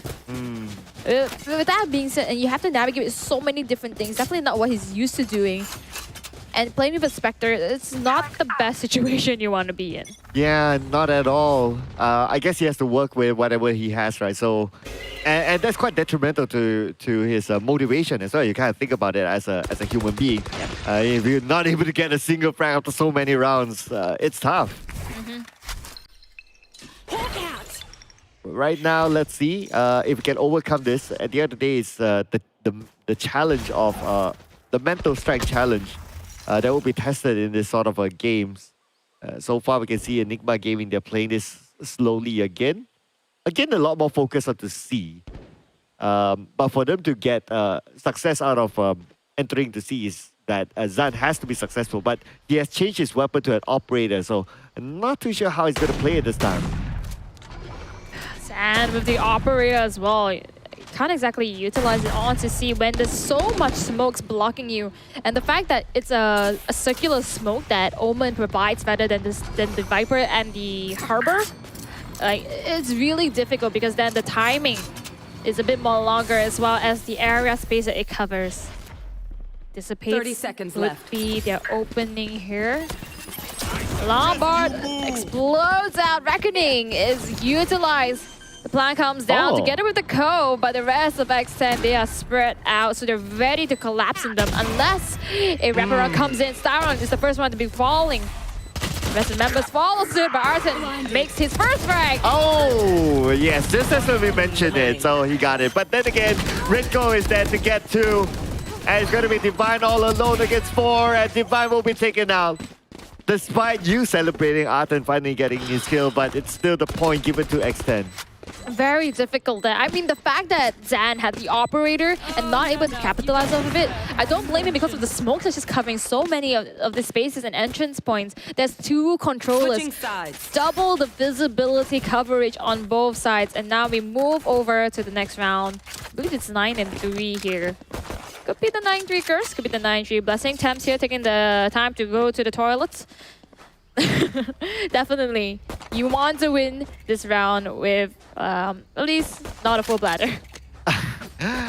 Yeah, I know how it feels like. But looks like, yeah, okay, one of them left. But I think we should have enough time. Yeah, should have enough time. It's still a minute and a half plus a few more seconds after that as well. But let's release out the best moments from the first half. So the first half started off like with EG having a little bit advantage, and there was a bit of a back and forth until X10 starts to get that one win. I think it was like a 3-2 or a 3-2 win, and then it just went all the way. Yeah, and then you started calling it a lead, and then I doubted you, and I guess that's the caster curve that you need. Everybody suddenly came online.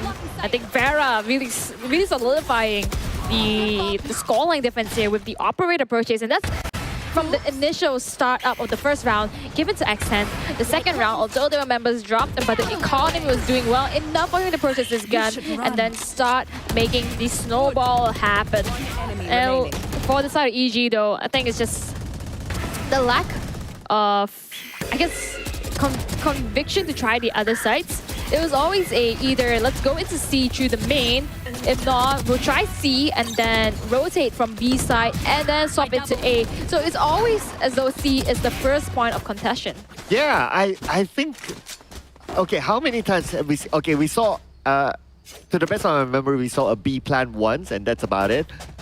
A maybe even like once at most. and everything else was on C. So at some point, it became like kind of predictable of what Enigma Gaming was trying to do. And I guess that's how Extend kind of countered it. Yeah, that's the thing, right? Because like when we saw EG against Kizuna, it was almost as though it's a repeat of what has happened, because we saw them time and time after again try C, and Zan, after he gets shut off and when it's predictable where he's going to be pushing out and gets punished, suddenly it seems to be just gloom and doom for the side of EG to even try to make the entry. Yeah, so, and speaking about entry, right? Previously we talked about like how Zan is important as the entry, and without him we can see how Enigma Gaming really struggles to get into the site. Now we're going to switch sides, and I think Vera this time around is going to have a similar role. So keeping Vera alive early is important for Extend. But look at this though, I like the read here. I think they realize that EG is going to be aggressive because that's the playstyle they're very comfortable with. You see, they're already, you have the controller, you have the initiator and the duelist doing the wraparound. They're going to try for the B, knowing there's only an alarm bot blocking that. With that being said though, the collapse is in order. And Extend and Enigma Gaming is going in for the wraparound though. Zan gives Wayne a surprise from the back, but also gives information to the rest of Extend that someone's there. Now the snake bite. Just to buy time, Vera takes out Divine, evening up the odds again. And now they're going to come in from multiple angles. Oh no. Okay. Oh, here we have the walls coming down, but Ego is going to find two together with Thames. Arton's finding Thames in return. The defuse is trying to come in, but it's very, very difficult. The attackers win this, and suddenly the light is slowly dimming in EG's journey, but I'm sure they're going to have to force this. Are they going to force this? No, I think they can still let this one go. Are they going to go? Oh, okay. Yep, they forced it. They are forcing it. All right. It's just so close at this point. It's 10-3. You do not want to give any more points to the side of Extend. It's only 2 points away to match point, and then 3 more points away to end their whole entire journey. They need every single variable that could put this towards their favor. Oh man, this is nerve-wracking right now, especially if you're an Enigma fan. That means this round they have to do it. If not, the next round, economy-wise, is going to be devastating for them. And now Zan is the first one to be taken out by Vera. Oh no, paranoia so huge. Divine forced to run all the way to the back using the counter flow. Divine's going to find his counterpart. He is heavily damage though. Oh man, but he cuts it out in the nick of time. Wayne finishing up the job here. Together with Egoist. Unable to put the spike down, so not yet, but he heard all the sound cues. Here we go, 2v2. Can Wayne do it? Styra takes out Wayne! And it is Enigma Gaming winning the round that they needed to! Absolutely. Hope is still alive, and that all started when Divine played every single ability within his arsenal, taking it down. Oh my goodness. Okay. Divine here, definitely the MVP of Enigma, regardless of whatever the scoreline has become, unless, you know, one of them starts getting their gears turned really fast and we go into a comeback out of it just because of one other person. But I think Divine has played such a spectacular game so far. It was a great showing there by Divine. He definitely threw everything, including the kitchen sink against opponent. Vera, wow! Nice headshot onto Zan, and again, it's Zan taken out. Zan taken out. Oh, the punishment is huge. The moment you try to play a little bit more space, you look a little bit more upfront, Extend, they understand that and they take you down. Okay, here we go without Zan. Now, the good news at least is that they're on the defender side. So the one that needs to make the entry is Extend. So as long as Vera is still alive, Extend will be A-okay. But Extend with the Marshal right now, not going to make the big moves yet at least. But now they're still going to go in onto A. All right, got information. It's all clear to plan. Plans coming down. Door as well. Just playing around with it. They have no idea where they could be. All the members of EG coming in from the CT side of it. Divine here gonna be together with Arton. Gonna coordinate those abilities and try to link them together. But playing around the cascade has been one of Extend's best abilities so far. Up in the bomb is Vera though, trying to be a sneaky deaky, but he gets punished for it. Okay, there you go. Speaking of being sneaky, it's gonna be Styra being sneaky. And it is Enigma Gaming not giving up just yet. Absolutely, 100%. 10-5. Suddenly the gap is being closed even further. They need to keep this momentum coming, even if they have to work with it. Here we go. Enigma Gaming winning 2 rounds back to back. If they win the next one, they're going to force X10 to be on the eco side. And that could give them another round. And the gap would be closer by then. The only issue is that in the previous round, they did lose a myriad of the members. So now 3 of them have to go for the rebuy. And it's not looking as well because you see the Divine, as well as Zen, and even Arton. They can't afford themselves some full buys. Frey himself, I think all of his utilities are down. He doesn't even have any nanos. Oh yeah, he does have nanos. He puts everything down to B side. I think really trying to solidify that. Yeah, I guess because like coming through the mid is a little bit more versatile from the mid. You can pretty much go to the A, go to A or go to C easier from there. So they want to lock down the area that has the easiest entry, pretty much the easiest entry for X10. And for X10 on the other hand, looks like they're interested in C, but they need to get breakfast. Vera taking a page off of Zan's book. It's gonna find Divine, but 2 members of Enigma, Frey as well as Star, gonna punish them real quick. Okay, here we go, 3v4. Enigma Gaming having the slight advantage here. Zan is still alive, and Enigma Gaming, they don't really need Zan if they can still win this fight with other players actually stepping it up. 10-6? 10-6. Wow. Do I smell a comeback? Do you smell a comeback? I smell burgers. We're hungry, guys. This is a long cast. Oh, man. The comeback, though, the possibility, it's definitely possible. Considering now XN has to go for saves. They have been showing a lot of 50 rounds, though. I do have to admit that.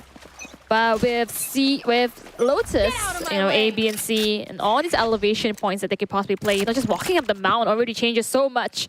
And Zan, as well as Divine, they understand that, knowing that they cannot go for the full buy, it's gonna have to go for those Sheriff save buys. Yeah, some ambition there by Enigma Gaming wanting to go for the backside because they know that they have the weapons advantage. So right now they're gonna use that. Oh, but look at this. They are turning back. X10.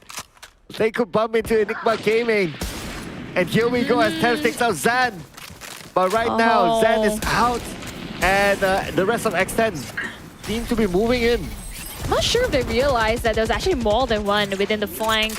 But regardless of that, they already made their way onto the site. Give so much indication of where they are. Arthur's going to find Vera. No guns, rifles actually picked up from X10 just yet. Divine's gonna start with Egoist from the back with the flank. Almost close. Just aligning himself to the headshot. Wayne's gonna find one more with the Sheriff. Make that 2. But that's all he's gonna get. Wow. Okay. 7-10 now. 7-10. This is insane. Insane indeed. And with that being said, though, the best thing that X10 has done is take 3 members off of EG. So really trying to damage their economy as much as they can. Although they are winning, the timeout is getting called by X10. They recognize that this is going to be the most important round to continue their lead right now. They do have the Viper's Pit. They also have the Wayne with from the shadows. So it could be definitely utilized. Staram themselves has another Viper's Pit, and Frey has the lockdown. This is really good for the defenders as well. Yeah, especially doing the post plan. And in fact, if they want to do it, make an entry, they can use that as well as an offensive lockdown. So there's a lot of options on how you want to play this with that kind of scenario as well. I wonder what Vera is going to go for at this point. Is he going to go for an operator?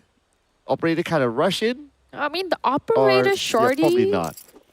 I don't think he has the crits to afford it just yet. Yeah, it's not. Yeah, not just not yet. Enough, yes. Perhaps after they win this round, if they do, then really want to double down, get the operator. But it's also very risky considering that their crits has not been solidified just yet. You know, they haven't opened the fixed deposits. Oh, is he going in for a full save here? Looks like... Nah, yeah, okay, there you go. There you go. Phantom in hand. Phantom in hand actually does not purchase the full shields. Very interesting here. He's saving up for something, not too sure about that, but let's see what happens. An operator, perhaps? For the next round? Yeah, maybe. Maybe indeed. I think really trying to double down on it. No, area of contention seems to be the mid side and to be Zed! Misses his operator! And that's why you said Zed doesn't seem to be that kind of guy because he does much more better with the rifle. Now that gives so much opening towards B. Redco. Ego is making a beeline through the trapdoor. Doesn't matter if you threw every utility down. They already claimed it, but Frey is ready. Up and upper. Okay, with Vera down right now, this could be a better opening. Oh, Frey! But his health is only like, what, 10? 10, and the lockdown is pushing him out. Yeah, a simple spray onto him will take him down. And plus, it's 2 Phantoms, so spray is the name of the game for Phantoms. Gonna be hard for Frey here to go in. I mean, I think this round is definitely going to be X10, no doubt. Yeah, there you go. There you go. 11-7. 3 members of XM being taken out. It's really a push or pull. This stalemate has been going on for so long now. But the only thing Enigma Gaming has to worry about, which they are with this timeout, is that when X10 grabs a win back, they start running. Okay. The timeout that is needed to try to break that sort of motivation for X10 right now for Enigma Gaming. So at this point, we can see that X10, obviously, because of that win, they can pretty much buy anything they want to a certain extent. Enigma Gaming, on the other hand, oof, this is a round. They're definitely still going for the buy, for sure. Absolutely. Yeah. They have to try at this current point. This is going to be very difficult for both sides because once one loss comes within their radar, it's this much closer for any of them, for the side of the winning team to actually continue with that win streak.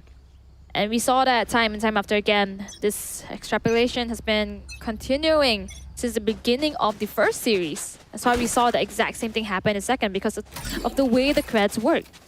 It really goes to show how close both these teams are.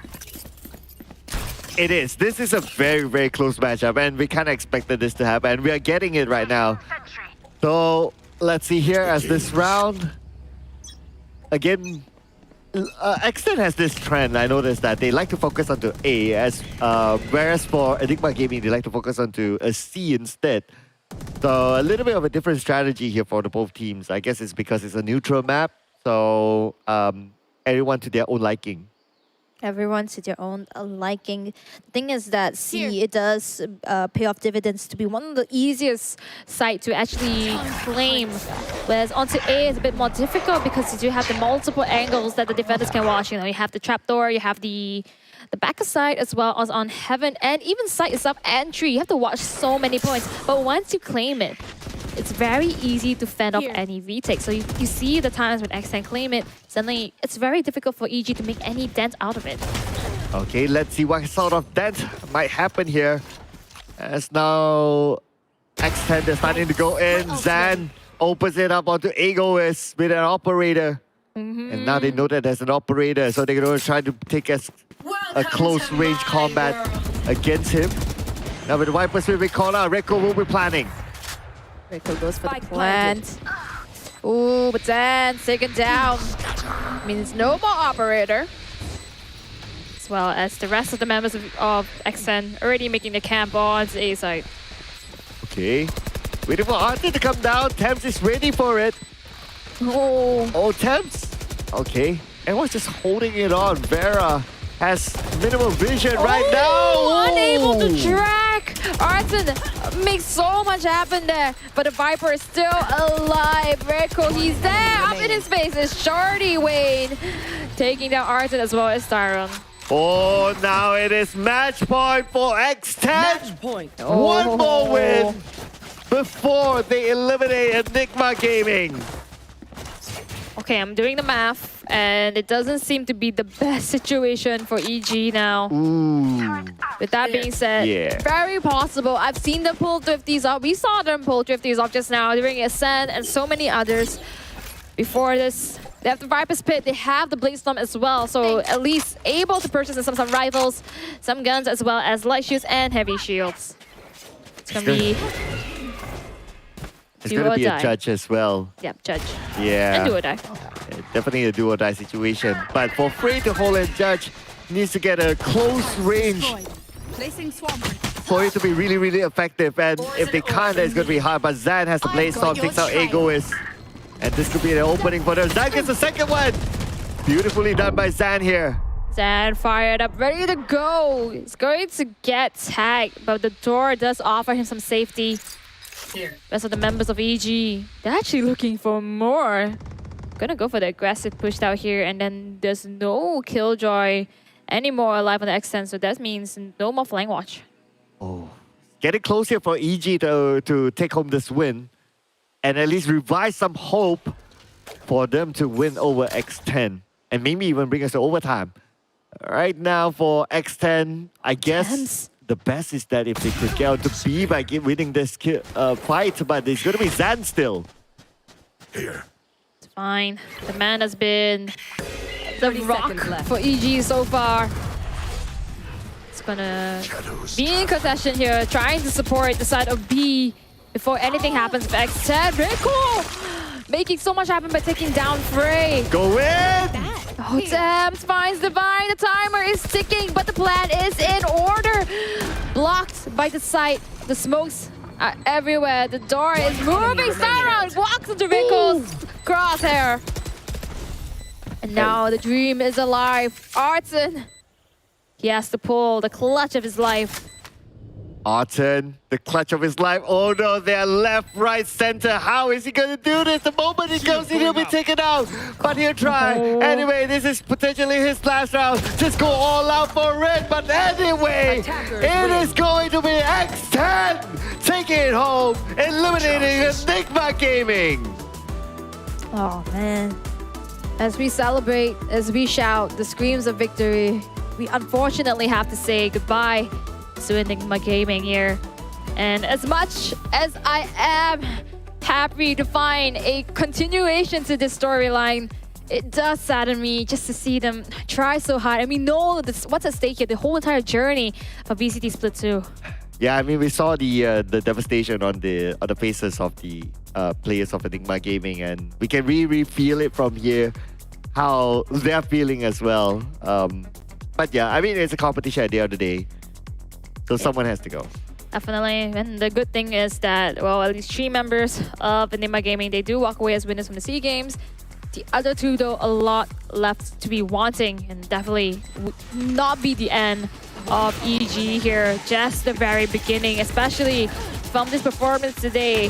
The 2 for nail fight that they put up against X10, and I have to commend Divine as well as the likes of Wayne. I think they really did so much. A lot of people like to highlight, you know, the duelists, and yes, we saw amazing plays from Varel, such as this, who really popped off with the operator. I have to give him credit as well. But I think Wayne has a lot of clutch moments as for a controller to bring onto the table that has been invaluable for the likes of X10. Yeah, I totally agree with that Wayne. I guess throughout the 3 series that we have seen, Wayne has been very, very consistent, if you gotta think about it. And he definitely has popped out in many, many situations as well. And let's not forget as well, there are some stats that couldn't be told, is that how he uses utilities. Yep, that's the thing, right?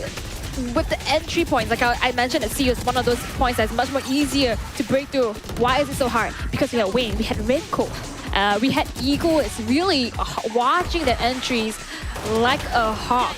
The only times where EG was actually able to make a breakthrough was up when they actually U-turn into B, so really playing the unpredictability. But when X10 is expecting it, it's almost this iron brick wall that EG cannot break through. Yeah, but it was a good quality round. I mean, for Enigma Gaming, they have shown a lot of fight as well. We've seen that, especially during the first half, whenever Zan is still alive, it's very, very important to keep it. And whenever he's alive, especially during the early stages of a round, he's able to pull in those insane entries. He's able to go all the way back to take down who's there. And it's still a very good performance. Absolutely. With that, you can even see the ending screen, how Tam celebrated off of it.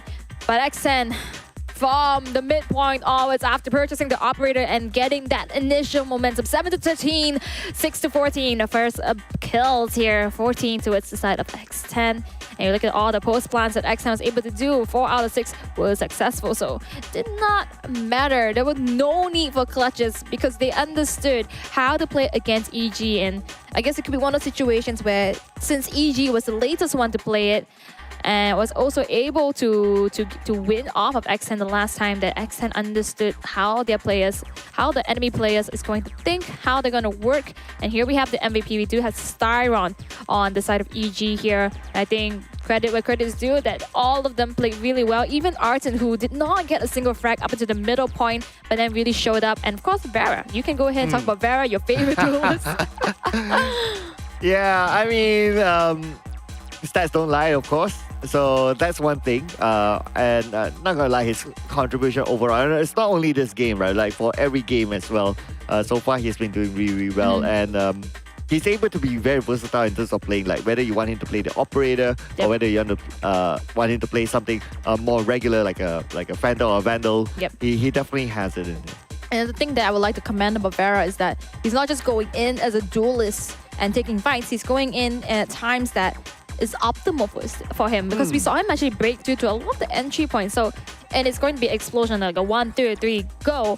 Obviously, people are expecting it and they're ready to hold you off, like how X10 was ready to receive Zan within their grasp. But Vera understands how to utilize all his abilities, as well as Tailwind and the Cloudburst, as well as play with his team. The coordination, the step-by-step together with his teammates has made it so enabling for his team to go in. Yeah, and also if we were to make a comparison between Vera as well as Zan, actually their playstyles are fairly different. Yep. Like Zan, he's like the all-in kind of guy. Right? Yes. And that's nothing wrong with that because he opens up the play for his team. Whereas for Vera, he's more of like, okay, I'll hold it on and see what happens before he does his own stuff. And no, that's the thing, that's not right? bad too. Yeah, I think towards the end, Zen actually understands that because we saw him actually scout out XC, taking down the Alamo bot as well as the Nano Swarm. But other times, and I have to commend XM for this because the Fortress was so well thought out. You know, you put an Alamo bot and then the Nano. So even if Zan makes a breakthrough, the rest of his teammates cannot follow up. So even if he does get a kill, then we have to deal with him. The rest of the members has to either go through the whole entire minefield. If not, they cannot touch him one bit. Yeah, so with that being said, right, because of his playstyle, he can overcome whatever traps that's been laid out for him. But anyway, we're going to talk with one of our top performers today, and of course, going to be MVP, Vera. Let's go. Hello. Hello, how are you feeling? Good? Feeling good. Good. And tired also. So, Cloud, you want to start and open this first? Yeah, I want to say that you're amazing. I love you. Please sign my shirt. But jokes aside, right? So congratulations for winning and congratulations for being the MVP as well. Give us your thoughts. It's been a long 3 games. Honestly, I didn't expect myself to do quite decently on defense on Lotus. Like, I definitely hit some shots that I wouldn't usually hit with the op at defense on Lotus. So I'm like quite happy of my performance today. Yeah. And my teammates' performance, of course, because like without my teammates, I think we will not win lah. So I think they did well. Also, everyone did well. Absolutely, and I think you need to give yourself credit where credit is due. You said you called yourself decent shots. I think you did really well today. So just a sigh of relief, just pat yourself in the back. But I have one question though, is that after the second round where Enigma Gaming came back, after the second map where Enigma Gaming came back and took that map, I saw that morale wasn't really good. What were you feeling at that time, and how was your team feeling? Well, we were kind of stressed, honestly. we were all like tilted and stuff, but I think we managed to pull ourselves together and play normally again for the third map. Yeah, that's about it. Yeah, because I think we saw the reaction as well. Like Rico after that round, he kind of like pushed away his camera, showing a lot of frustration after that loss. Oh right? yeah, But, yeah. like, He was definitely not very happy lah of the results. Yep. Okay, so I think there are some things that like players out there could learn from players, very experienced, good players like you guys. So how did you guys, or what did you guys say to each other between game 2 and game 3 that made you come back to focus? Honestly, before game 3 start, I told my team to stretch. Like really, like I told them take deep breath and like stretch the arm and stuff, like get the stiffness out, you know. Yeah, so everyone can be hitting their shots normally. Wow. Definitely, I'm gonna take that advice as well into my ranked and unranked games. Stretch.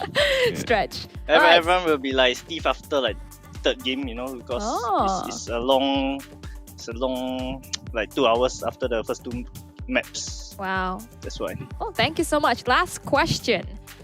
I know you are definitely aiming to come back out of the lower brackets and into the grand finals. If you do manage to get there, who are you looking forward to meet in the grand finals? Oh, I'm very excited to meet Bleed again because we were not supposed to lose the first playoff match.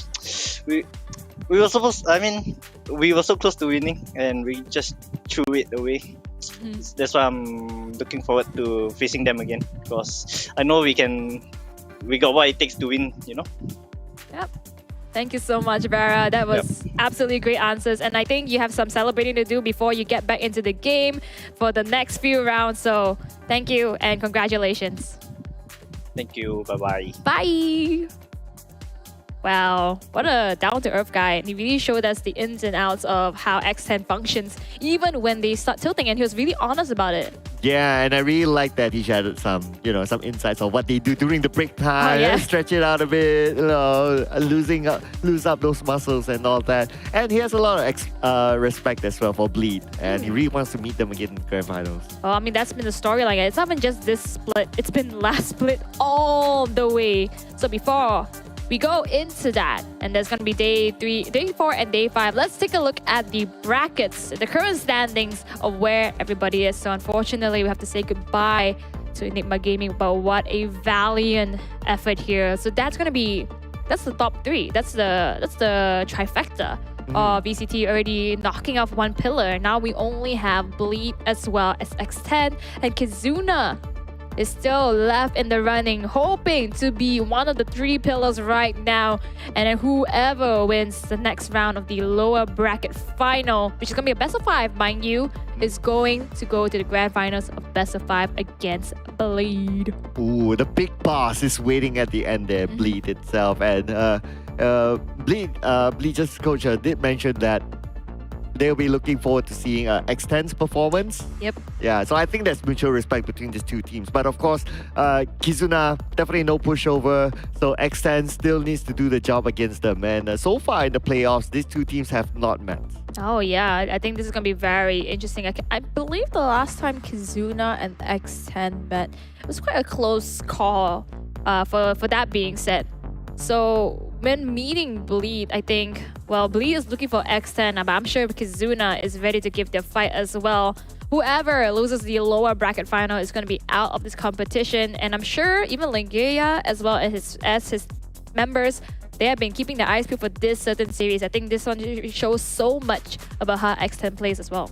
Yep, and we'll be looking forward to that. And of course, tomorrow will be a long series. Yep, we're going to do the same pose. Yes, sir, long series. There you go. Tomorrow will be a long series, so make sure you guys be prepared for that because I think tomorrow's series, big teams, and it could be all 5 games all the way. Absolutely. I cannot wait to see that happening. And make sure to comment as well as root for your favorite team. Post it everywhere. Go talk about it anywhere because now we're down to the top 3 of Split 2, VCT, MYSG. My name is Lemonade together with Sir Cloud. Thank you guys for watching and have a good night.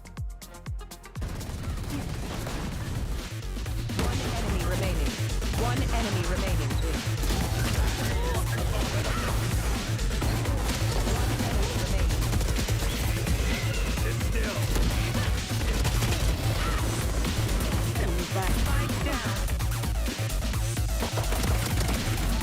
One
One enemy remaining.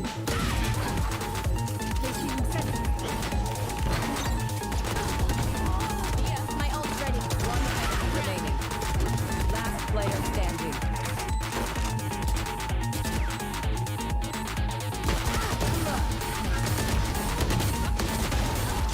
Seconds left. Enemy down.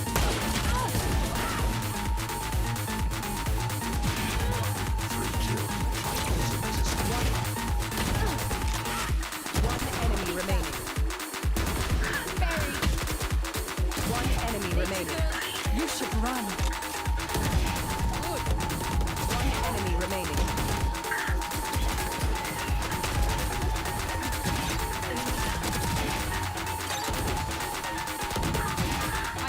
Spike down A.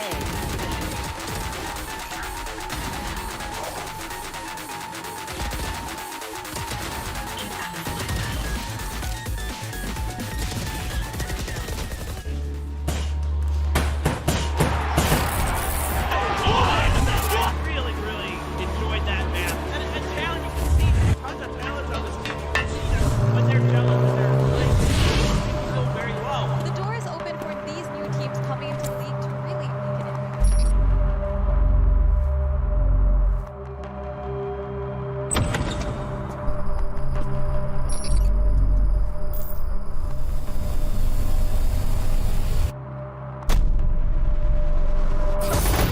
And it works! Oh, they will make it happen. Bossy, the only one left. And they go live. Swinging out and over.